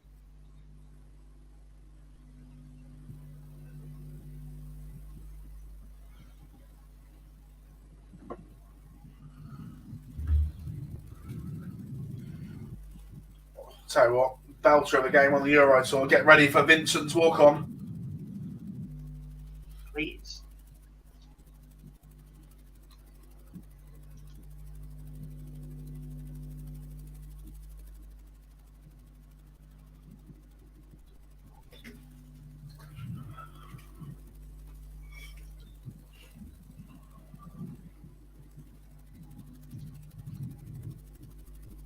And Griffiths does move 4-2 to the good. Finds herself just one away from that matchup with Lisa Ashton in event number 1's final.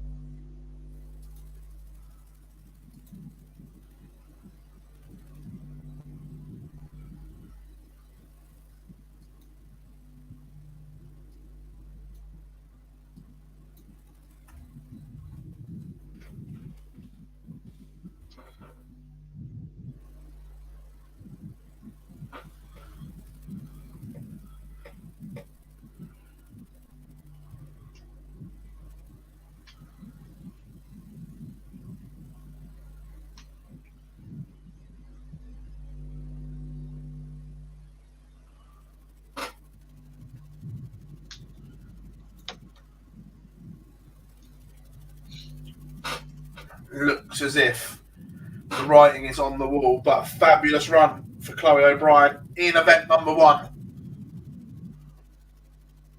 Has been indeed. Let's have a look who she's got later on as well. Got to find her now. Oh, Mike, if that's correct, that's unbelievable news.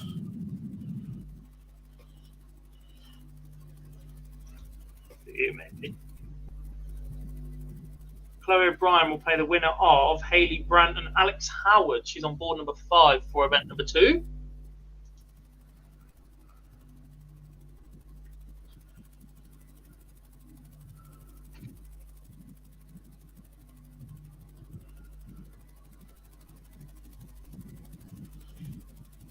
Chloe is 19. Thank you, Stephen.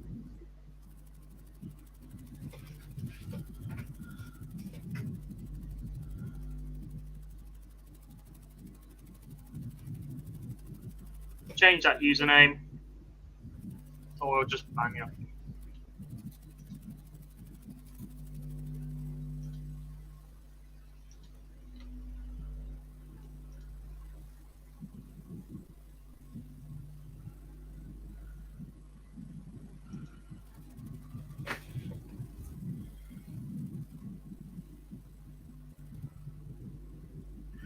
Shawnee Mack into the last 8 in Budapest. Nice, well done, Shawnee Mack.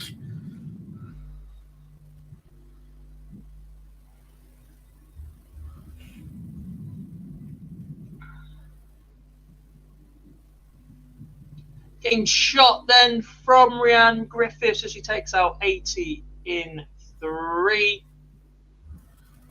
Good run today from Chloe O'Brien, but it comes to an end at the semi-final stage. And Rhiann Griffiths will have about 3 to 5 minutes before she's straight back on again in the final against Lisa Ashton, who is bidding to keep up a run of what? This will be the 13th event in a row, won by Fallon or Lisa, maybe even more. What was that? 12 last year. How many was that a year before? Who won the last one? Let's have a quick look at the 2020.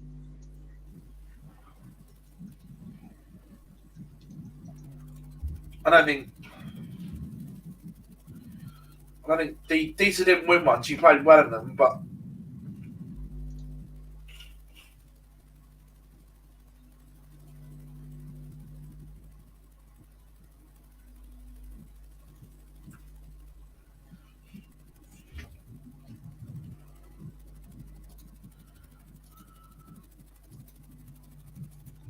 You can find that rankings anywhere. You're very much mistaken.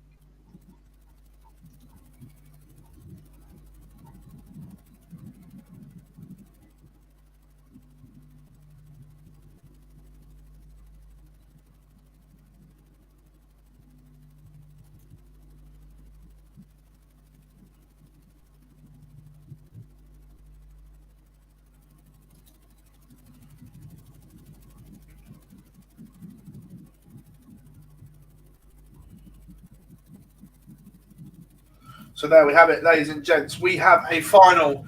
It will be Lisa Ashton against Leanne Griffiths. Can't wait for this one. Also, event number 2. That if it's anything to go off last year, the turnaround will be very quick. It was literally on and off again.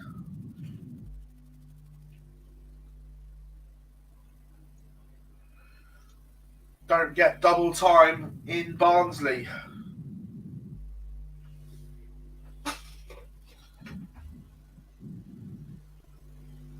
Oh, Vincent looks happy at the top of his walk-on.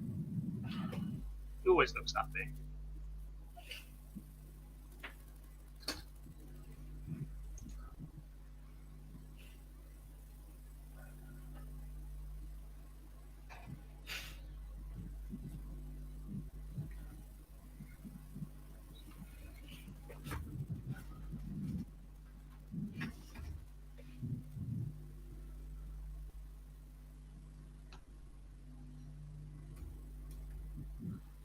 Oh, Suzuki won the last event of the Women's Series last year. She did beat Lisa in the final.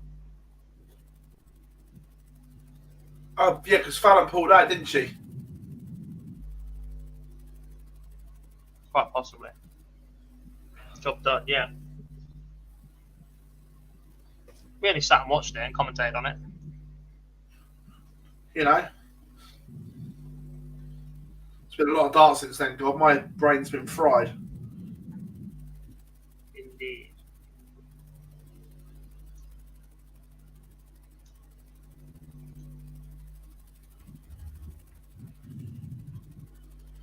Whilst this one's warming up on the Euro Tour, we have heavy metal Ryan Searle playing Vincent van der Voort, George Noble refereeing. You all know what to do.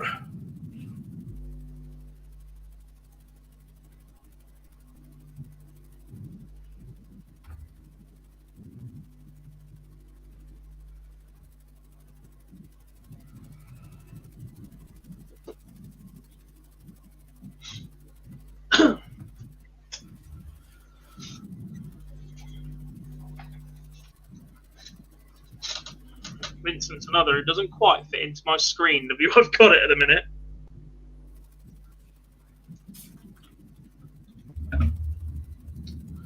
So yeah, when Vincent's on at the moment, he is absolutely on. Mm-hmm.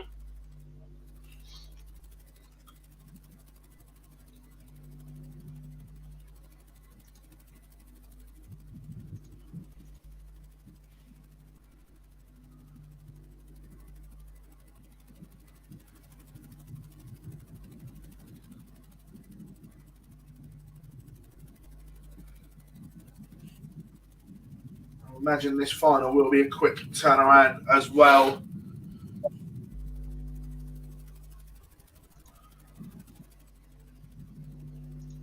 Shouldn't is warming up, but also that just means the referee's tapped the iPad. The fact that the referee is in the booth is a good thing. Yes.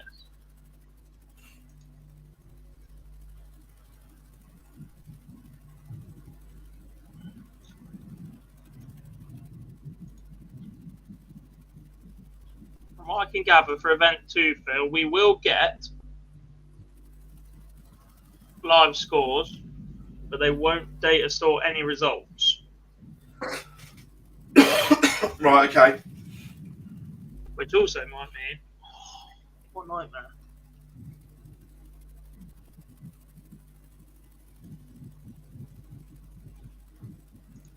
If we don't get this in board call view, it becomes incredibly difficult to keep track of boards per person.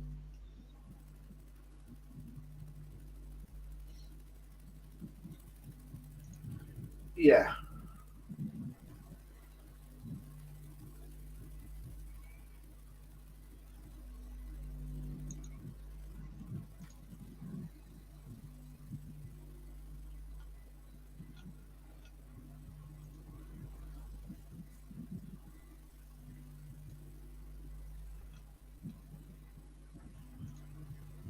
We'll work it out though, folks. We won't let you down.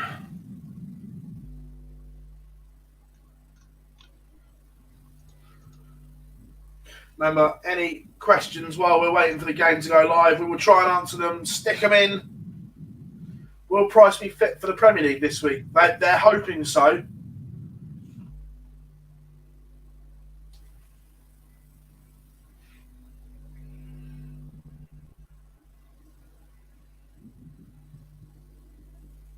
More pay, you filthy.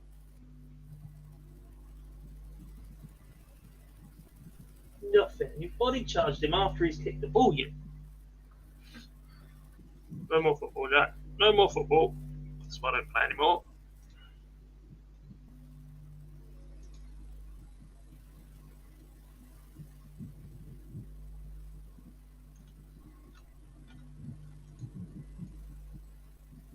Normally, at this point, Phil, what we do is we give people a rundown of how the players got here, but my memory's not that great for the last 3 rounds.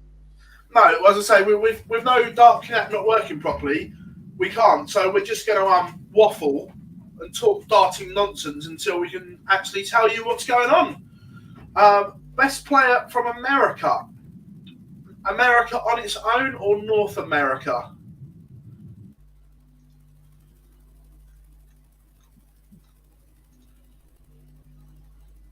An all-time or currently?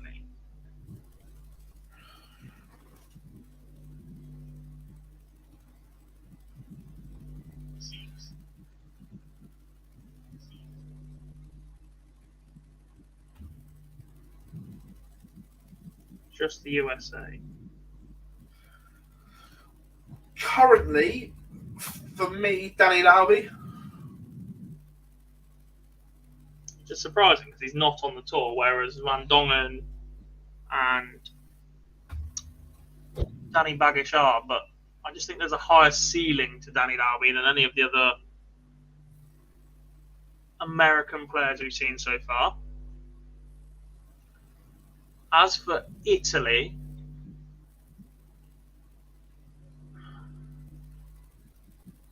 Daniele Petri or Petroni? Yeah. I was really big on Sergio Crasso last year, but he hasn't really backed it up in the last 18 months. We've seen glimpses, but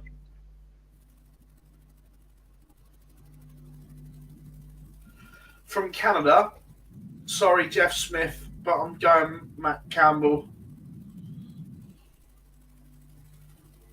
Currently. Oh, finals underway, Gob.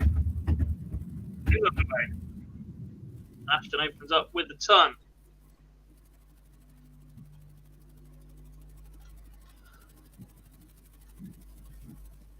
I feel like the first couple of legs here is crucial for Rianne. If she can stick with Lisa's scoring, then she'll be absolutely fine.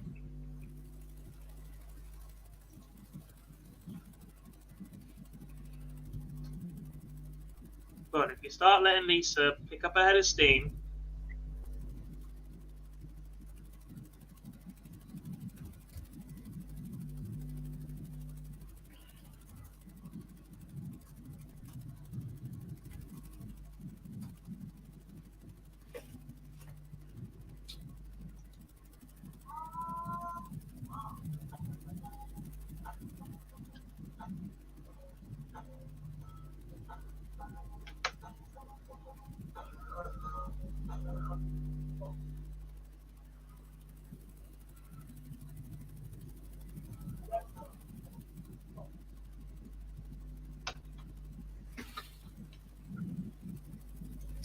The young man Sebastian Belowetsky.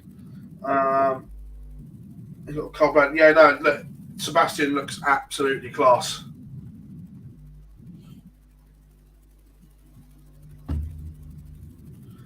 Big fan of his. indeed, I was going to say an outside chance of an early break for Rianne Griffiths. Can't take the 161. Lisa Ashton finding the 140 from 180 to leave tops. No scoring, and here we go. Here's that chance for Rianne.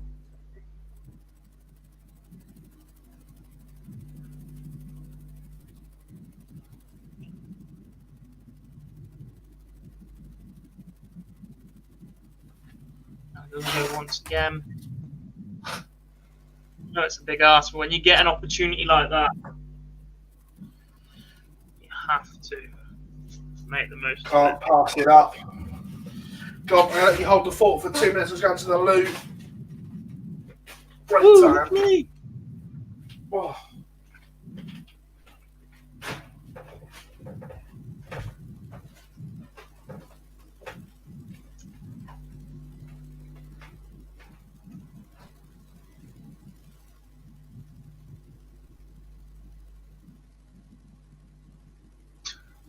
Flattering it about.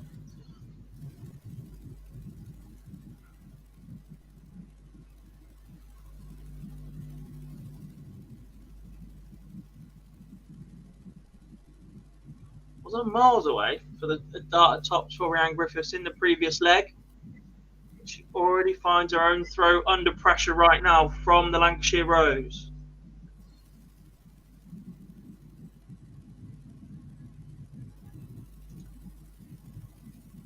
Especially with that turn from Lisa, steals the darts in leg 2.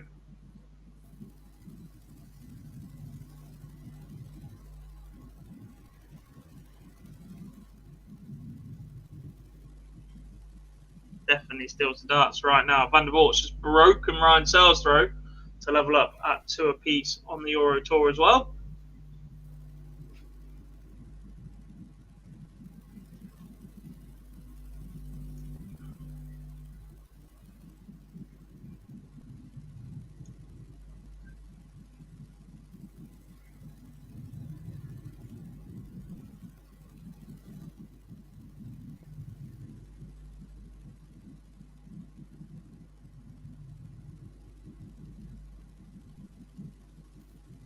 And again, Griffiths resigned to an attempt at a long one. It was 161 the leg before. It was 160 this time.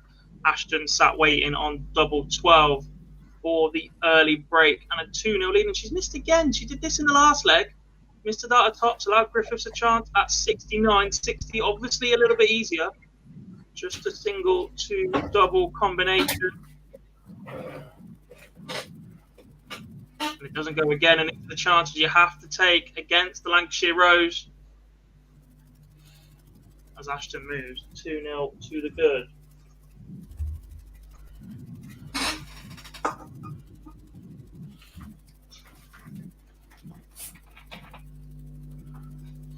Daniel says, how's Searle getting on? He's 2 apiece. Randomly left. Randomly leaves double 19. Ryan Searle. Yeah, he missed a dart at ball. Is that what it was? 12. Yeah, it's so lazy though. There's no real snap to the action of Ryan Searle, is there? And then he leaves double 1 if Vincent can't take this out. Not sure on that one. Ooh. Oh, we get a celebration from Vinny. Letting him know.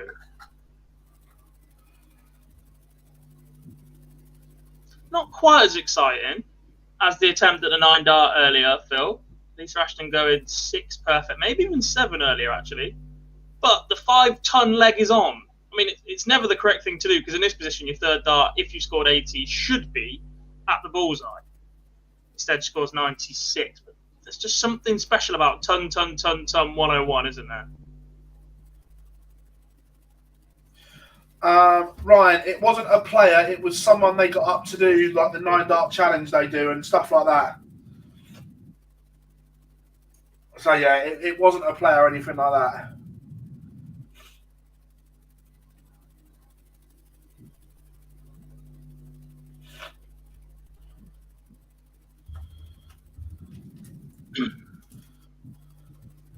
Ashton, dart away from 3-0 already. In the race to 5. Kings at 3rd dart. And is looking very good. Women's darts says, do you have any darts memorabilia? A little. Not as much as I'd like. Phil's collection's a bit nicer than mine. I'm a little bit envious.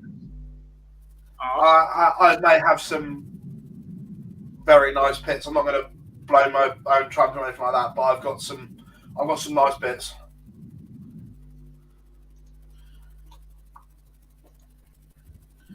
One of them, Gob tried to steal once. Only been to your house once. Yeah. Would you notice if I walked out with this? Put it under my t-shirt.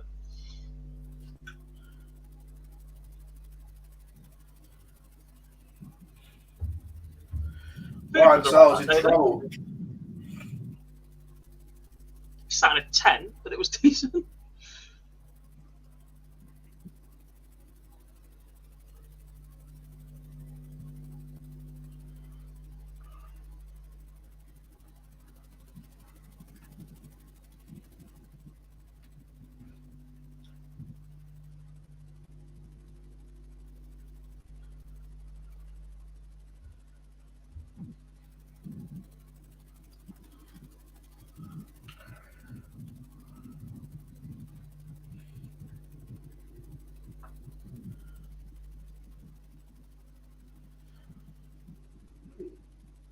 Is Ryan Searle just feeling the weight of expectation a little bit, Gob?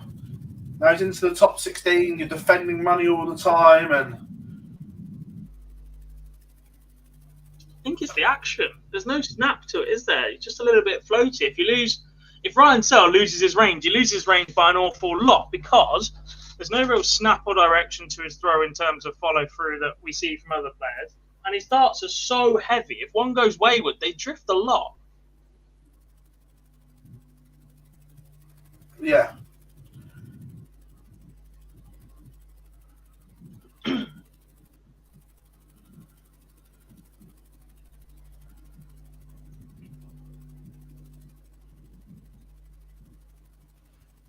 It's got some Trini Gulliver sign stuff, decent. I wish I'd got a little bit from Circus Tavern, I can't lie. I did get a cheeky couple of photos. Bill Taylor, John Gwynn, Alan Chamberlain.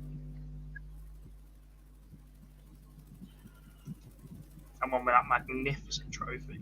Unbelievable. I got quite a good one from the seniors. I got a programme signed by Dennis Priestley. Check you out.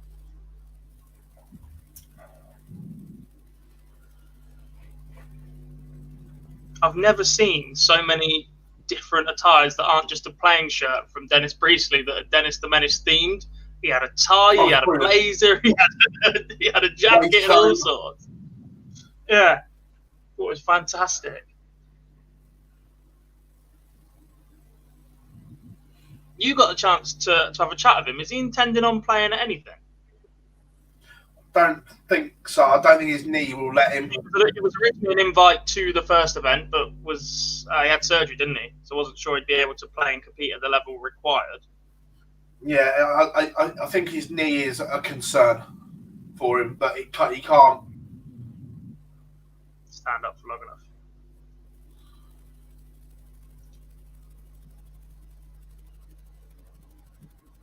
Trina throughout the seniors looked really good, to be honest. She was just handed an absolute stinker of a draw.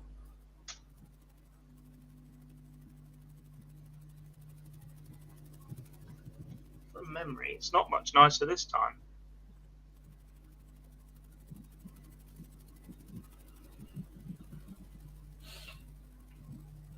It's the winner of Terry Jenkins or the Order of Merit Leader qualifier.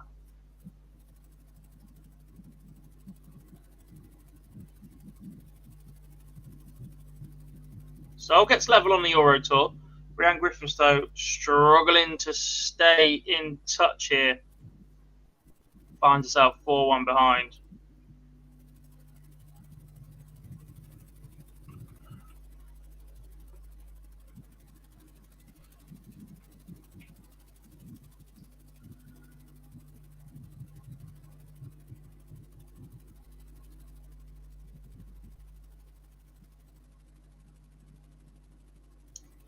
We spoke about the investigation into the Josh Taylor result earlier. Mike Dean needs to be investigated for leaving Sanchez on the pitch.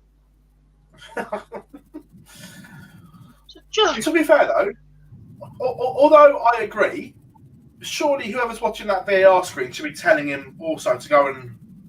Oh yeah, even more so. Like, what are you doing? Ryan Griffiths. Oh look, ton 80, and then just a 26 allows Lisa back into this leg. Into the leg. She's done ton 40 ton anyway, but a ton leaves her first to a finish. A ton or more from Rianne makes her favourite for this leg still. 60 isn't quite enough, and now Lisa, look, you expect 6 darts from here. May not need it. Will definitely need it now if given the opportunity. I said Vincent was in trouble. I'm sorry, Vincent was closing in. Ryan Searle's about to win. Has won 3 legs on the spin to now lead 5-4.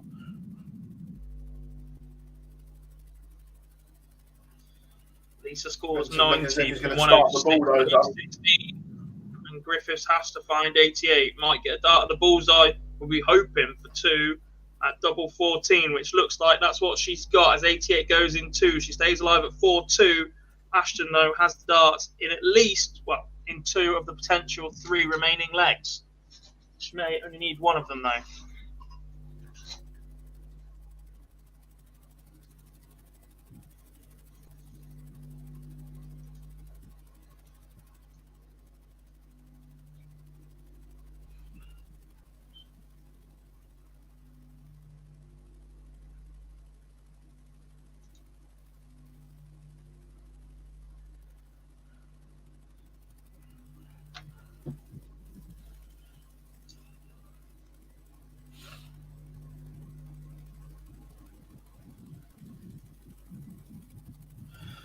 Yes, Lee, it was injury related. He had a shoulder issue. Pretty late on as well, I think.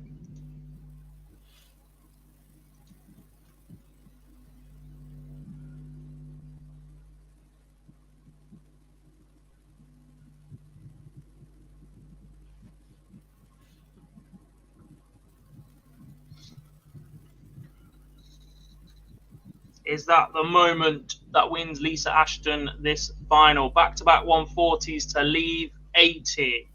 Ryan Griffiths, 250. Finds a ton to leave 150. But it would be some ask to take this out if she gets an opportunity. Take it out, though, is what Ryan Searle just done. 4 legs on the spin. Beats Vincent van der Voort from 4-2 behind. And we see a little bit of a celebration from Ryan Searle. It's rare, but we've got one. We have indeed. Griffiths does get the chance at the 150. This would be special.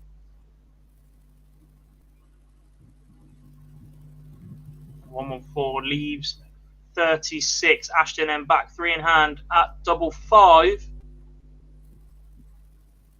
And she's busted it.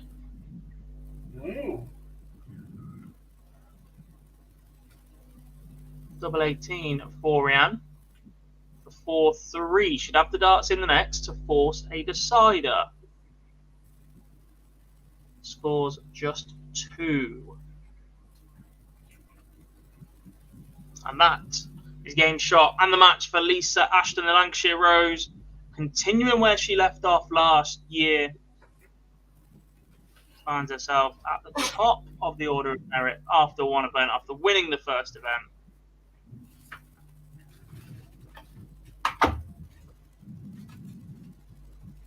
She beats Ryan Griffiths 5-2.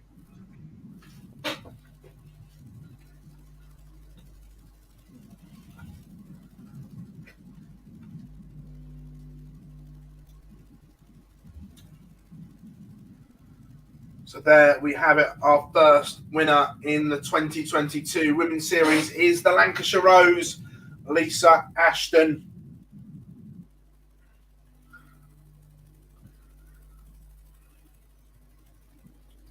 Few updates from the Isle of Man field. Dita Hedman just won in the last 32. She's won 4-3 against Emma Barlow. Jo Clements, she's not here. Obviously, she's in Isle of Man. She's won 4-1 against Angela McDonald. Suzanne Smith still going. She's 4-1 up on Janine Housel. And Bo Greaves is still in contention as well. If her and Dita are in opposite halves of the draw, all 3 ladies singles events would be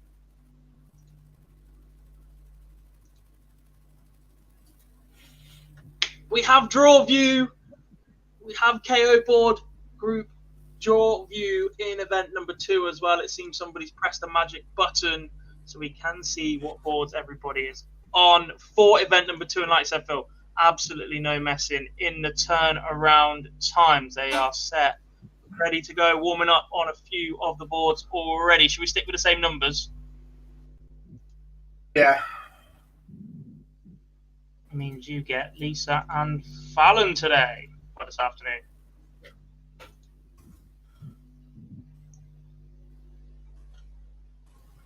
Take a while to settle these back up. Fortunately, I didn't close them all in the end, although I should have, and then just duplicated the screens.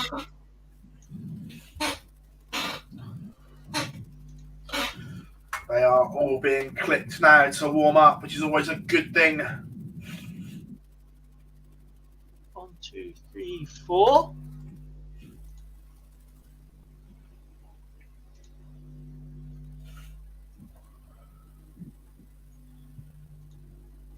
Honestly, board call view, by the way, is ridiculously good. The home screen is okay, but it's so difficult to follow along. If you go onto board calls and then KO board groups, that's lovely to follow. You have to do a bit more scrolling. You can't see all the live games at once. That's what I mean. You just can't get it all into one screen is the issue. Yeah. I mean, I've got a vertical screen here, so I can see all 8 boards that I need to at once. Yeah. It's lovely. I've also got the chat room on this screen too. So here we go. Games are warming up, and I expect the first scores to come through at any minute as well. As Alan Suter is walking on with his tartan trousers in hand.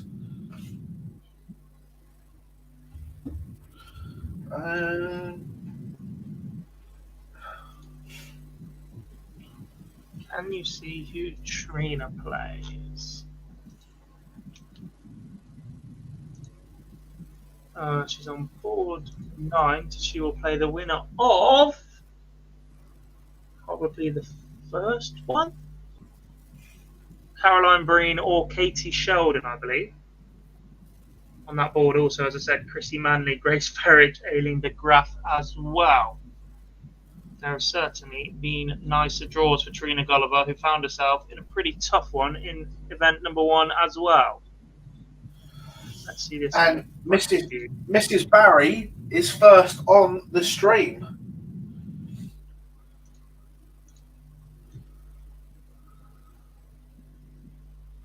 Can you message Mr. Barry and find out how to pronounce her surname, please? Yeah, Trina Gulliver, Caroline Breen, and Katie Sheldon.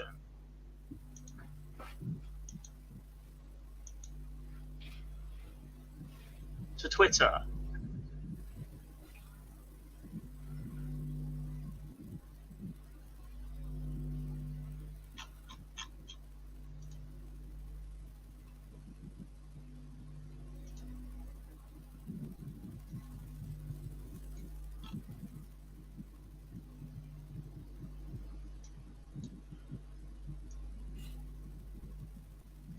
So here we go. Well, let's get ready. We know the stream game. All the other games are warming up.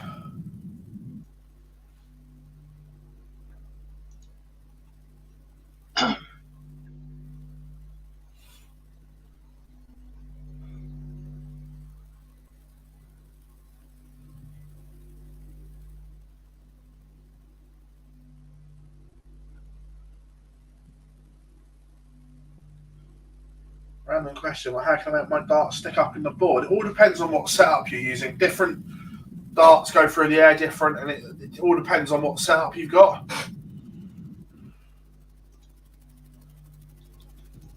Flights are a big part of that, and grip is the other part of that.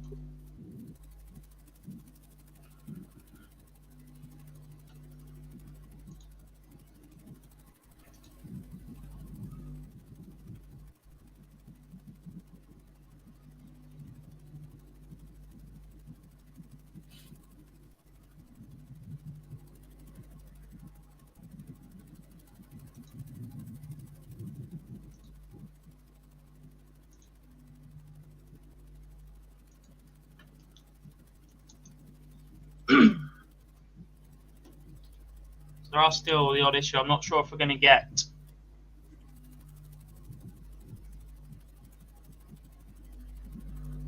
Due to technical issues beyond our control, live scoreboards remain available, but match results after the top 32 will be posted later today. So I think what that means is when they start swapping boards to condense the venue, because obviously you'll bring players across, they're going to have an issue. Up until that point, we should be okay. If it stays on one board, they just keep running the same iPad, should be fine. Yeah, it's at that point it all goes south.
Yes, Daniel, there's a few coming up. One with Chris Murphy, one with Raymond van Barneveld.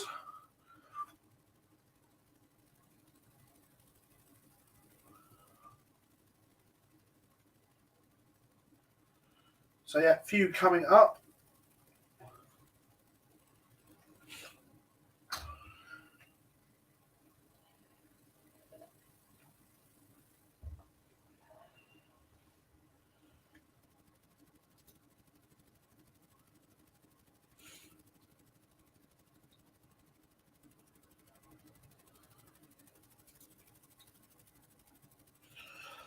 Ian McCurry hasn't come over.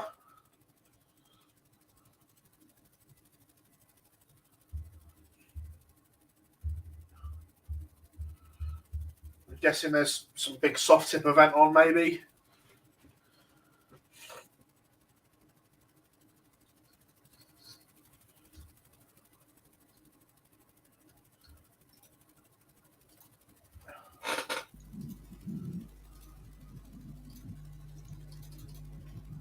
The cost isn't cheap either.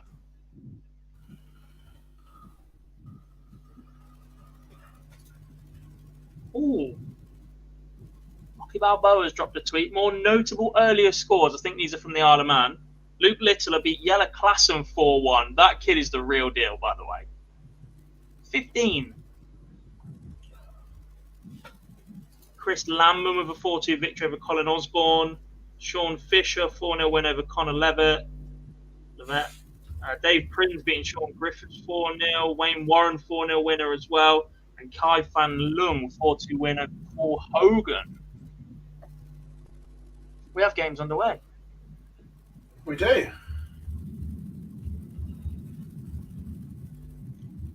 The one game on board I'm not updated was the one I was using for the final. Game on the streaming board.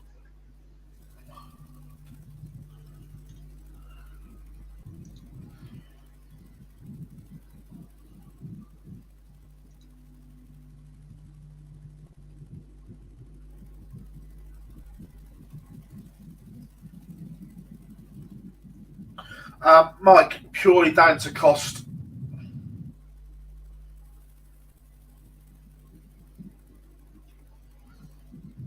And streaming. They're not. You can put the cameras that you want in there, but to live stream 16 without the internet would have to be ridiculous. Yeah, the internet bandwidth would be horrific. Whoa, that was a mistake. What? Referee should know better. pulling up on the stream, they left the dart in. Why is that dart still in the board? That's what I mean. It's a lovely action. What, Mrs. Barry? Barbara Hospoderska is how I'm pronouncing it. I'm just going Mrs. Barry. No, Hospoderska.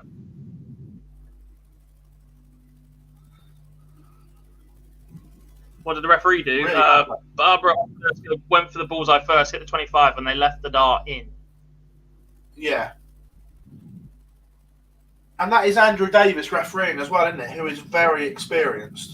Very experienced in comparison to some others that it could have been, yeah.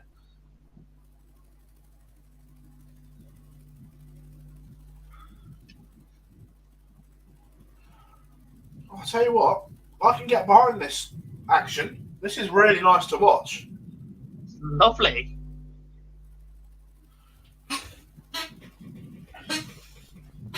Without the set, it's a little bit Danny Nopper, I think. Yeah. With the little bit of the lean, not too much. Kind of spins it very into her hand. solid base, but the pullback, etc.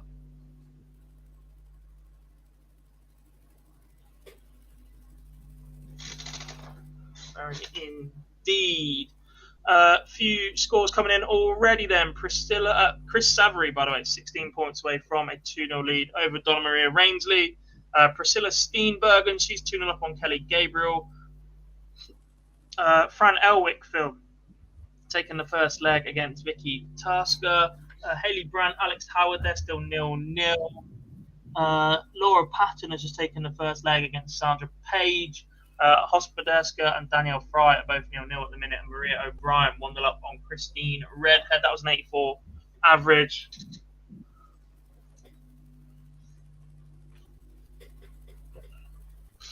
Yeah, the problem is, Mike, is most venues don't have the capability to run that kind of bandwidth. You need to stream 4 boards.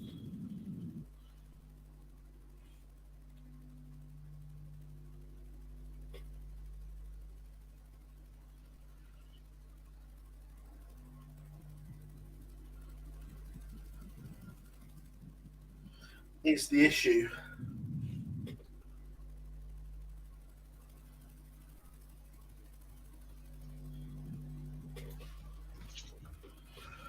Josie Patterson, Fallon Sherrock all underway. Maria O'Brien as well, 2 to the good.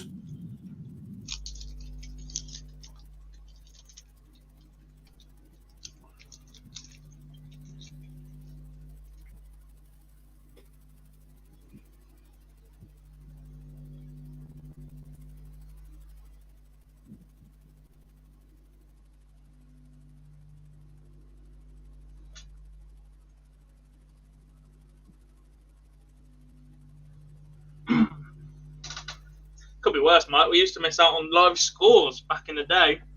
We just get a result. Yeah. Kyle Anderson's world record average is unofficial because it didn't have one of the 6 or 7 laptops dotted around behind a board. You got a random selection back then of markers sat behind typing the scores in as they went in.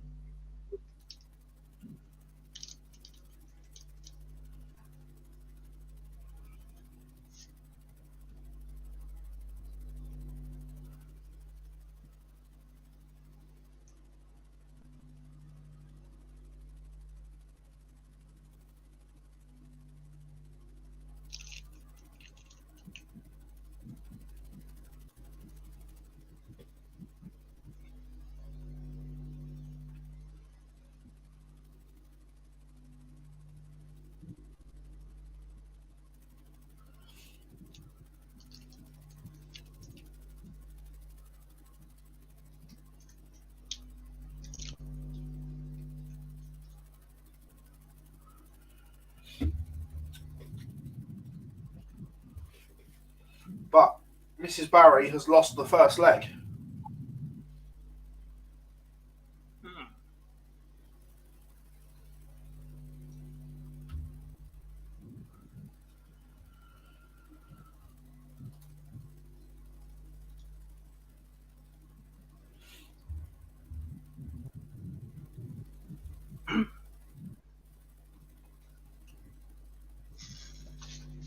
fresh in now.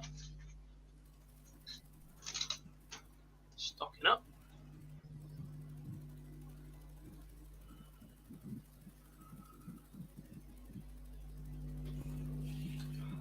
And a quick whiz round once again. Fran Elwick 2-0 up, Bill. Yeah. Again, a massive learning experience for her. She plays County B. I've played with her a lot when she used to live around my way. She can play, but never done anything like this before. So it was like, look, just go and get experience. Just go and do it.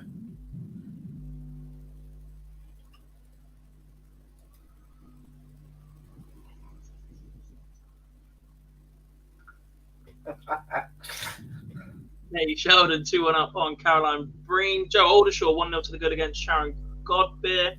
Felicia Blade 2-0 up. Phil, that's the featured game at the minute. Rachel Bird 2-0 up on Josie Patterson. That's a stinker of a board that also includes Corinne Hammond, Tina Naylon, Lisa Ashton, and Joanne Locke. Yeah, that's not a nice one. No, Fallon 1-0 up on Jan Robbins. Tracy North has taken a 2-1 lead on Rebecca Hoyland. Leanne Topper 1-0 up on Tammy McKenzie.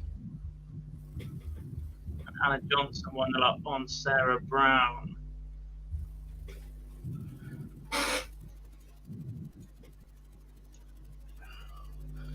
Fallon's twin sister doing the business at the moment.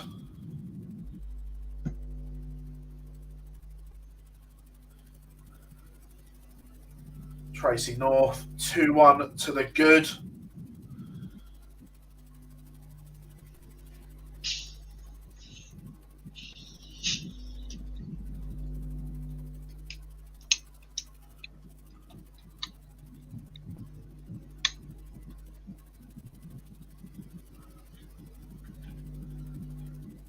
Just watching Suits as well on the other stream. God, never really realised it before. His set point is a long way forward, and the pullback is it's a long backswing.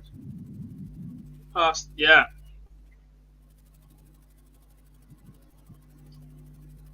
Extenuated action, we could say.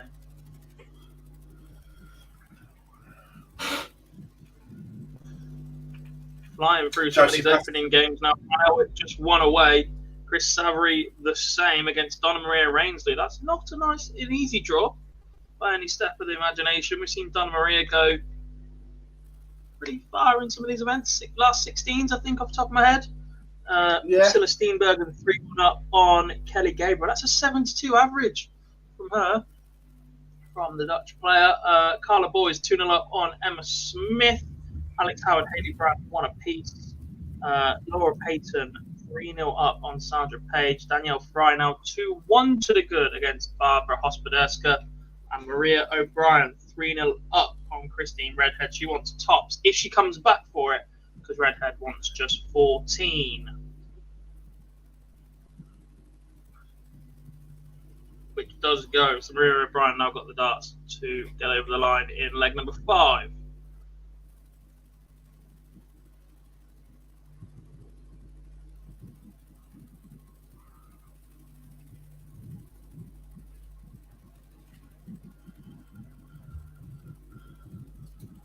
No, Laura Patton, double T.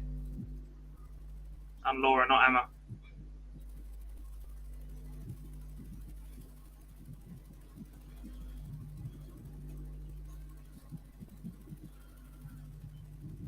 Chris Savary, pretty sure, is the first player into the next round that's played in the 1-8.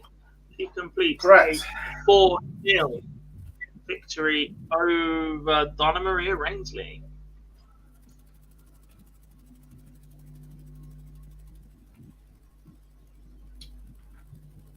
And Fran Elwick follows her in pretty sharp fashion. She was 4-0 over Vicky Tasker. And Priscilla Steenbergen wraps up a 4-1 victory over Kelly Gabriel as well.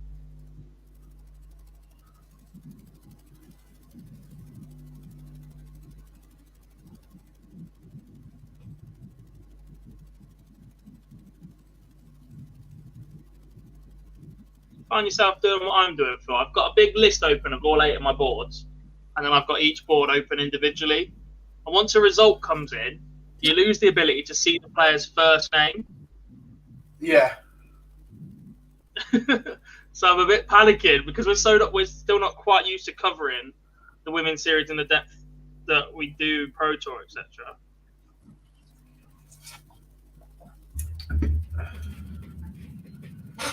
The All-Irish affair is 2-2. Caroline Breen against Katie Sheldon.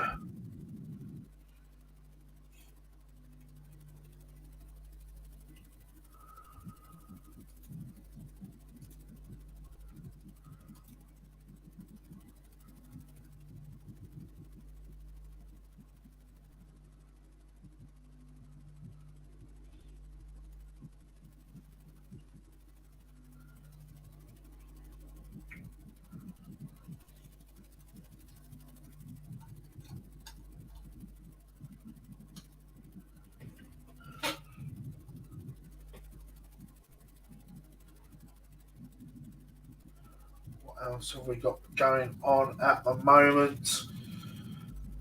Anna Johnson 2-0 up on Sarah Brown on board 16.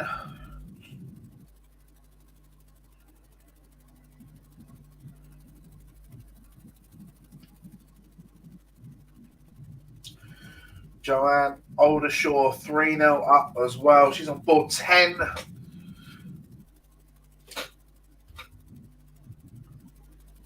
Yes, then, Joe.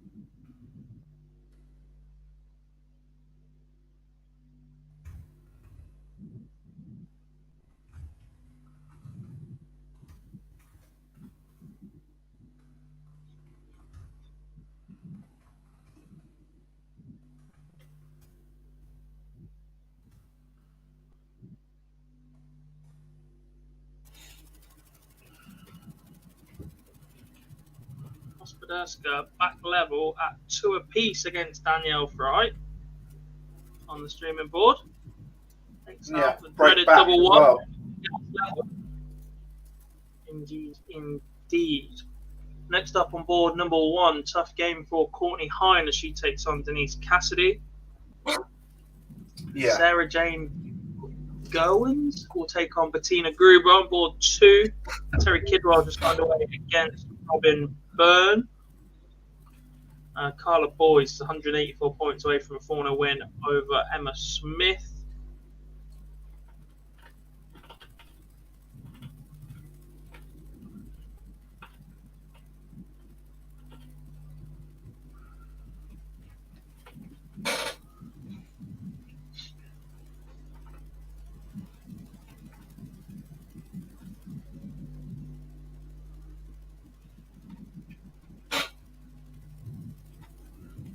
Dimitri Vandenberg's 5-3 up on Alan Soot on the Orator as well.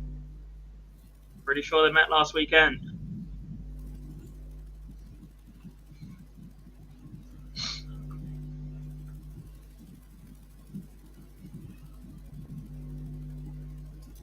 Another of the Derbyshire troop in the featured game, Rosemore.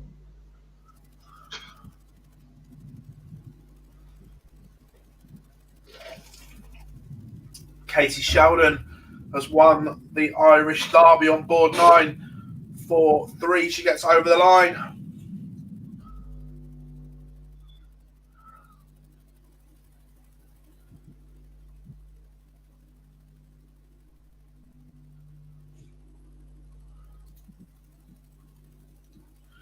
Remember, anyone come and jump into the chat room, come and say hi if you are about.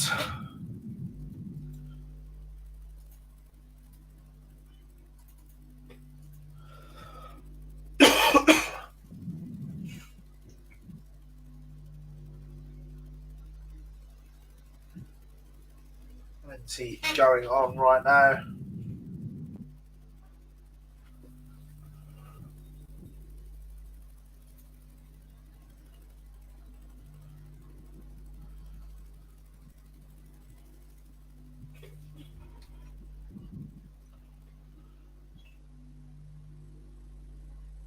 As Barbara hits the front for the first time. 3 on the spin.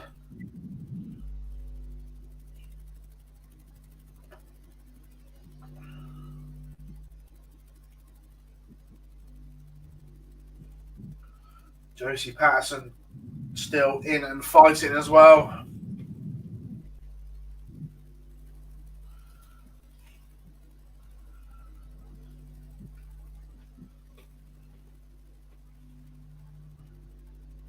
One 1-3-5 checkout from Alan Suter to get himself back to 5-4. Suit's not done yet.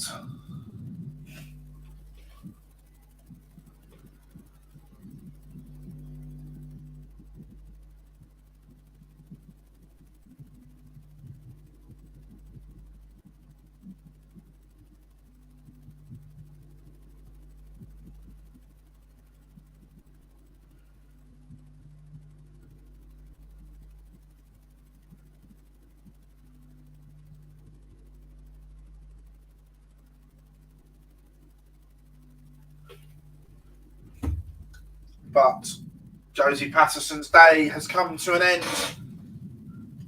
Beaten 4-2 in the end by Rachel Bird. Good, tidy enough game.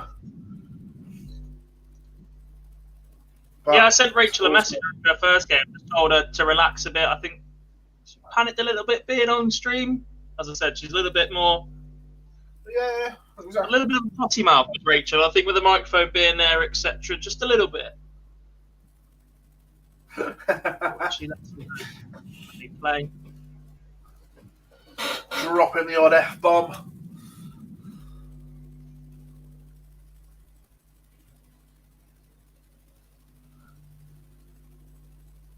Oh.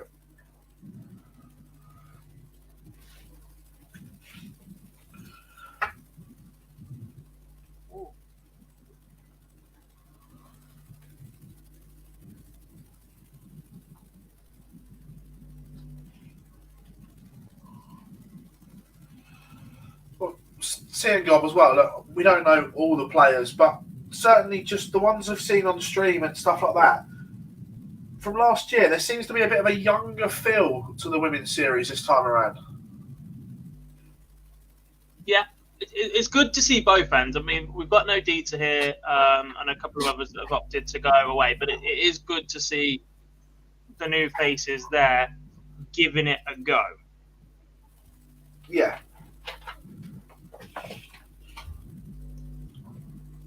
Because ultimately, look, you've got the JDC, you've got Girls Youth County, etc.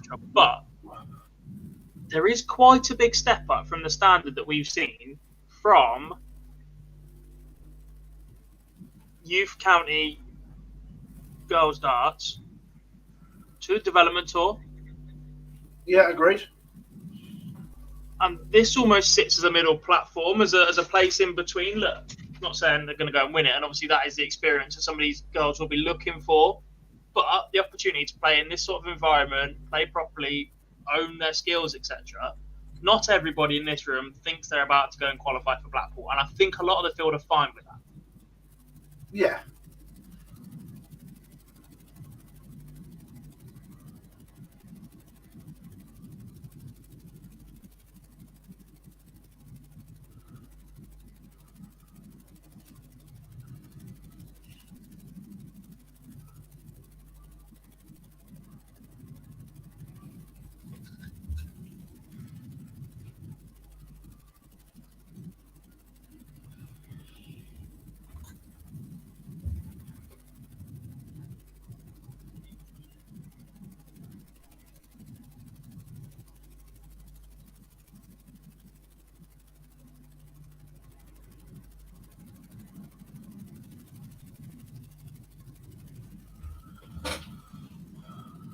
Unfortunately, Barbara has gone.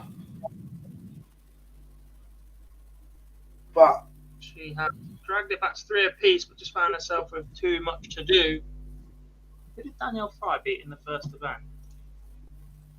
to be fair, look, Danielle Fry's action is not conventional, but it works for her.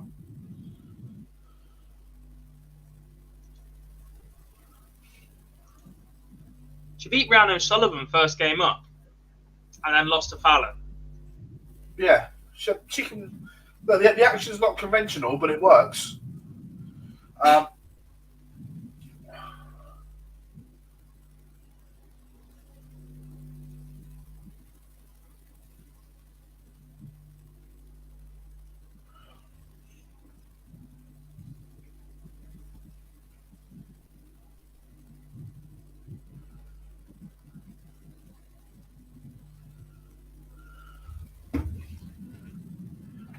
East Who Cassidy will we 2-0 see up, next? 4 behind Phil. Sarah Jane Gowers 1-0 to the good against Bettina Gruber, although this should be one apiece, plenty of time for Gruber. Robin Byrne 3-0 up on Terry Kidwell. Anne-Marie Potts is underway against Catherine Handley. Alex Howard, Hayley Brandt, they're still going. That's 3-2 to Hayley Brandt. 2-0 to Steph Stutley against Samantha Lewis. Claire Brookin 1-0 up on Jackie Wilkinson, away on Natalie Gilbert against Rhiannon O'Sullivan. That board, ridiculous. Yeah. Also, Mrs. Wonder is underway.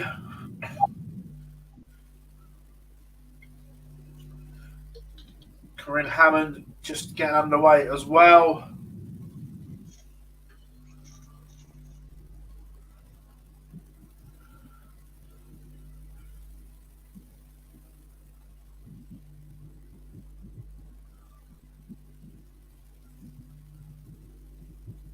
Afternoon, Tommy. Hope you are good.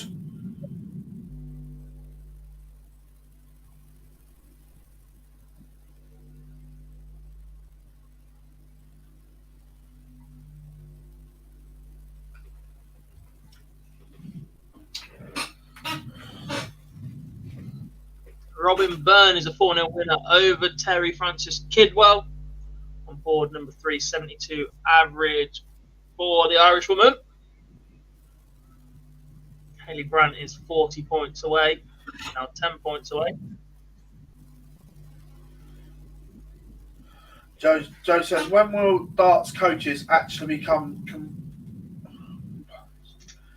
Don't know. Look, the sooner they come commonplace, the better. Look, not everyone is going to want one, but I think that, just my personal opinion, I think there's a huge place for him in the sport.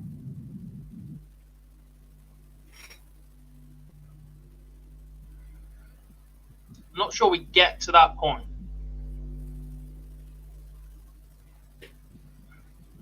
And here's why. Like, to get to a regular point when there's coaches in the sport, you get the odd ex-pro that does a bit of coaching. You've got Mardle, you've got Nicholson, Glenn Dorranson, he's going to do a bit now that he's got his start room set up.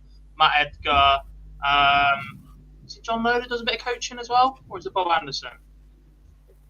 Bob Anderson's done a bit. I'm sure one of the older boys does some coaching as well. There's a couple slightly less known names that perhaps aren't names in the sport. But if you're looking for coaching, what you're going to do is you're going to go to one of the ex-pros because it's going to be perceived that they know more about the game. But the problem with that is you've always got or look at their record, etc. Wayne Mardle is one of the best analysts of a dart thrower you will ever see. But he gets constant trade of abuse on social media every time he comments on anything, going, how would you know you never won anything? Which is just a stupid mentality. There is no real coaching manual. There's no real accepted perfect way to throw a dart. There's accepted good and bad things, a good straight follow through, etc. But how people grip the dart, the different shape or style of dart you throw, having a dart lie down flat, having it stick up a bit. There's so many different variances that no real one way is accepted as the perfect way to do anything. And if there is going to be coaching, I think it needs to start from the ground up. I think it needs to start with the JDC and the academies. And at the moment, they exist as places to allow kids to learn to play the game. They teach people how to count. They teach people how to set up routes and play in that environment. But as far as I'm aware, there's no real, right, today we're going to learn about your stance. Today we're going to do this. Today we're going to do that. It's about enjoyment. It's about getting kids to play, develop their own little nuances in the game.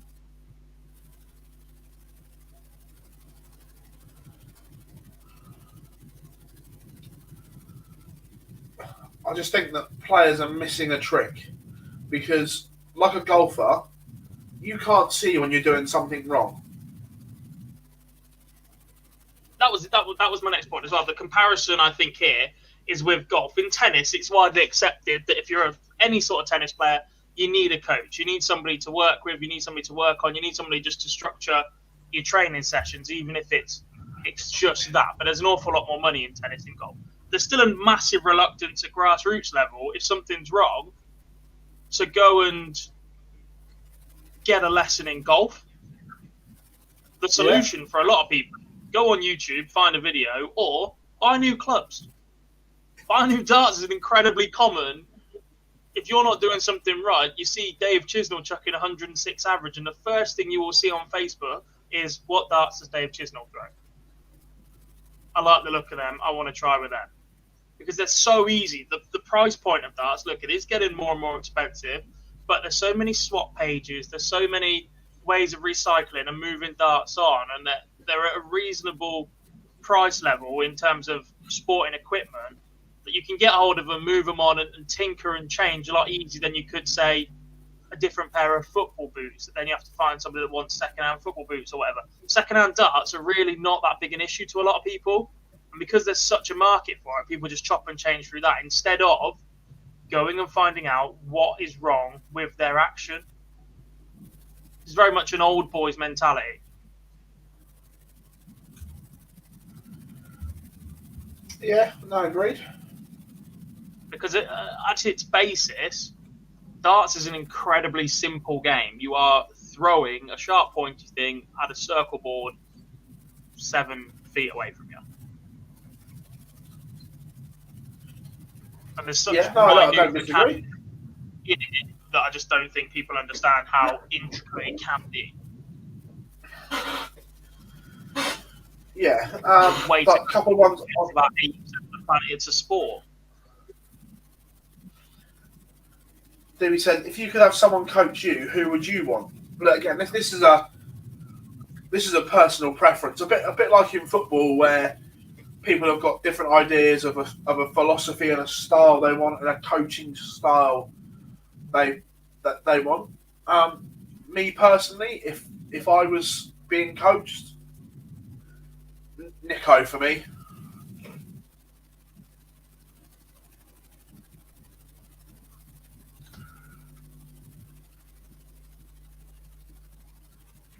Oh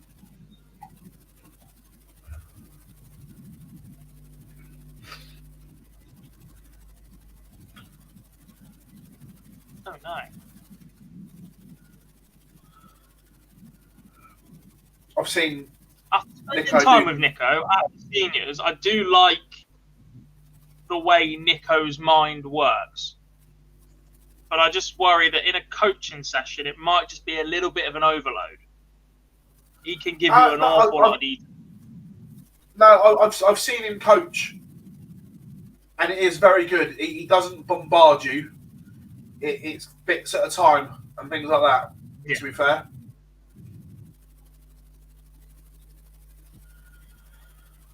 So yeah, for me, Nico. I'd go Wayne. I just want to see what Wayne Mardle booked up ridiculously far in advance. Been doing it long enough, and I love listening to Wayne analyse a throw or what's going wrong with an action.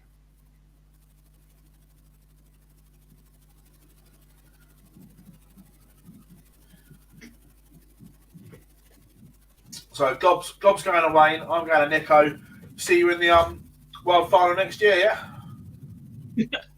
Well, I guess that's the other thing as well. Like,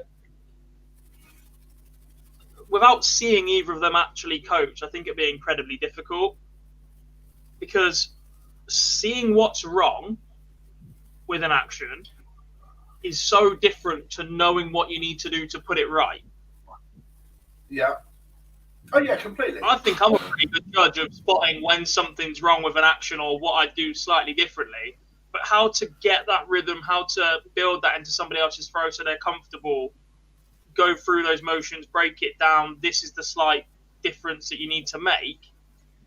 Nowhere near being able to do that.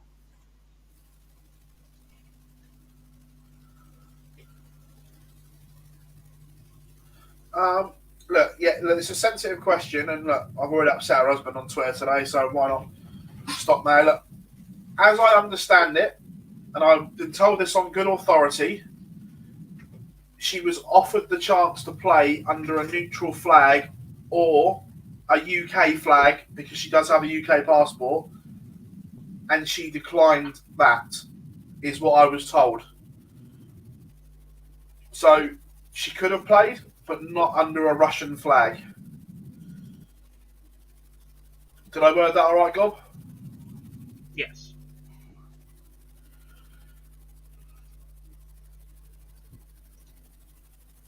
Had a message from Henry, part of the team meeting the Isle of Man. It just says, Leighton Bennett looks fire, with lots of emojis.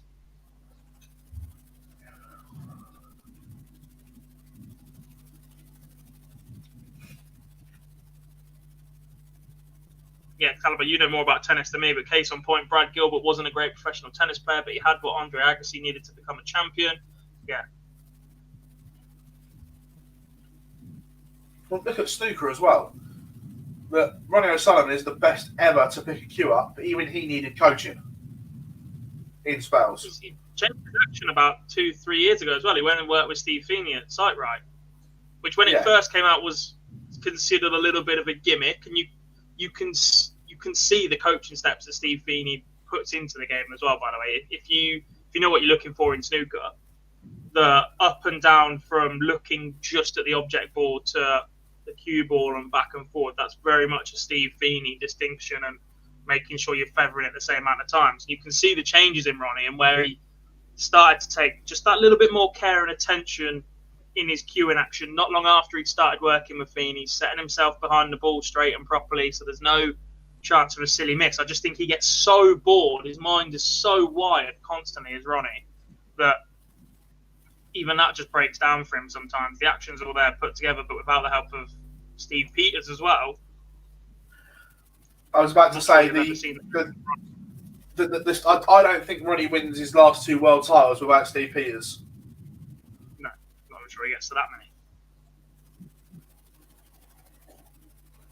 If anyone Let's give you a quick rundown of Second. I was about to say, if anyone that hasn't read Steve Peters' books, The Chimp Paradox, it is amazing.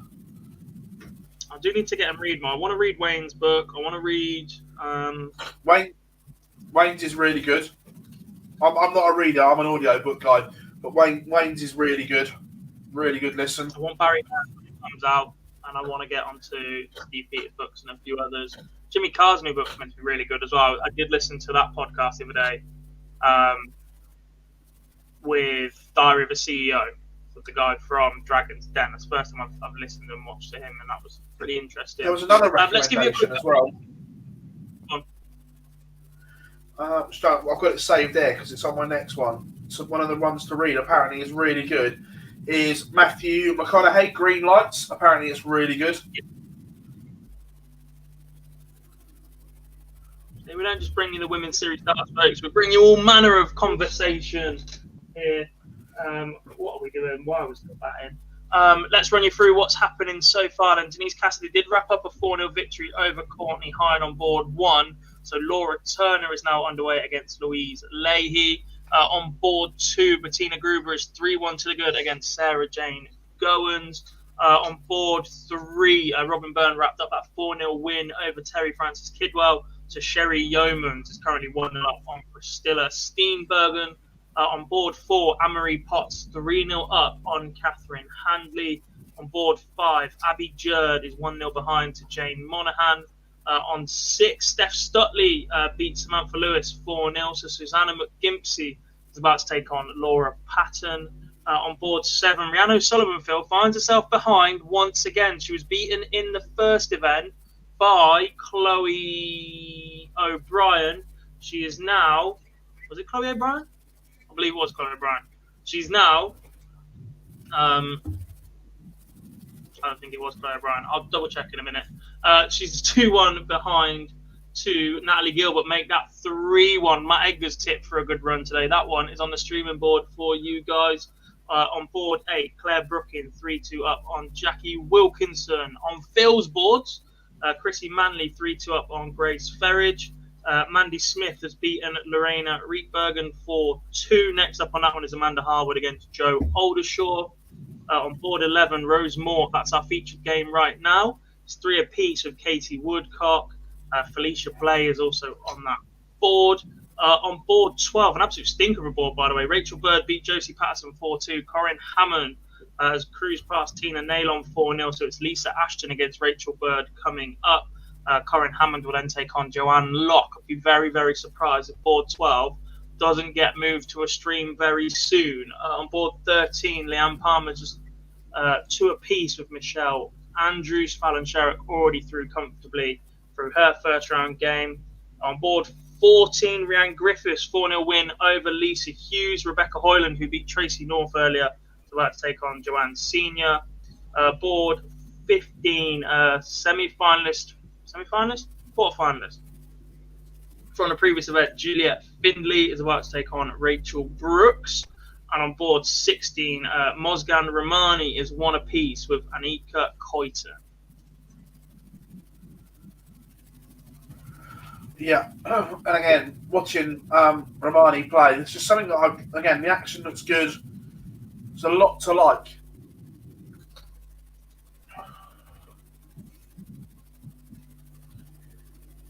There's a lot of players that we've seen in the women's series in the last year that have good bases to build on. I just think there needs to be a moment of, I don't know, consideration that the ladies' game is still a fair way behind the men's game. Completely. And by next year, the women's series are not about to be averaging 104, 105 for fun every other game. No, not at all. There's no reason why the women's game cannot reach that level in the future, but it will take a number of years of the women's series being supported, of players turning up, of playing, of putting in the practice hours away from this as well, turning up to these events, getting a feel for it, brilliant. Going home and doing nothing with it and just turning up at county in 3 weeks' time and just throwing your darts, no good. Get on the practice board a little bit, because there is careers to be made here. Oh, massively.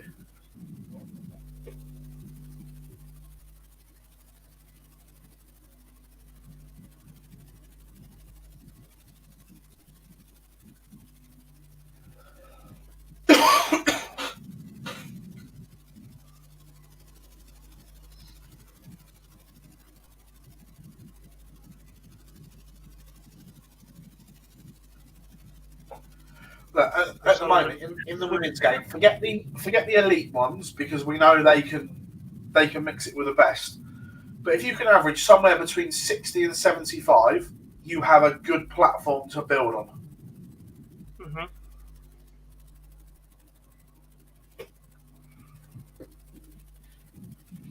Rose Moore gets over the line against Katie Woodcock on the featured game for you guys.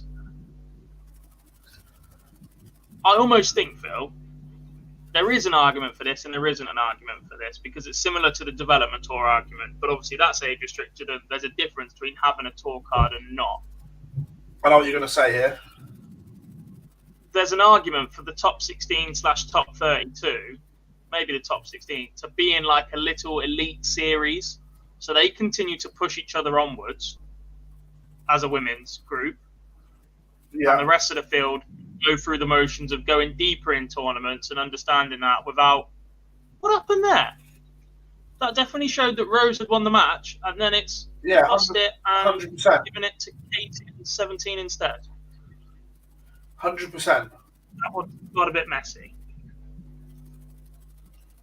But yeah, like, there is that argument that playing better players makes you better, and the experience of turning up and being able to play Fallon Sherrick and Lisa Ashton is why some players will be there. But in terms of long-term development, constant exposure to those players won't be any good for you. Occasional exposure to those players whilst playing players just slightly above your level is a better way to improve.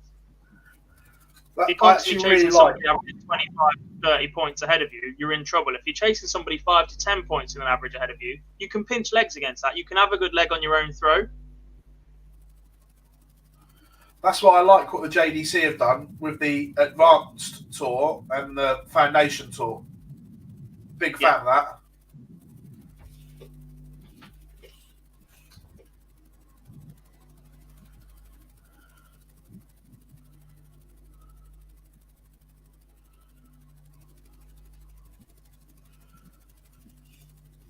Do we know who's on the streaming board next? We're watching Gilbert O'Sullivan, which is on board 7, but that is a 1-8, so it's likely going to change board next. We'll get a last 64 game. We just need to see if any are being held back for that moment.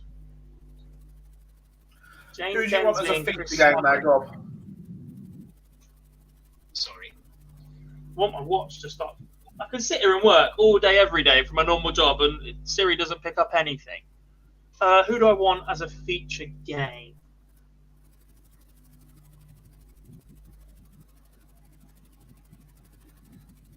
Excellent question.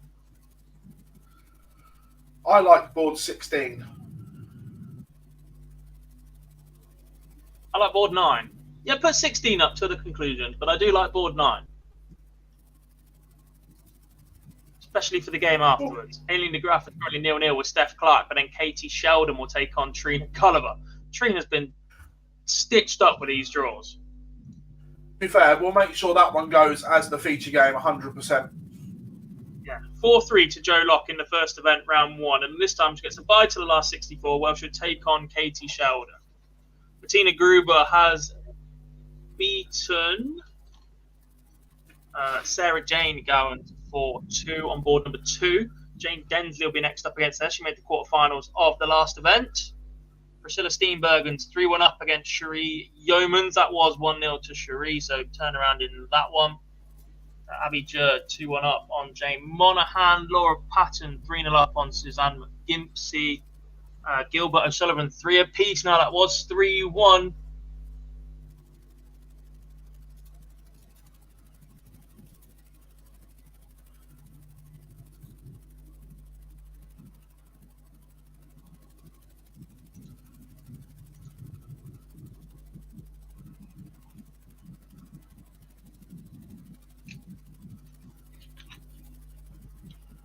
Are we a couple? No, we're not a couple. My girlfriend made an inadvertent appearance on Thursday night stream.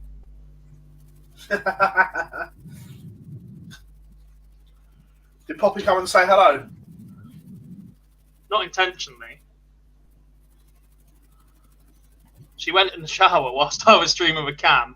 And where that jacket is, once the door opens, there's not an awful lot of room to climb onto the bed and hide, so she just backed into it with a towel on and disappeared again. The answer I found is Oh.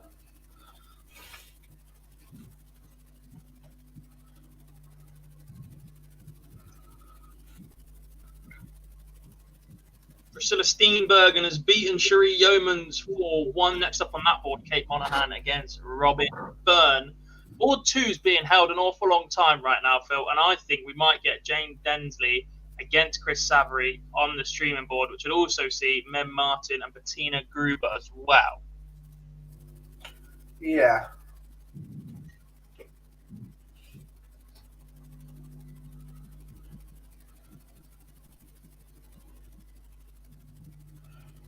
So, Super Chin's playing rather well at the moment.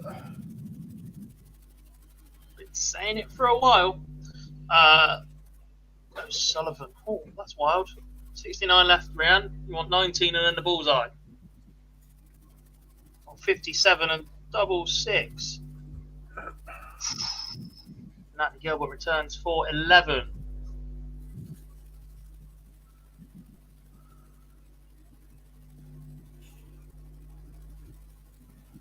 Three, And four, Rianne double O'Sullivan four. is out. 3-1 up.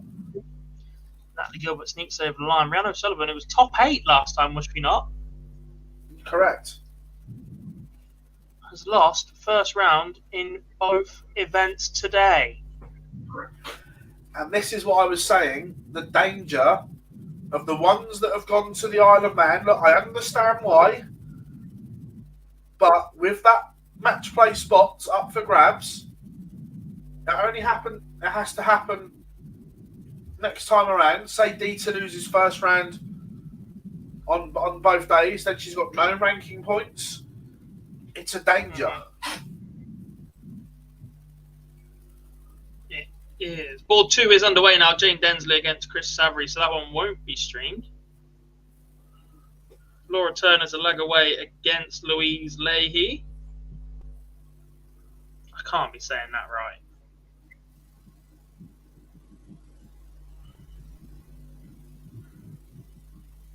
Louise Leahy.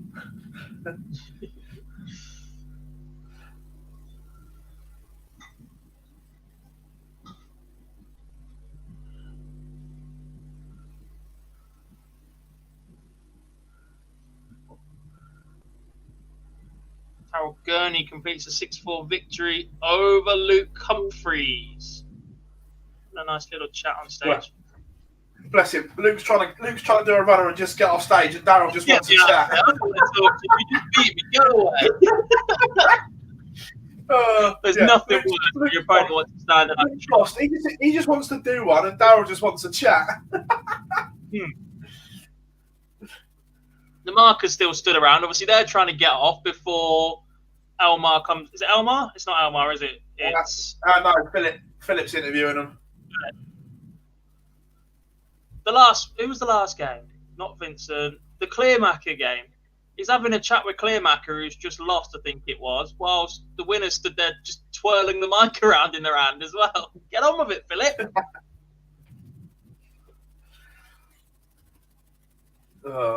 What have you done? Debbie.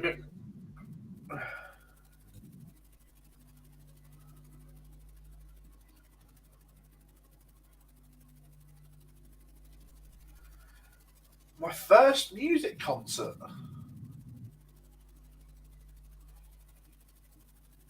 I've only been to 2, 3.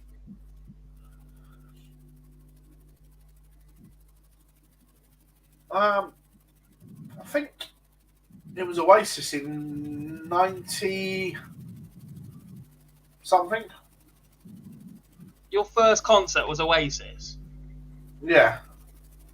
I hate you for more now. Oh, to be fair, I'm lucky. I've seen them 4 or 5 times. Job on.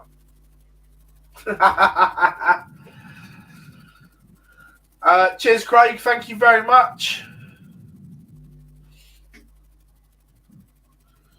Right, you wanted board. Was it board 9, Gob? 9's good.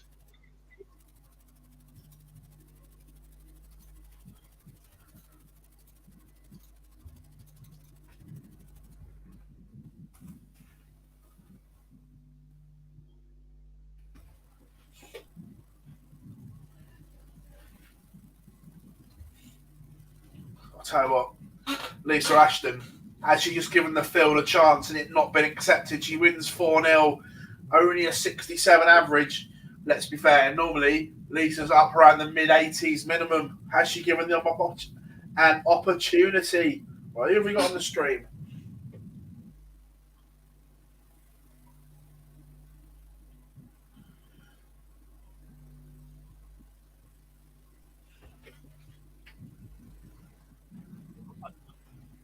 I can't remember her name, but we've already seen this lady play. Find out in a second.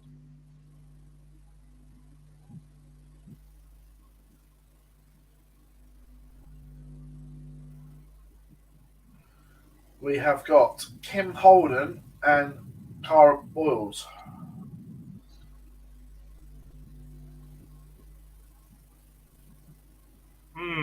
I wonder why that is. Who's on after them then? Qingjing Zhao.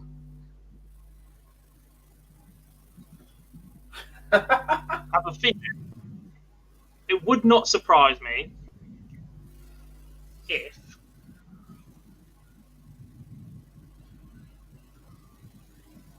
Mozgam Romani's game was broadcast to the PDC socials as well as PDC TV. And it would not surprise me if Qingjing Zhao's game did exactly the same.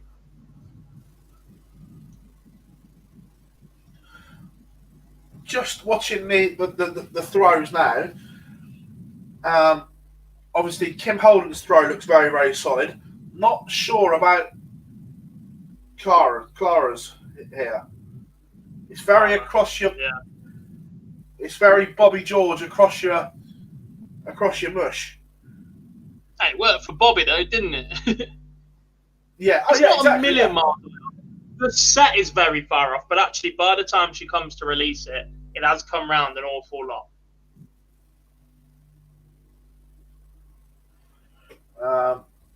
Yeah, Oasis are my favourite band by an absolute mile. Some might say they are. No other band can cast a shadow. My first concert was Chipmunk. Oh, shout. Oops, Daisy. Yeah, supported by Skepta and Tiny Temper. Oh, shout. The only one it was really missing was Tinchy Stride. He was too big. A few years ago, the big reunion was good. We went to that. Yeah.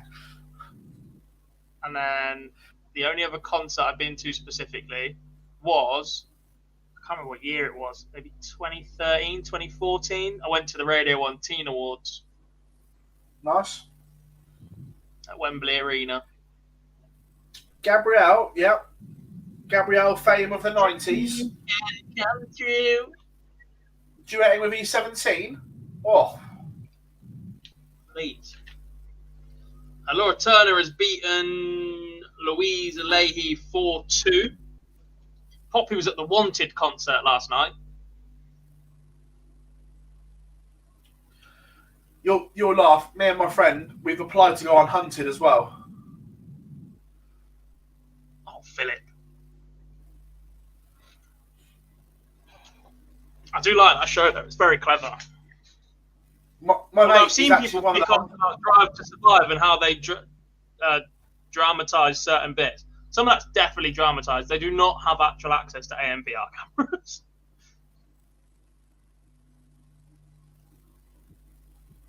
They do. I know one. You know Jordan. You know Jordan, one of the hunters. Yeah. He's my friend. Honestly, they do. Oh yeah. That'll go down well then. Yeah, brilliant. One of the hunters tracking you. He's going to know you inside out, you thicko. Oh, I've already said if we get on, I'm not going to run and hide. I'm still going to try and do the events and everything as well. I wonder. Live streaming on a Monday night, live from your living room. That'll take them long to find you, won't it? No, we get someone else to What do you do? produce. Hide in the washing machine.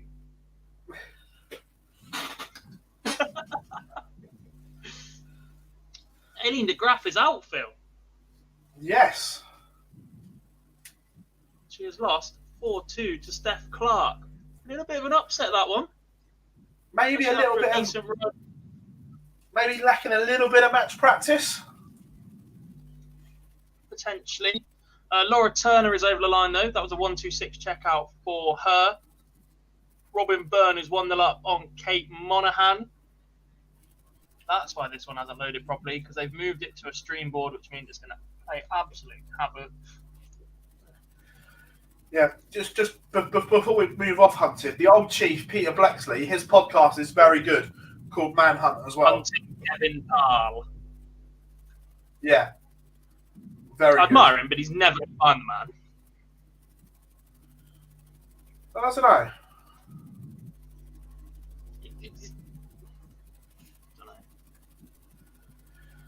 This says a lot for the Euro Tour that Joe Cullen's on in the afternoon as well. What's this about? The afternoon sessions ran this up today. I know. Can't afford to start slowly either. He's been a little bit slow in the Premier League. Ricky Evans on recent form.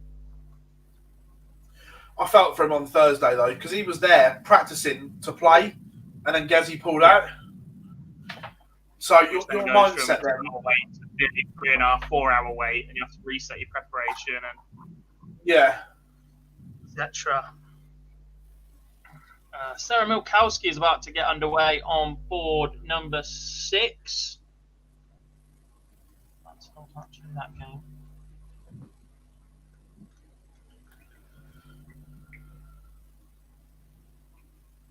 Louise Pearson and 90s Danielle. music was good. 90s music was amazing, Tommy. Yes. All the best people were born in the 90s. Well, I mean, just were.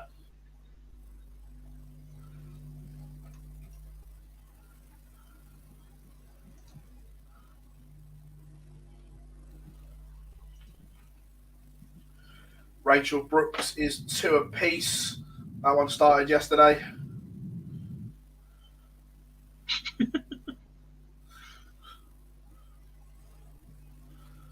I'm joking before everyone gets on their high horse.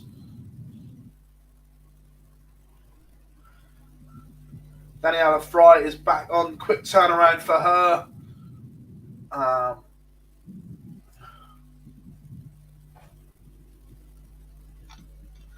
Kirsty Hutchinson 2-0 to the good against Jane Shearing on board 13.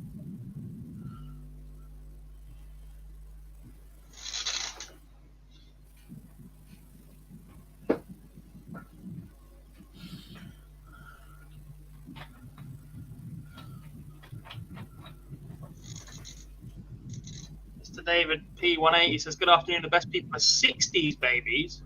I think we should get a free bus pass by now.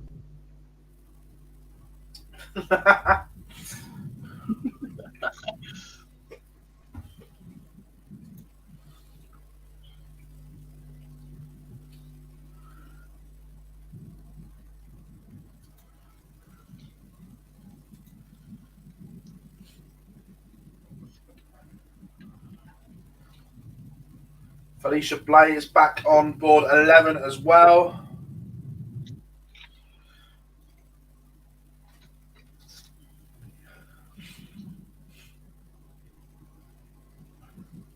Tommy's a I 90s. don't mind a bit of country music either. I hate it. You're not a fan, no? No. Carl used to love a bit of country music, and I'm just like, nah, turn this crap off. Yeah, no, I don't mind a bit. I mind a bit of country. Used to put it on road trips, wherever we were going. Used to have the heating on full whack, and I can't do being hot. And I don't travel the best anyway. And he's the sort of guy that sits there riding the brake and the clutch at traffic lights. So you're constantly in motion and stopping, and I used to slap it.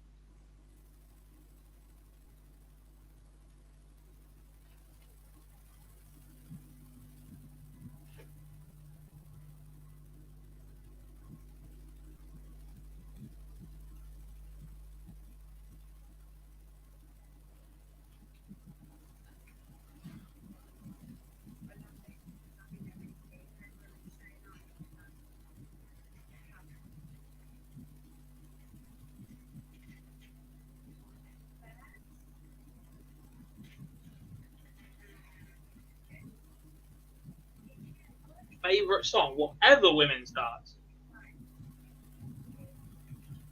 Oh, too many.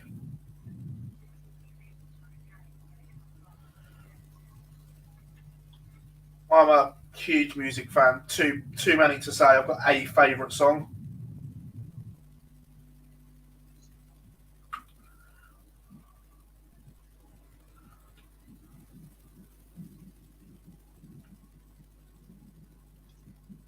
I got one that just probably sneaks ahead. This probably tells you everything you need to know about me as a child. In an outrageous crossover. Linkin Park and Jay-Z, Numb Encore. That's a tune. All over a bit of that. I do like Linkin Park in the end as well. It's a tune. Yeah. I'm not ashamed to have been a Linkin Park fan as a child or as a teenager. I've got the whole It Was Never a Phase playlist on Spotify. Don't you worry about that. My own one as well, not fucking.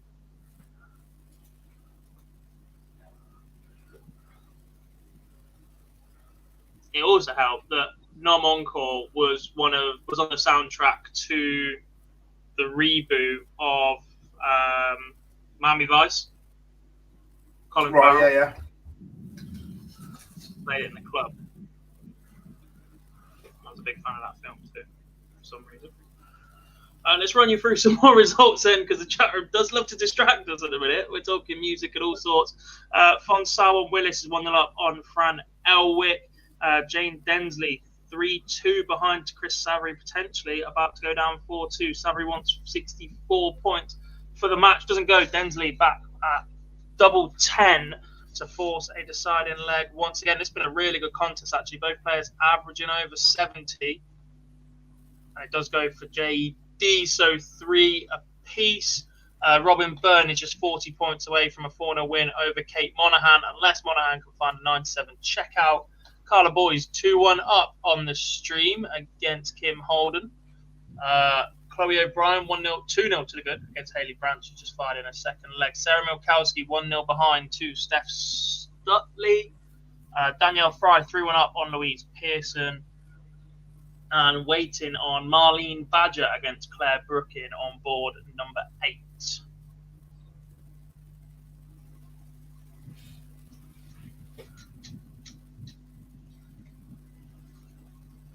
Bold move in the cricket, Bill. As for the first time that England actually put some runs on the board, they've decided to declare. How? Not that the pitch is doing anything to support that decision. And I argue with a couple of people saying we should just keep batting, put some legs into the West Indies bowlers and go again, because this pitch is not about to take 10 wickets, especially with Mark Wood out injured. And we're definitely going to overbowl Ben Stokes and kill him off before the end of the series. But standard England might mean we actually get to see Sakeem Mahmood in an England shirt, though. Danielle Fry, 4-1 victory over Louise Pearson. The dreaded 1 gets her over the line. Tommy says no prizes for guessing the Badger shirt design. I think she shops at the same place as Dave Prince.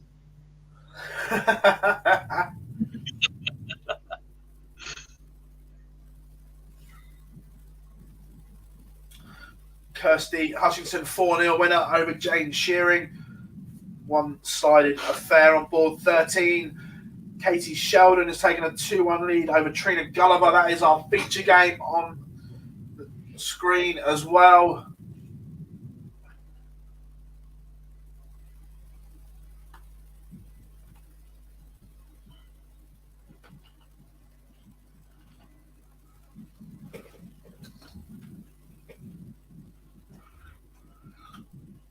Right, with no game about to immediately finish, we are going to grab a quick ad break, but we will be back on the other side of this.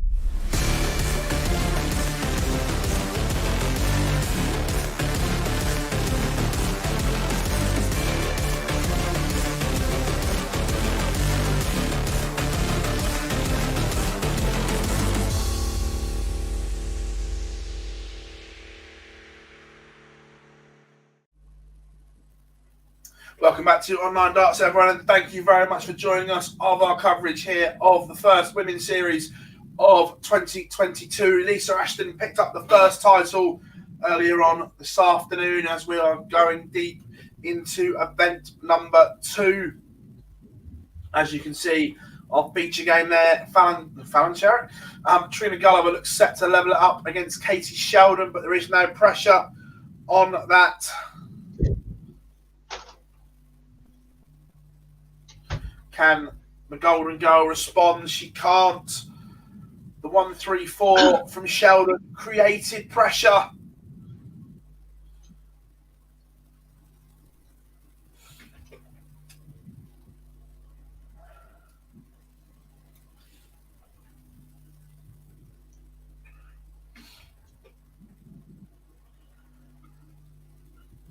Falancherik is on underway there. on board.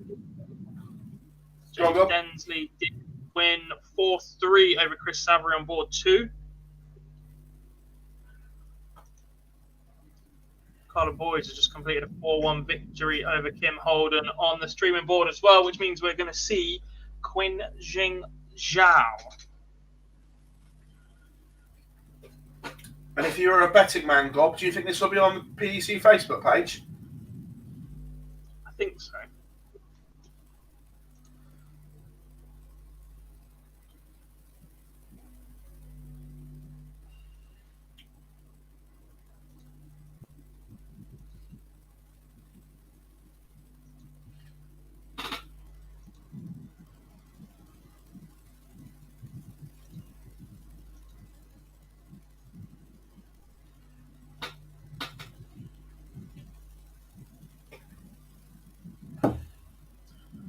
The Rockstar is 108 on the Euro Tour as well.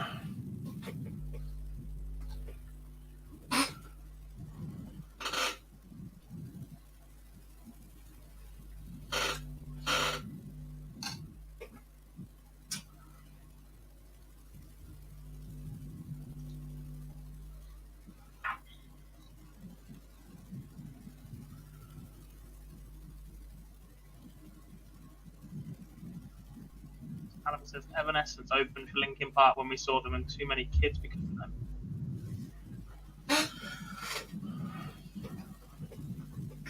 Chat room loving the music chat.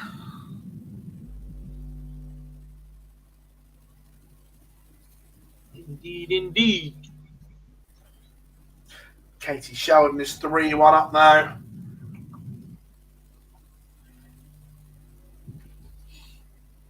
Still going along quite nicely. I'm worried about the moment when these start dropping down to last 16 and beyond, because our coverage may get a little bit hectic. Car crash? Yes. No, because we're professionals, so we will manage. We will find a way.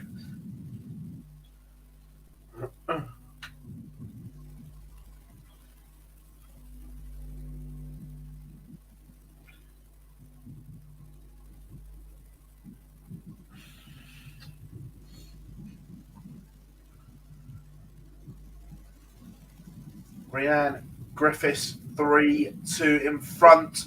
And we have a result. God, from board 12, Joanne Locke has beaten Corinne Hammond 4-3. Tough little draw that. We've been saying it. There were some absolute stinkers in this round.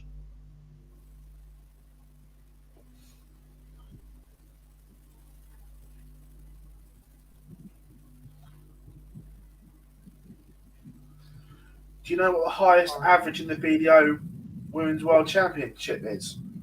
90-something. 96, I think, from Lisa. Yeah, I knew it was 90-something.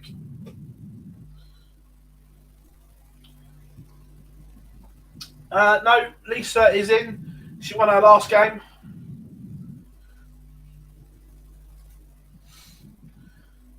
And sorry to all the Trina Gulliver fans, that is her day over and done with. Katie Sheldon running out a 4-1 winner.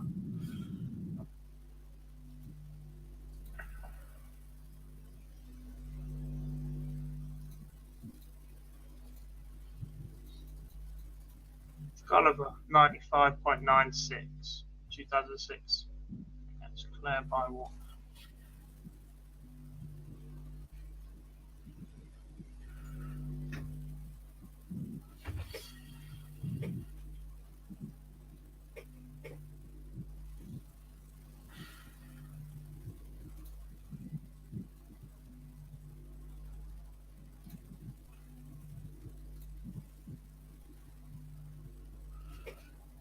I thought Lisa had a better one than that, but obviously not. She has sets where she's completely unplayable, like one of the PDC World Championships against Jan Decker. Yeah, the first set she averaged 107. Ridiculous.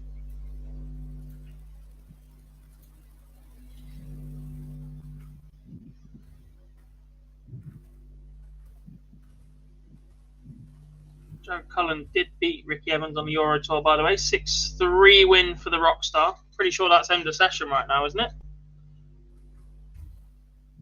Yeah, I think so, yeah. Yes. A couple of hours until that one's back, so... Oh, sheesh, that's not good. When you focus on the ball and the dart for the ball is not even in... Wow, that's an interesting action as well.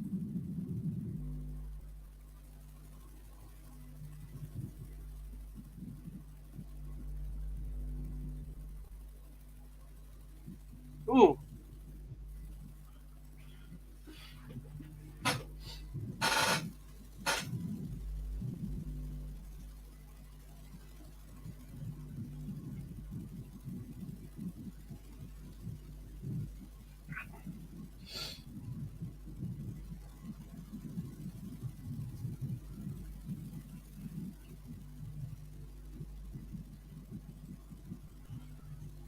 That dart is all pretty much sideways in her hand.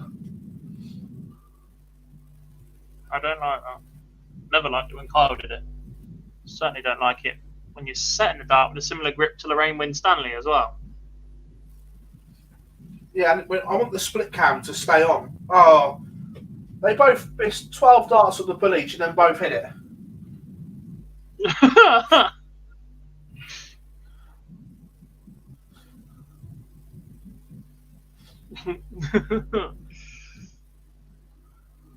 Oh, the more I see this action, the more I'm thinking, why? First time I've seen Anne-Marie Potts ever throw darts. Obviously, we've seen her name a lot, but I don't think I've ever seen her on the stream before. No, me neither. It's like a Because I don't Bristow remember dart. this action.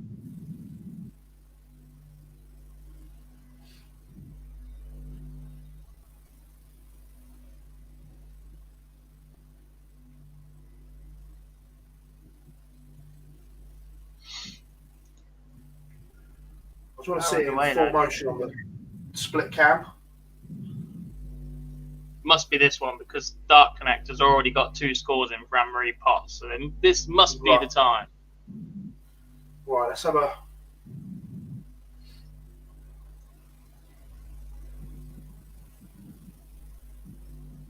Oh, no. Not a fan.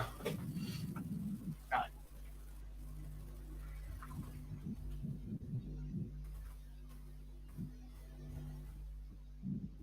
The old shadow throw in from Quinching in the background as well.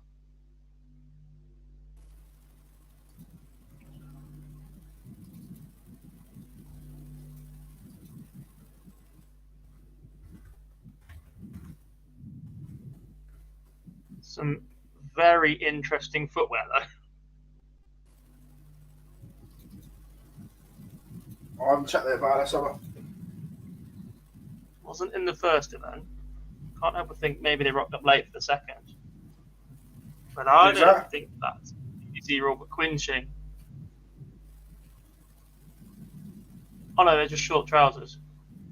They look like boots at one point, but I think she just got trousers that don't go past the ankle.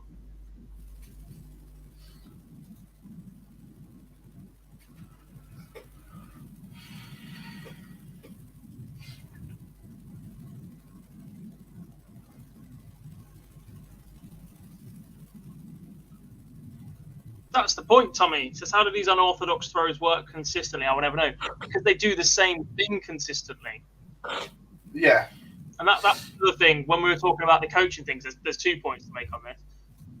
That if you can repeat a bad action constantly and make the dart go where you want to, that's fine. The issue that we find is that the flaws that you have in your action will be exposed by misses. If you can constantly repeat an action, if you don't fully extend, but you're constantly in the treble, don't care. And to a certain extent, most coaches and etc. will tell you that as well. It's more about repeating what you can do rather than changing what you can't.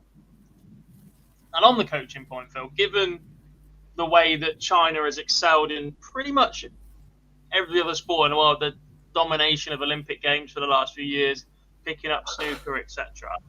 If there is to be a coach, do you feel it might come from China? Possibly, yeah. We've seen pictures online of kids stood at an hockey without a dart, just repeating the throwing action. Yeah, so it's just like... Yeah. So I'm not a fan of that at all. You're getting absolutely nothing from shadow throwing a dart.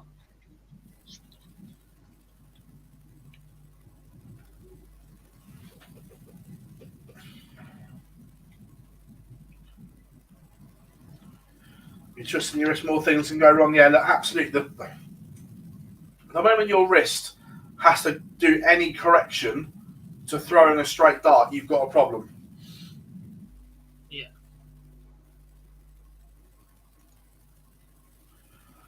Because even back in the day, Wayne used to curve his wrist slightly, didn't he, Gob? Yeah.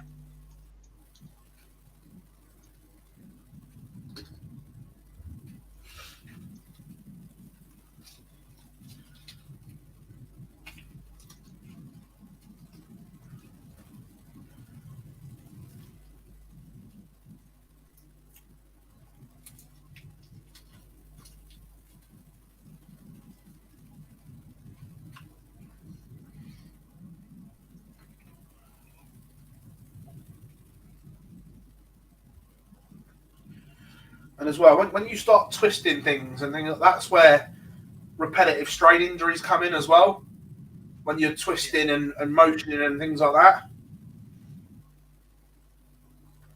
However, Chow does take the first leg.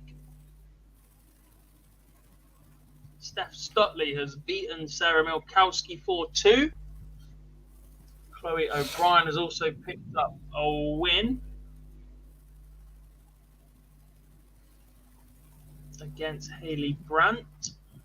Natalie Gilbert, Ros Bulmer 2 apiece at the minute. Marlene Badger 3-1 behind to Claire Brookin.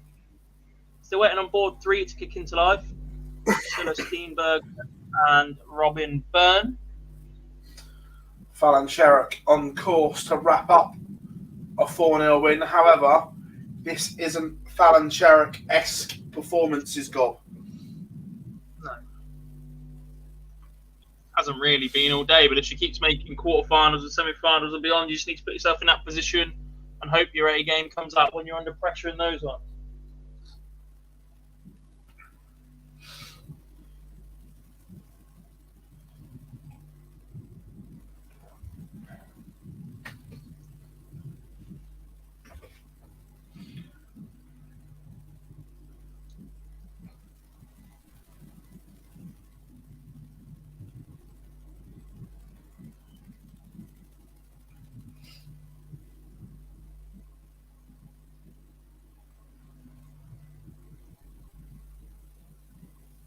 Yeah, Tommy, I'm the same.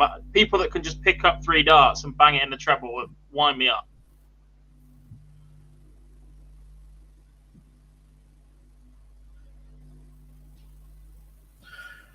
One of my mates is like that. He's literally good at whatever sport he throws his hand to.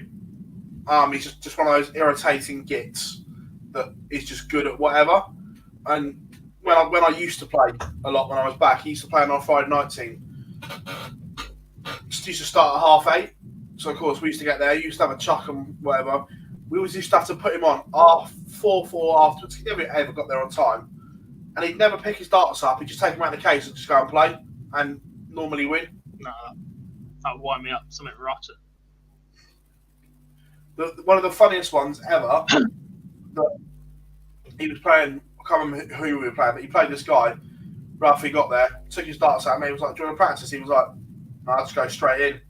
Hit 180 first 3 darts." Something wrong with those kind of people. Yeah. I'll do it throughout the day. So obviously, before I moved house, I used to have a dartboard in the same room that I streamed from and used to work from. Now it's downstairs, but if I do go down to the kitchen or whatever, it'll be have 6, have 9, etc. Try and work my way in.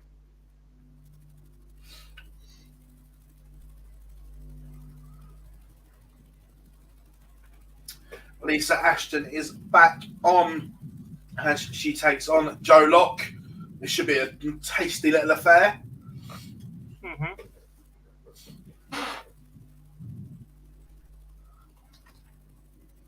one of a select few that have beaten To beat. Lisa at this Yeah. in the women's series.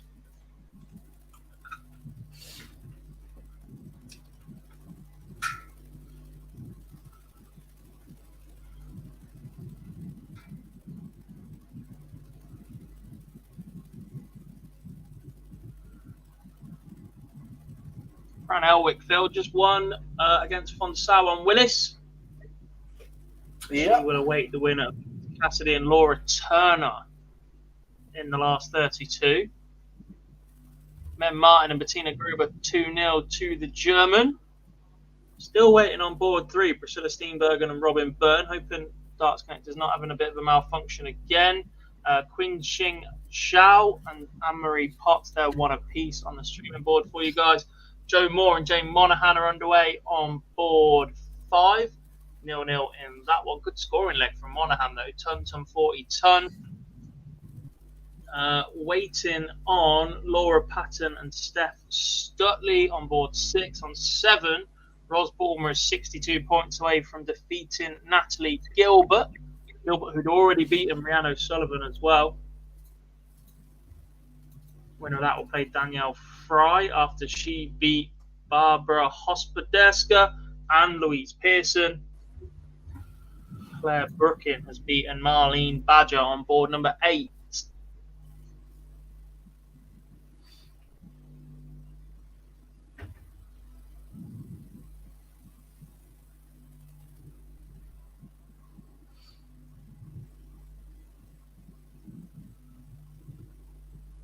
Done that, Jamie. You go to a shop where you can try them, start chucking all right, and then you start moving away from the action a little bit, or start trying to force it, or you've gone ton, and start chasing, thinking you can't miss, and then you start tilting your action a bit, and you like fall out of love with them straight away. Yeah. Got no problem with finding a decent level. It's staying at a decent level.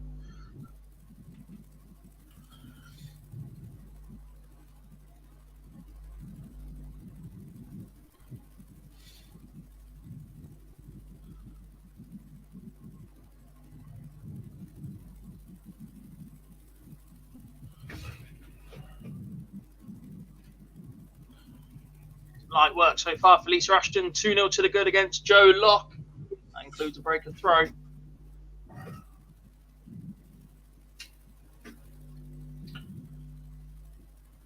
Miss David, I always believe a new dart should have a honeymoon period. Not necessarily, because some are absolute stinkers. There are some darts that take a look out. Nope, these will not do at all.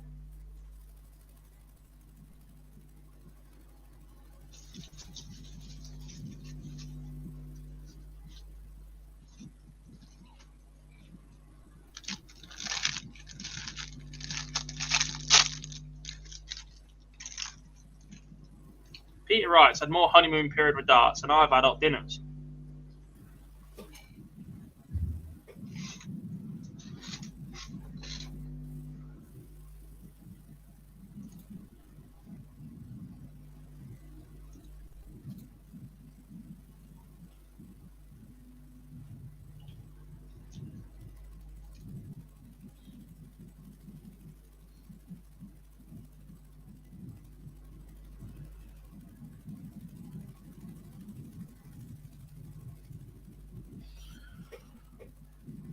It's interesting watching different styles and everything like that, Gob. Just like watching the ones on the stream now, it's just like there's no consistency to either player.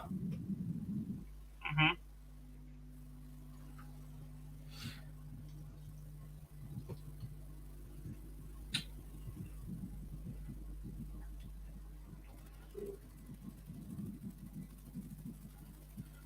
Is it just me, or looking at Zhao throw, is she only holding it with thumb and index finger? At most the middle finger too, but it's very far forward on the barrel. And what you'd normally get is a dart lying down with that.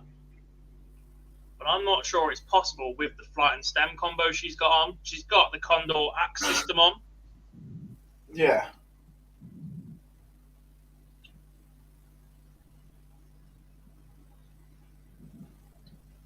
Jamie Lisa Ashton won the first event.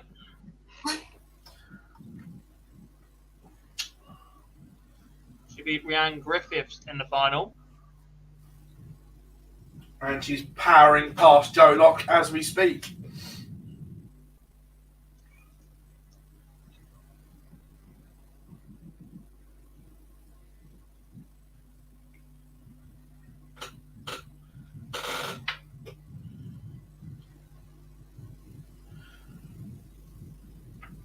Here's one for you then, To be fair, like, what's that?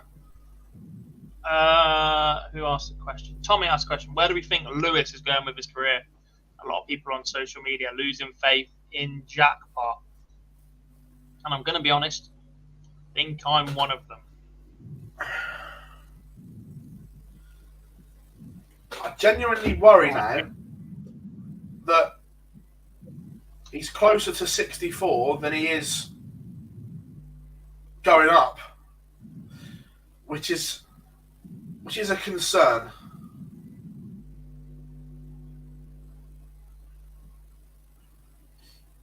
Look, we still see absolute moments of genius from him. At the UK Open, was it the first game he averages 108? Yeah. So that game is still there. But again, is it a case of does he need to go and see a sports psychologist or something like that? I think there's too much baggage there for Adrian Lewis now. Because a player with his ability and his history isn't going to be content with being a top 32 player. They want to be top 8. So every little move, every little motion is good, but it's not enough.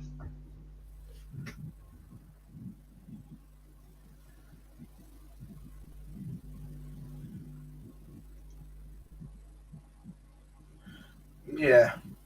Look, it's a tough one.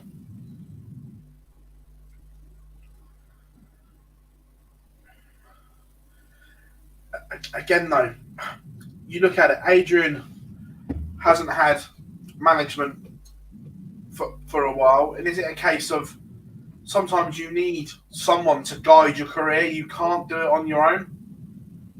Yeah.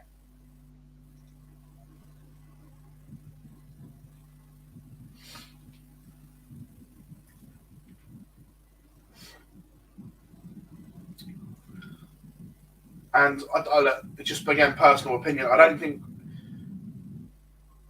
family members are good managers either, because they don't necessarily tell you what you need to hear. They tell you what you want to hear. Mm-hmm.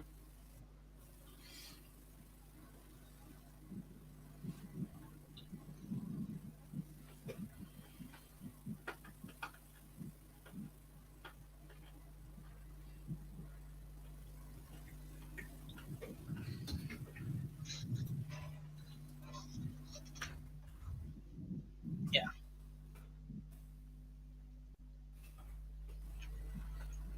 There's a bit of that recently. Like, admittedly, it's not top level, but KSI's brother was in another boxing fight at the weekend and lost for the third time in 3 fights. And admittedly, he looked better than he has done in the previous 2 fights. Look, he's got his prep right, but he just didn't throw enough punches in the end.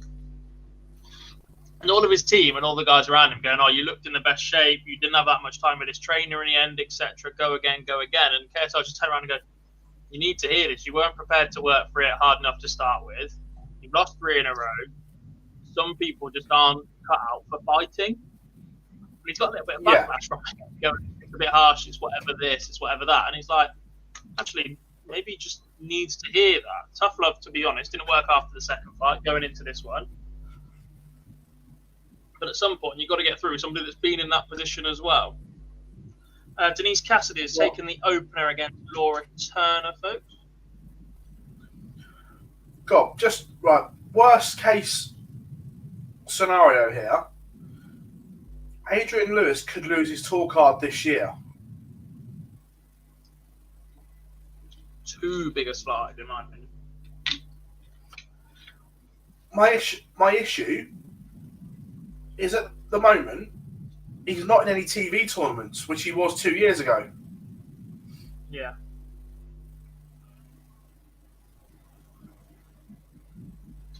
Also, Still we have a to new make world it on number Euro. 3. Michael Smith. Correct.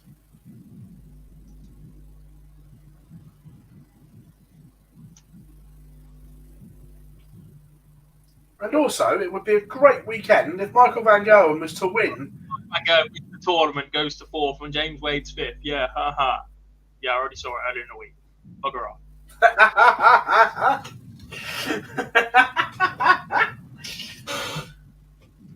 That would be a very good weekend, God. Yeah. Jog on. A very good weekend if Man United dicks you later. To be fair, our season's done anyway. It doesn't matter what we do.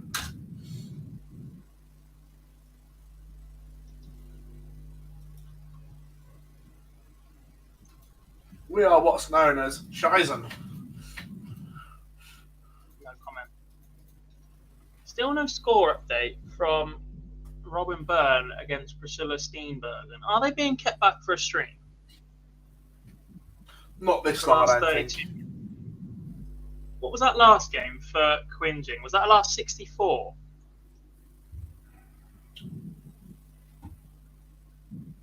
They've been off for a good 25 minutes now since Robin Byrne beat Kate Monaghan. Yeah.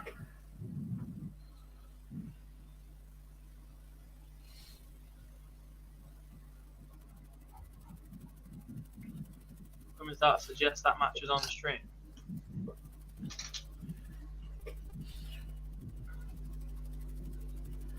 Shout game was round 2. Yeah, this is round 3. Steph Stutley has just beaten Laura Patton 4-0. Few warming up then. Board 8 will be Maria O'Brien against Claire Brookin. Danielle Fry against Ros Bulmer yet to come as well. Chrissy Manley 2-1 behind to Steph Clark, Phil.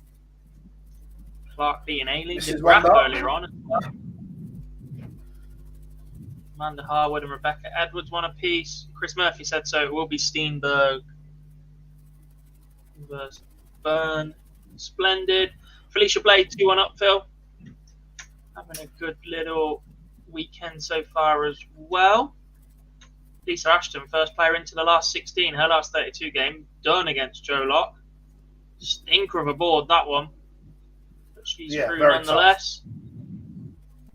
Tough game, potentially, and waiting for Fallon Sherritt. Kirsty Hutchinson is 1 apiece with Michelle Andrews right now. Brianne Griffiths 3-0 up on Rebecca Hoyland. That's the last 32 as well. 2 good wins for Rebecca, though. Tracy North and Joanne Senior. Brianne Griffiths just looking very, very sharp today. Board 15 might take a while. Phil, Rebecca Browse is about to get underway against Rachel Brooks. And on 16, that is the featured game on your screens right now, folks.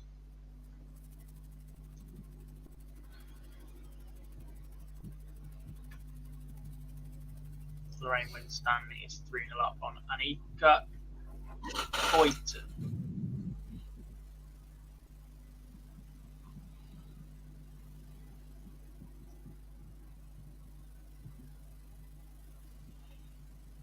Just looking at the style of dart that Robin Byrne throws as well, it's almost like an extended torpedo.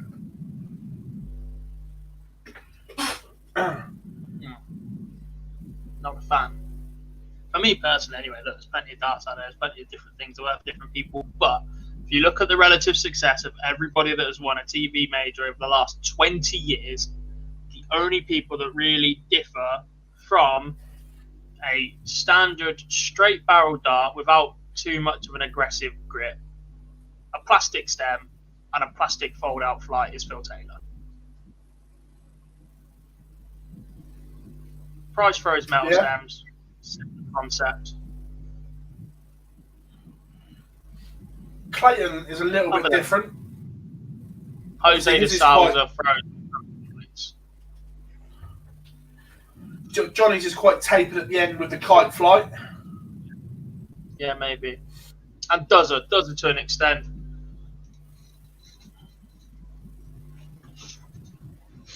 But in the most part, the top level is dominated by straight barrel darts, plastic stem, plastic flight. Correct. I am surprised that fitted flights haven't taken a bigger impact.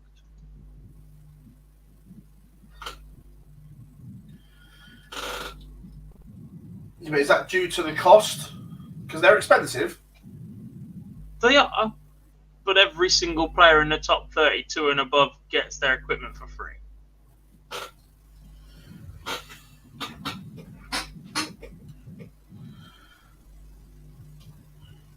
Right, that one is done.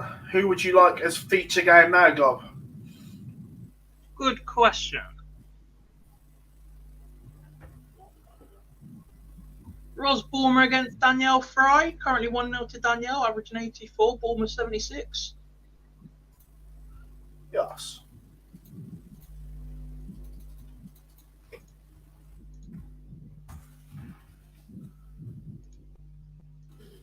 There we go. And if by magic it appears. The game on board 4 now is a interesting game of action. It's Anne-Marie Potts, who we've just seen on stream, against Carla Boys. Yeah.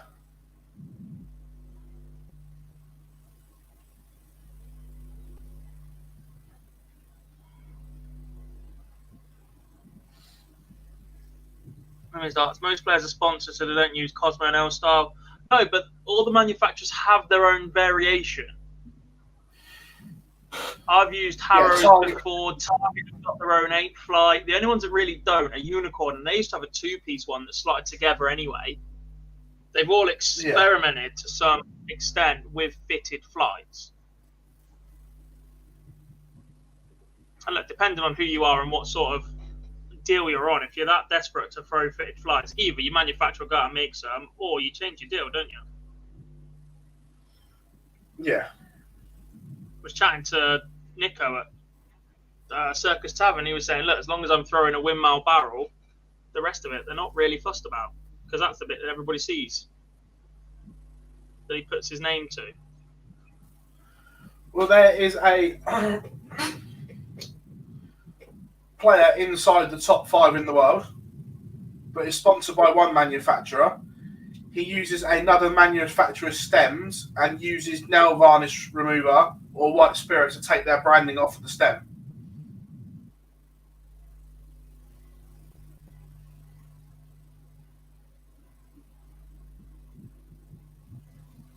I wasn't even 100% listening to what you said then, but I know exactly what you're on about.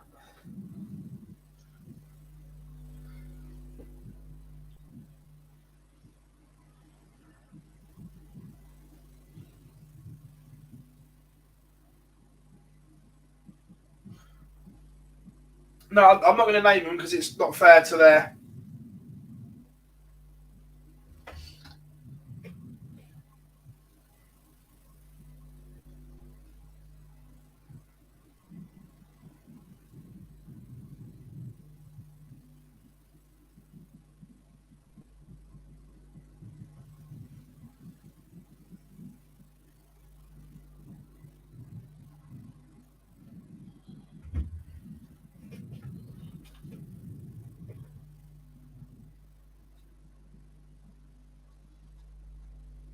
We weren't texting each other then, honestly. Need to get better at that.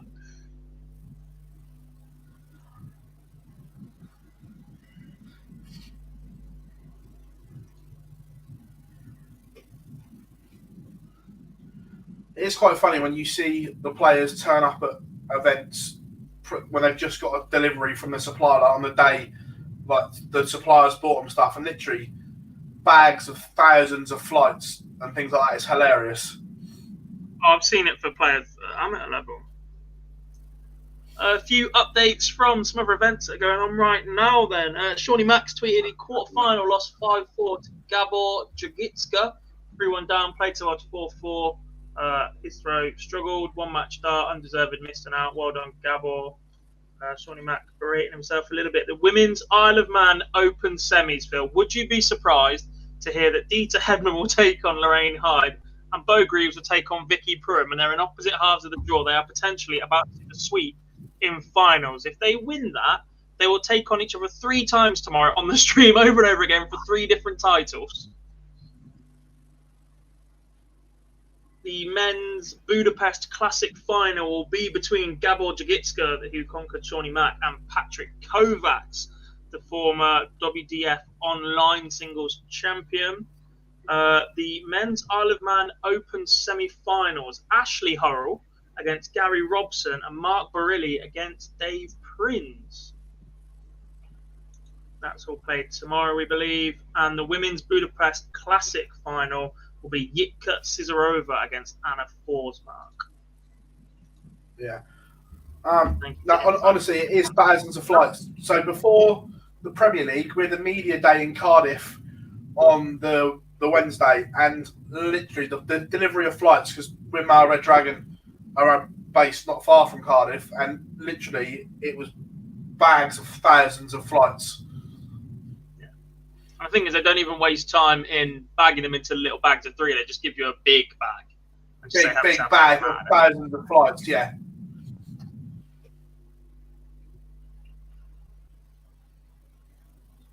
Because the actual unit cost of them are relatively small. So to give away that many to a sponsored pro player, etc., and ensure you're not... The delivery cost at some point is sometimes worth more to a company like that than it would be to send 1,000 flights, for instance. And the players will get through it. Ros Bournemouth, by the way, just took out a 1-2-2 on the featured game to go 2-1 behind Danielle Fry. Mem Martin has beaten Bettina Gruber on board 2. That was the last 64 game, but Jane Densley will go straight back against Mem Martin in the last 32. On the streaming board game, Priscilla Steenbergen 2 apiece with Robin Byrne. Denise Cassidy is 3-1 up on Laura Turnerfield. Turner picked up a WDF title a few weeks ago, but is in a bit of trouble here against Cassidy from, I believe, Northern Ireland.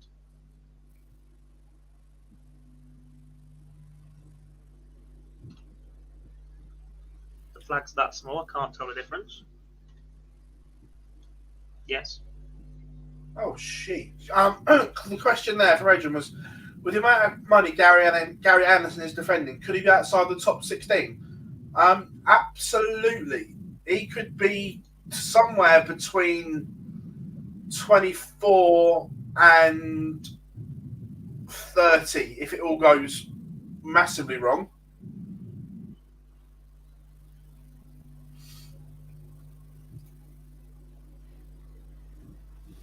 There's 2 points for that. He's only really defending a massive amount of money over 2 events. So if he picks it up elsewhere, fine. If not, he needs a good run in those 2 events. If he goes out early in both of those events, world of trouble. Yeah, completely. Anne-Marie Potts 2-0 up on Carla Boys. Chloe O'Brien and Jane Monaghan are just getting underway on board 5. Board 6 is the last 16 game now, so that one's all done for me at the minute. Felicia Blay against Lisa Ashton. How much does Fallon want a favour from her twin sister? I'm going to say something controversial here. Even if that happened, the form it is right now, I don't see Fallon lifting it. They're lifting the second title, even if that were to happen. We'll have to wait and see, won't we? Who's the best women's player in the world, Phil? What, right now? At this exact moment. Lisa. Never thought he'd say that. I still stand by what I say, that Fallon has the higher ceiling. But right now, who is playing better? Lisa. And like I said last year, going into that block, because we'd seen more of Fallon, knew what she was capable of, I said, there. But right now, we haven't seen enough, and she looks undercooked. Can we stop using undercooked? Because I'm starving.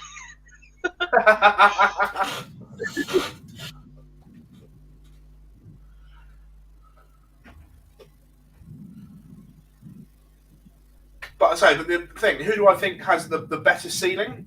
Still, Fallon.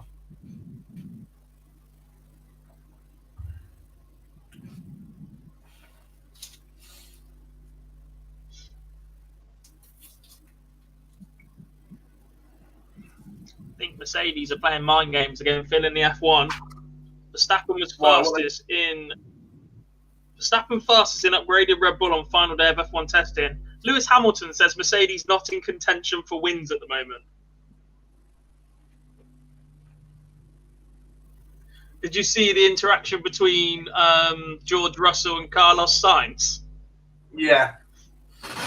George said similar, said they were struggling a bit and Ferraris looked really, really quick, and Sainz just literally said, F off, you do this every year, you'll turn up at the first race and smash everybody off the track. Yeah. Pretty amusing. Robin Byrne has completely spun this game around on the stream right now.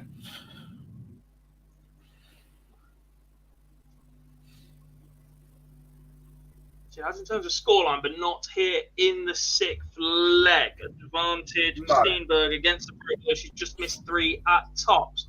Finds herself on double 5. Anne-Marie Potts one away against Carla Boyce. Jane Monahan takes the first leg against Chloe O'Brien.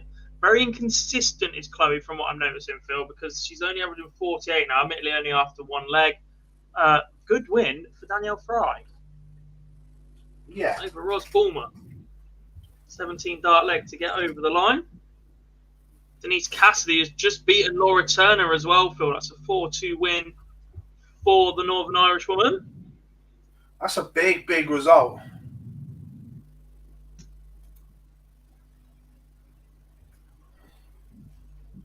Big result.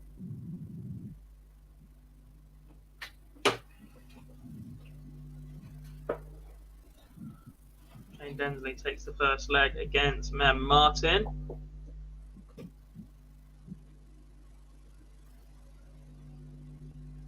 And of course, one of the regular PDC markers for the Pro Tour as well.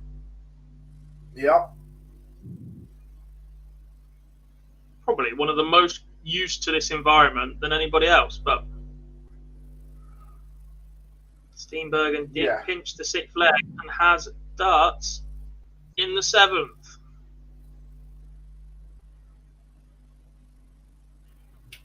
And they both found a treble.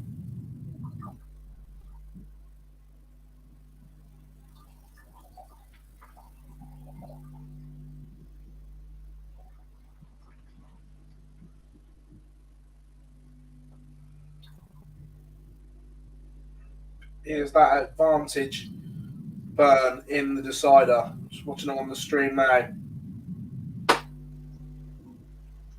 She's effectively stolen the darts gob. Comfortably ahead as well. She's left 64 after 15.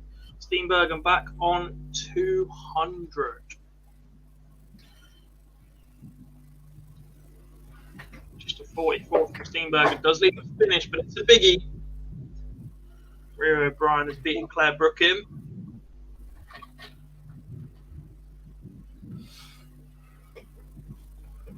Of course she has, but she's now playing Jane Monahan.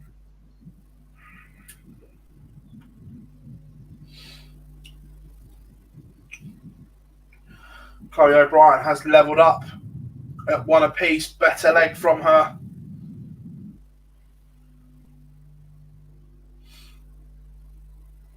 Big game on board 13 a few moments away, Phil. That one should possibly be our feature game because I don't think it'll be streamed. As Steenberg and Byrne is the last 32. It's Fallon Sheriff against Kirsty Hutchinson. Yes, we will go. Well, as soon as that flicks live, we will go to that one.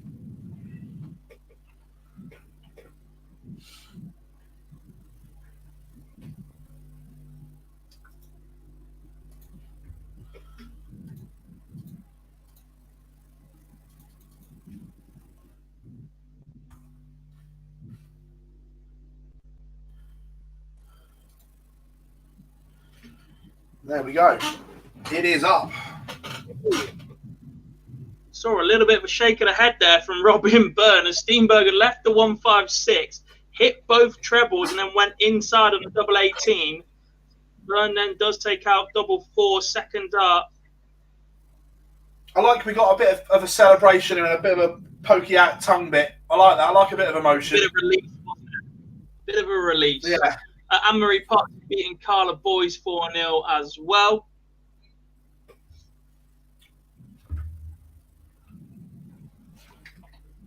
No, it's fair. I used to watch Lewis, but I should be a Williams fan technically, because their factory was about 20 minutes from my house where I grew up. But unfortunately, they're not very good. And Lewis Hamilton's just God. As the boys know from our WhatsApp group, I'm not a huge F1 fan.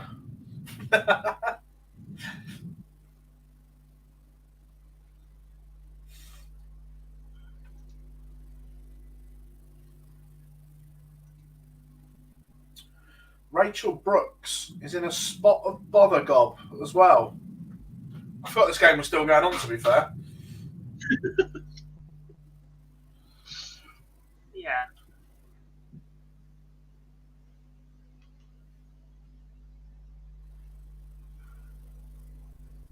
Also, this is looking not great for Fallon Sherrock right now.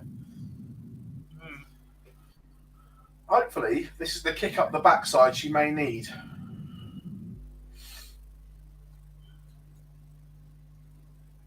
Few questions on social media now. Nothing aggressive from what I've seen so far, but a question. Alan Sherrock's averages so far today: 69.34, 65.35, 60.05.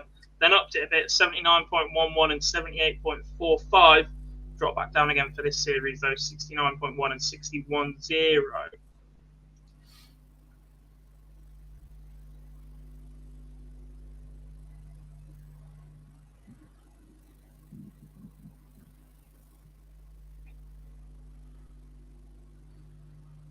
Her sister's doing her bit.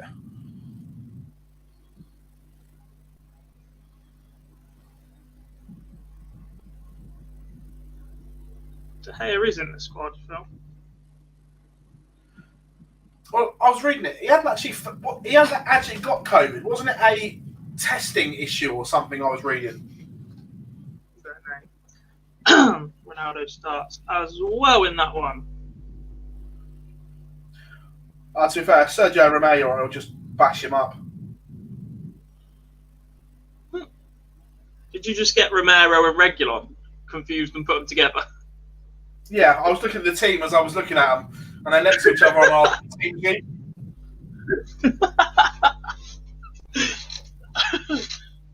Part of the effort, but shocking execution, Mr. Bars.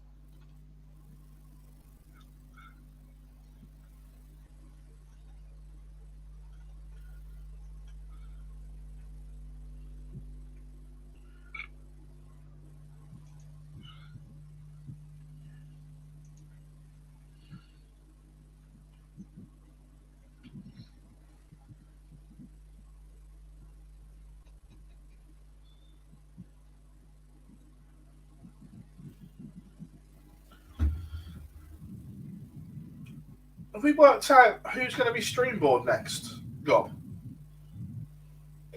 No, not yet.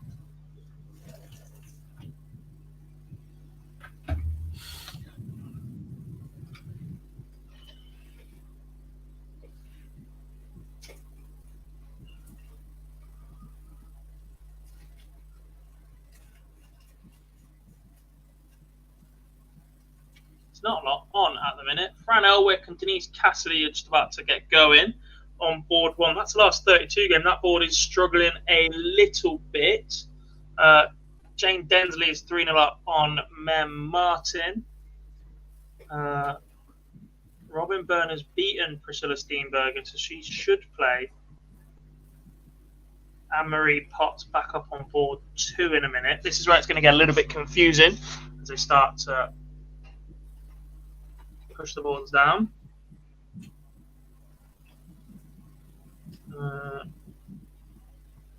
Yes, Anne-Marie Potts in the 16. Chloe O'Brien and Jane Monaghan, they're still going. That's 2-1. The winner of that will play Steph Stutley. Felicia I Blayfield didn't is see 2-1 leg up. two. I didn't see leg 2 of the feature game, but did Fallon Sherrick burgle that leg? Because halfway through, Kirsty Hutchinson was in complete control. No idea.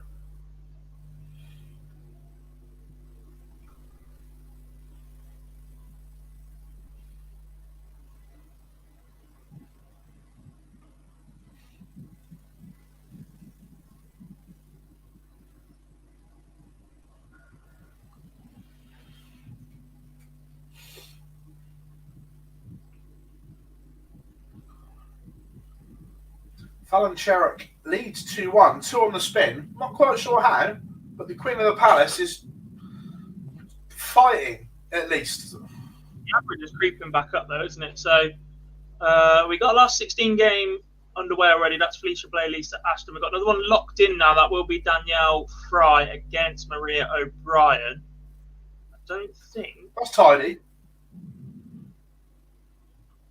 anymore are at that position. We're waiting on the result of Sheldon and Clark to play Amanda Harwood. 13, that's a 32. Fallon will, or Kirsty Hutchison will play Rhiannon Griffiths. Tough little bit to draw that. Tammy McKenzie. What's going on there then? Is she waiting on Rebecca Browse? That's still, they've only just finished the last 64 on board 15. Jane Denzi's just taken out a 138 to beat Mem Martin 4-0, 18 dart leg. Anna Johnson, Lorraine Winstanley, that's the last 32 game also. 2-0 in that one. So yeah, we're on board a little bit behind as per. Yeah, there's always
just bubbling along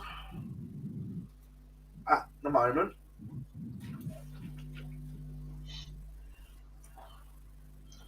Mr. David, is Newey really that good? Don't get me wrong, the success of the Red Bull in early days was very good because he hand draws everything as opposed to technical drawings, etc. But unless the regulations change, I'm not sure he's as good as that Mercedes team at bringing upgrades. Again, we're stuck on F1 here. Also, bottom line, most F1 drivers pay for the privilege of driving. Large style example. F1 is the most expensive marketing exercise in the world.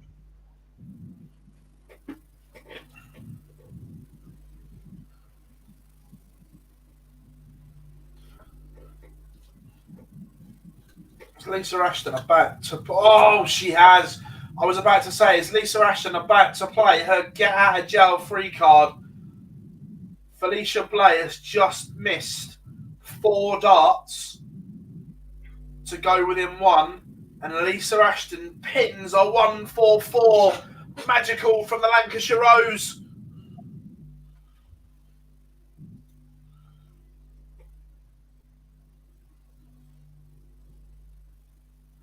That was a little bit special.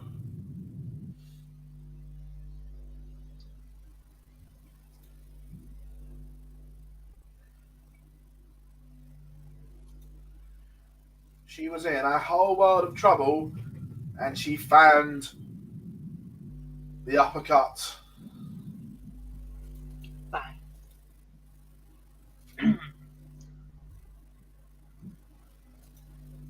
Just 2 games at the minute in my half of the draw. Fran Elwick, Denise Cassidy, just 1-0 to Denise Cassidy.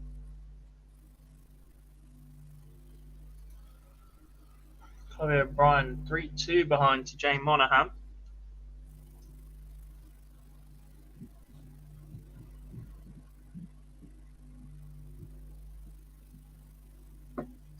Yeah, I was a little bit.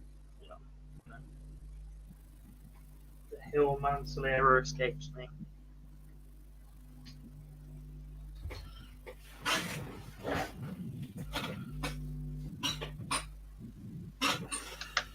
Rugby on in the background as well.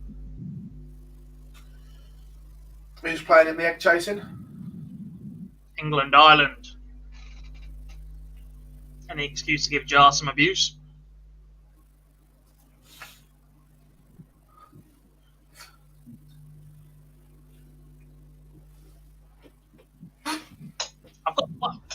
Interesting F1. I've got friends in the Ferrari team and in the Williams pit crew as well. Amazing, huh? Lorraine Winstanley, 4-0 winner. She marches on.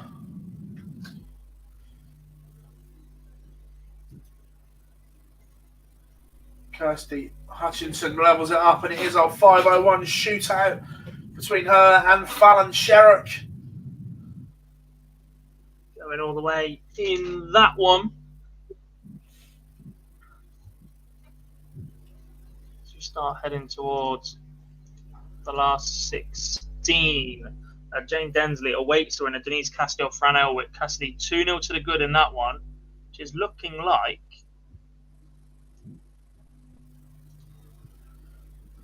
Lisa Ashton defeats Alicia Blade 4-2. The Lancashire Rose marches on as she looks to do the double here on Saturday in the first women's series of the year. So at this moment, Phil, I can have just 4 scoreboards open.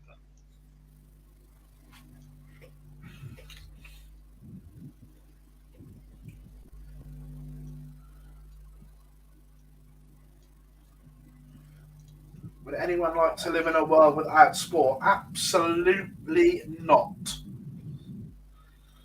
Correct.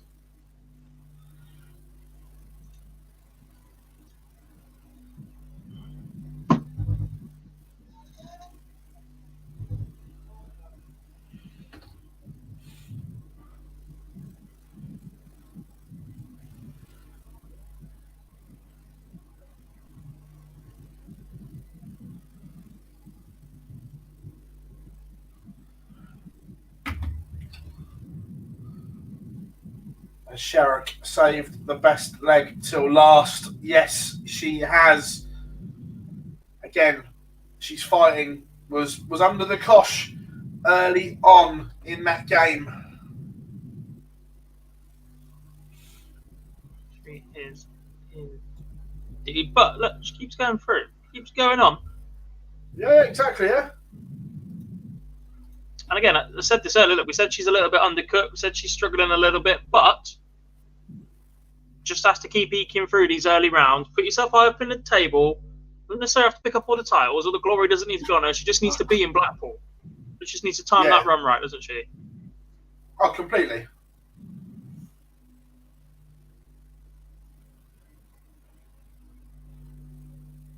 This should be a decent game as well. Looking forward to the one we've got. Danielle Fry against Maria O'Brien. Mm-hmm.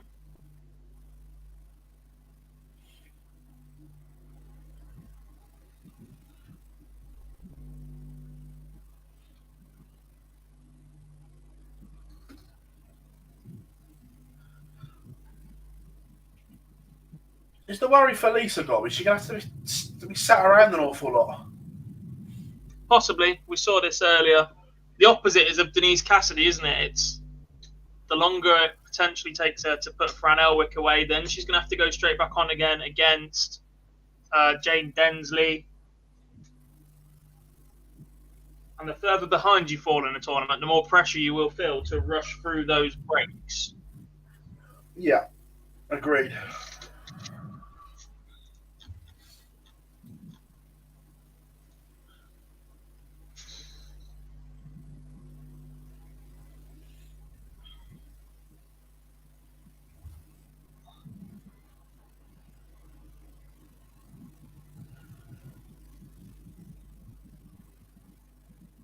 MDFO207 says, come on, Danielle. She's just bust 5. Fortunately, she should have a little bit of time at it. Jay Monahan's back on 164, but she has already missed 6 darts from 40. Potentially 7 if the 80 she scored before was in 2 darts and left the dart at tops from 120. A 139 though from Monahan. She's just missed the bullseye. But the 5 does go for Chloe O'Brien. Why am I saying it? Danielle? I'm getting well confused. Chloe O'Brien beats Jane Monahan. That was a quick turnaround. Fallon Sherrick, Rhiannon Griffiths will be in the stream game next. Well, and then Danielle Fry takes the opener against Maria O'Brien.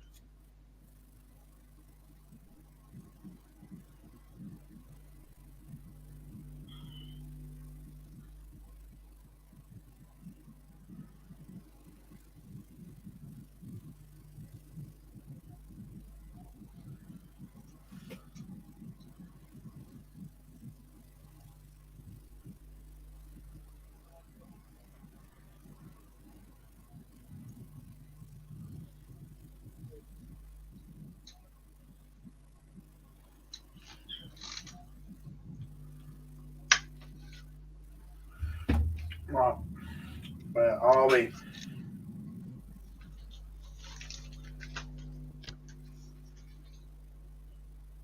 Again, Danielle Fry has taken the opener on our featured game against Maria O'Brien. Thoughts on reflex points? They should be in the bin.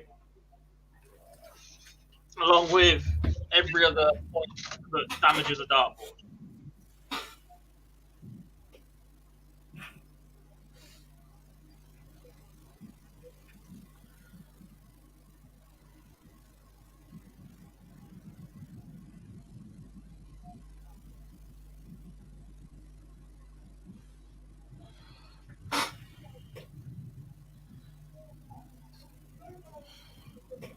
What else have we got going on right now? Robin Byrne is tuning up on Anne-Marie Potts on board 2.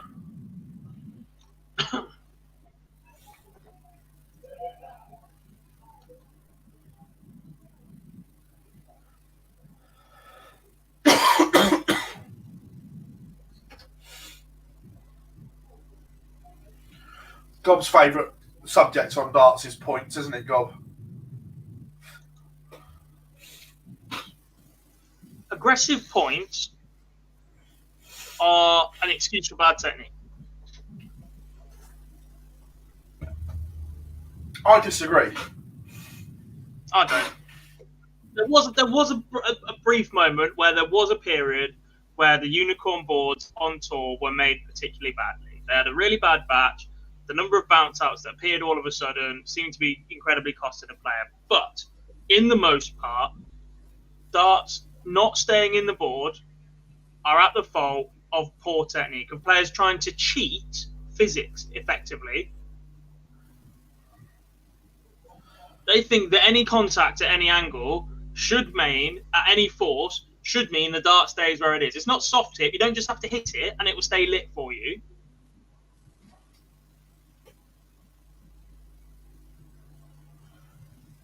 But red,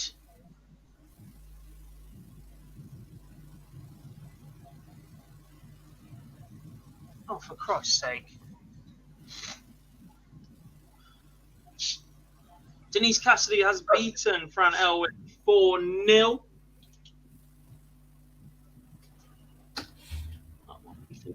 Which would be Chloe O'Brien, Steph Stutley.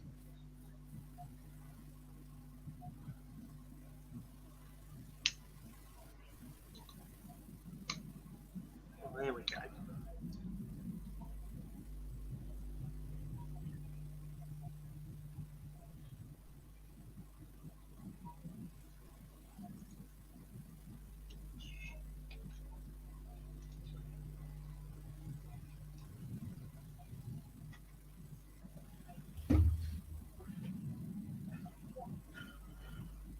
As I said,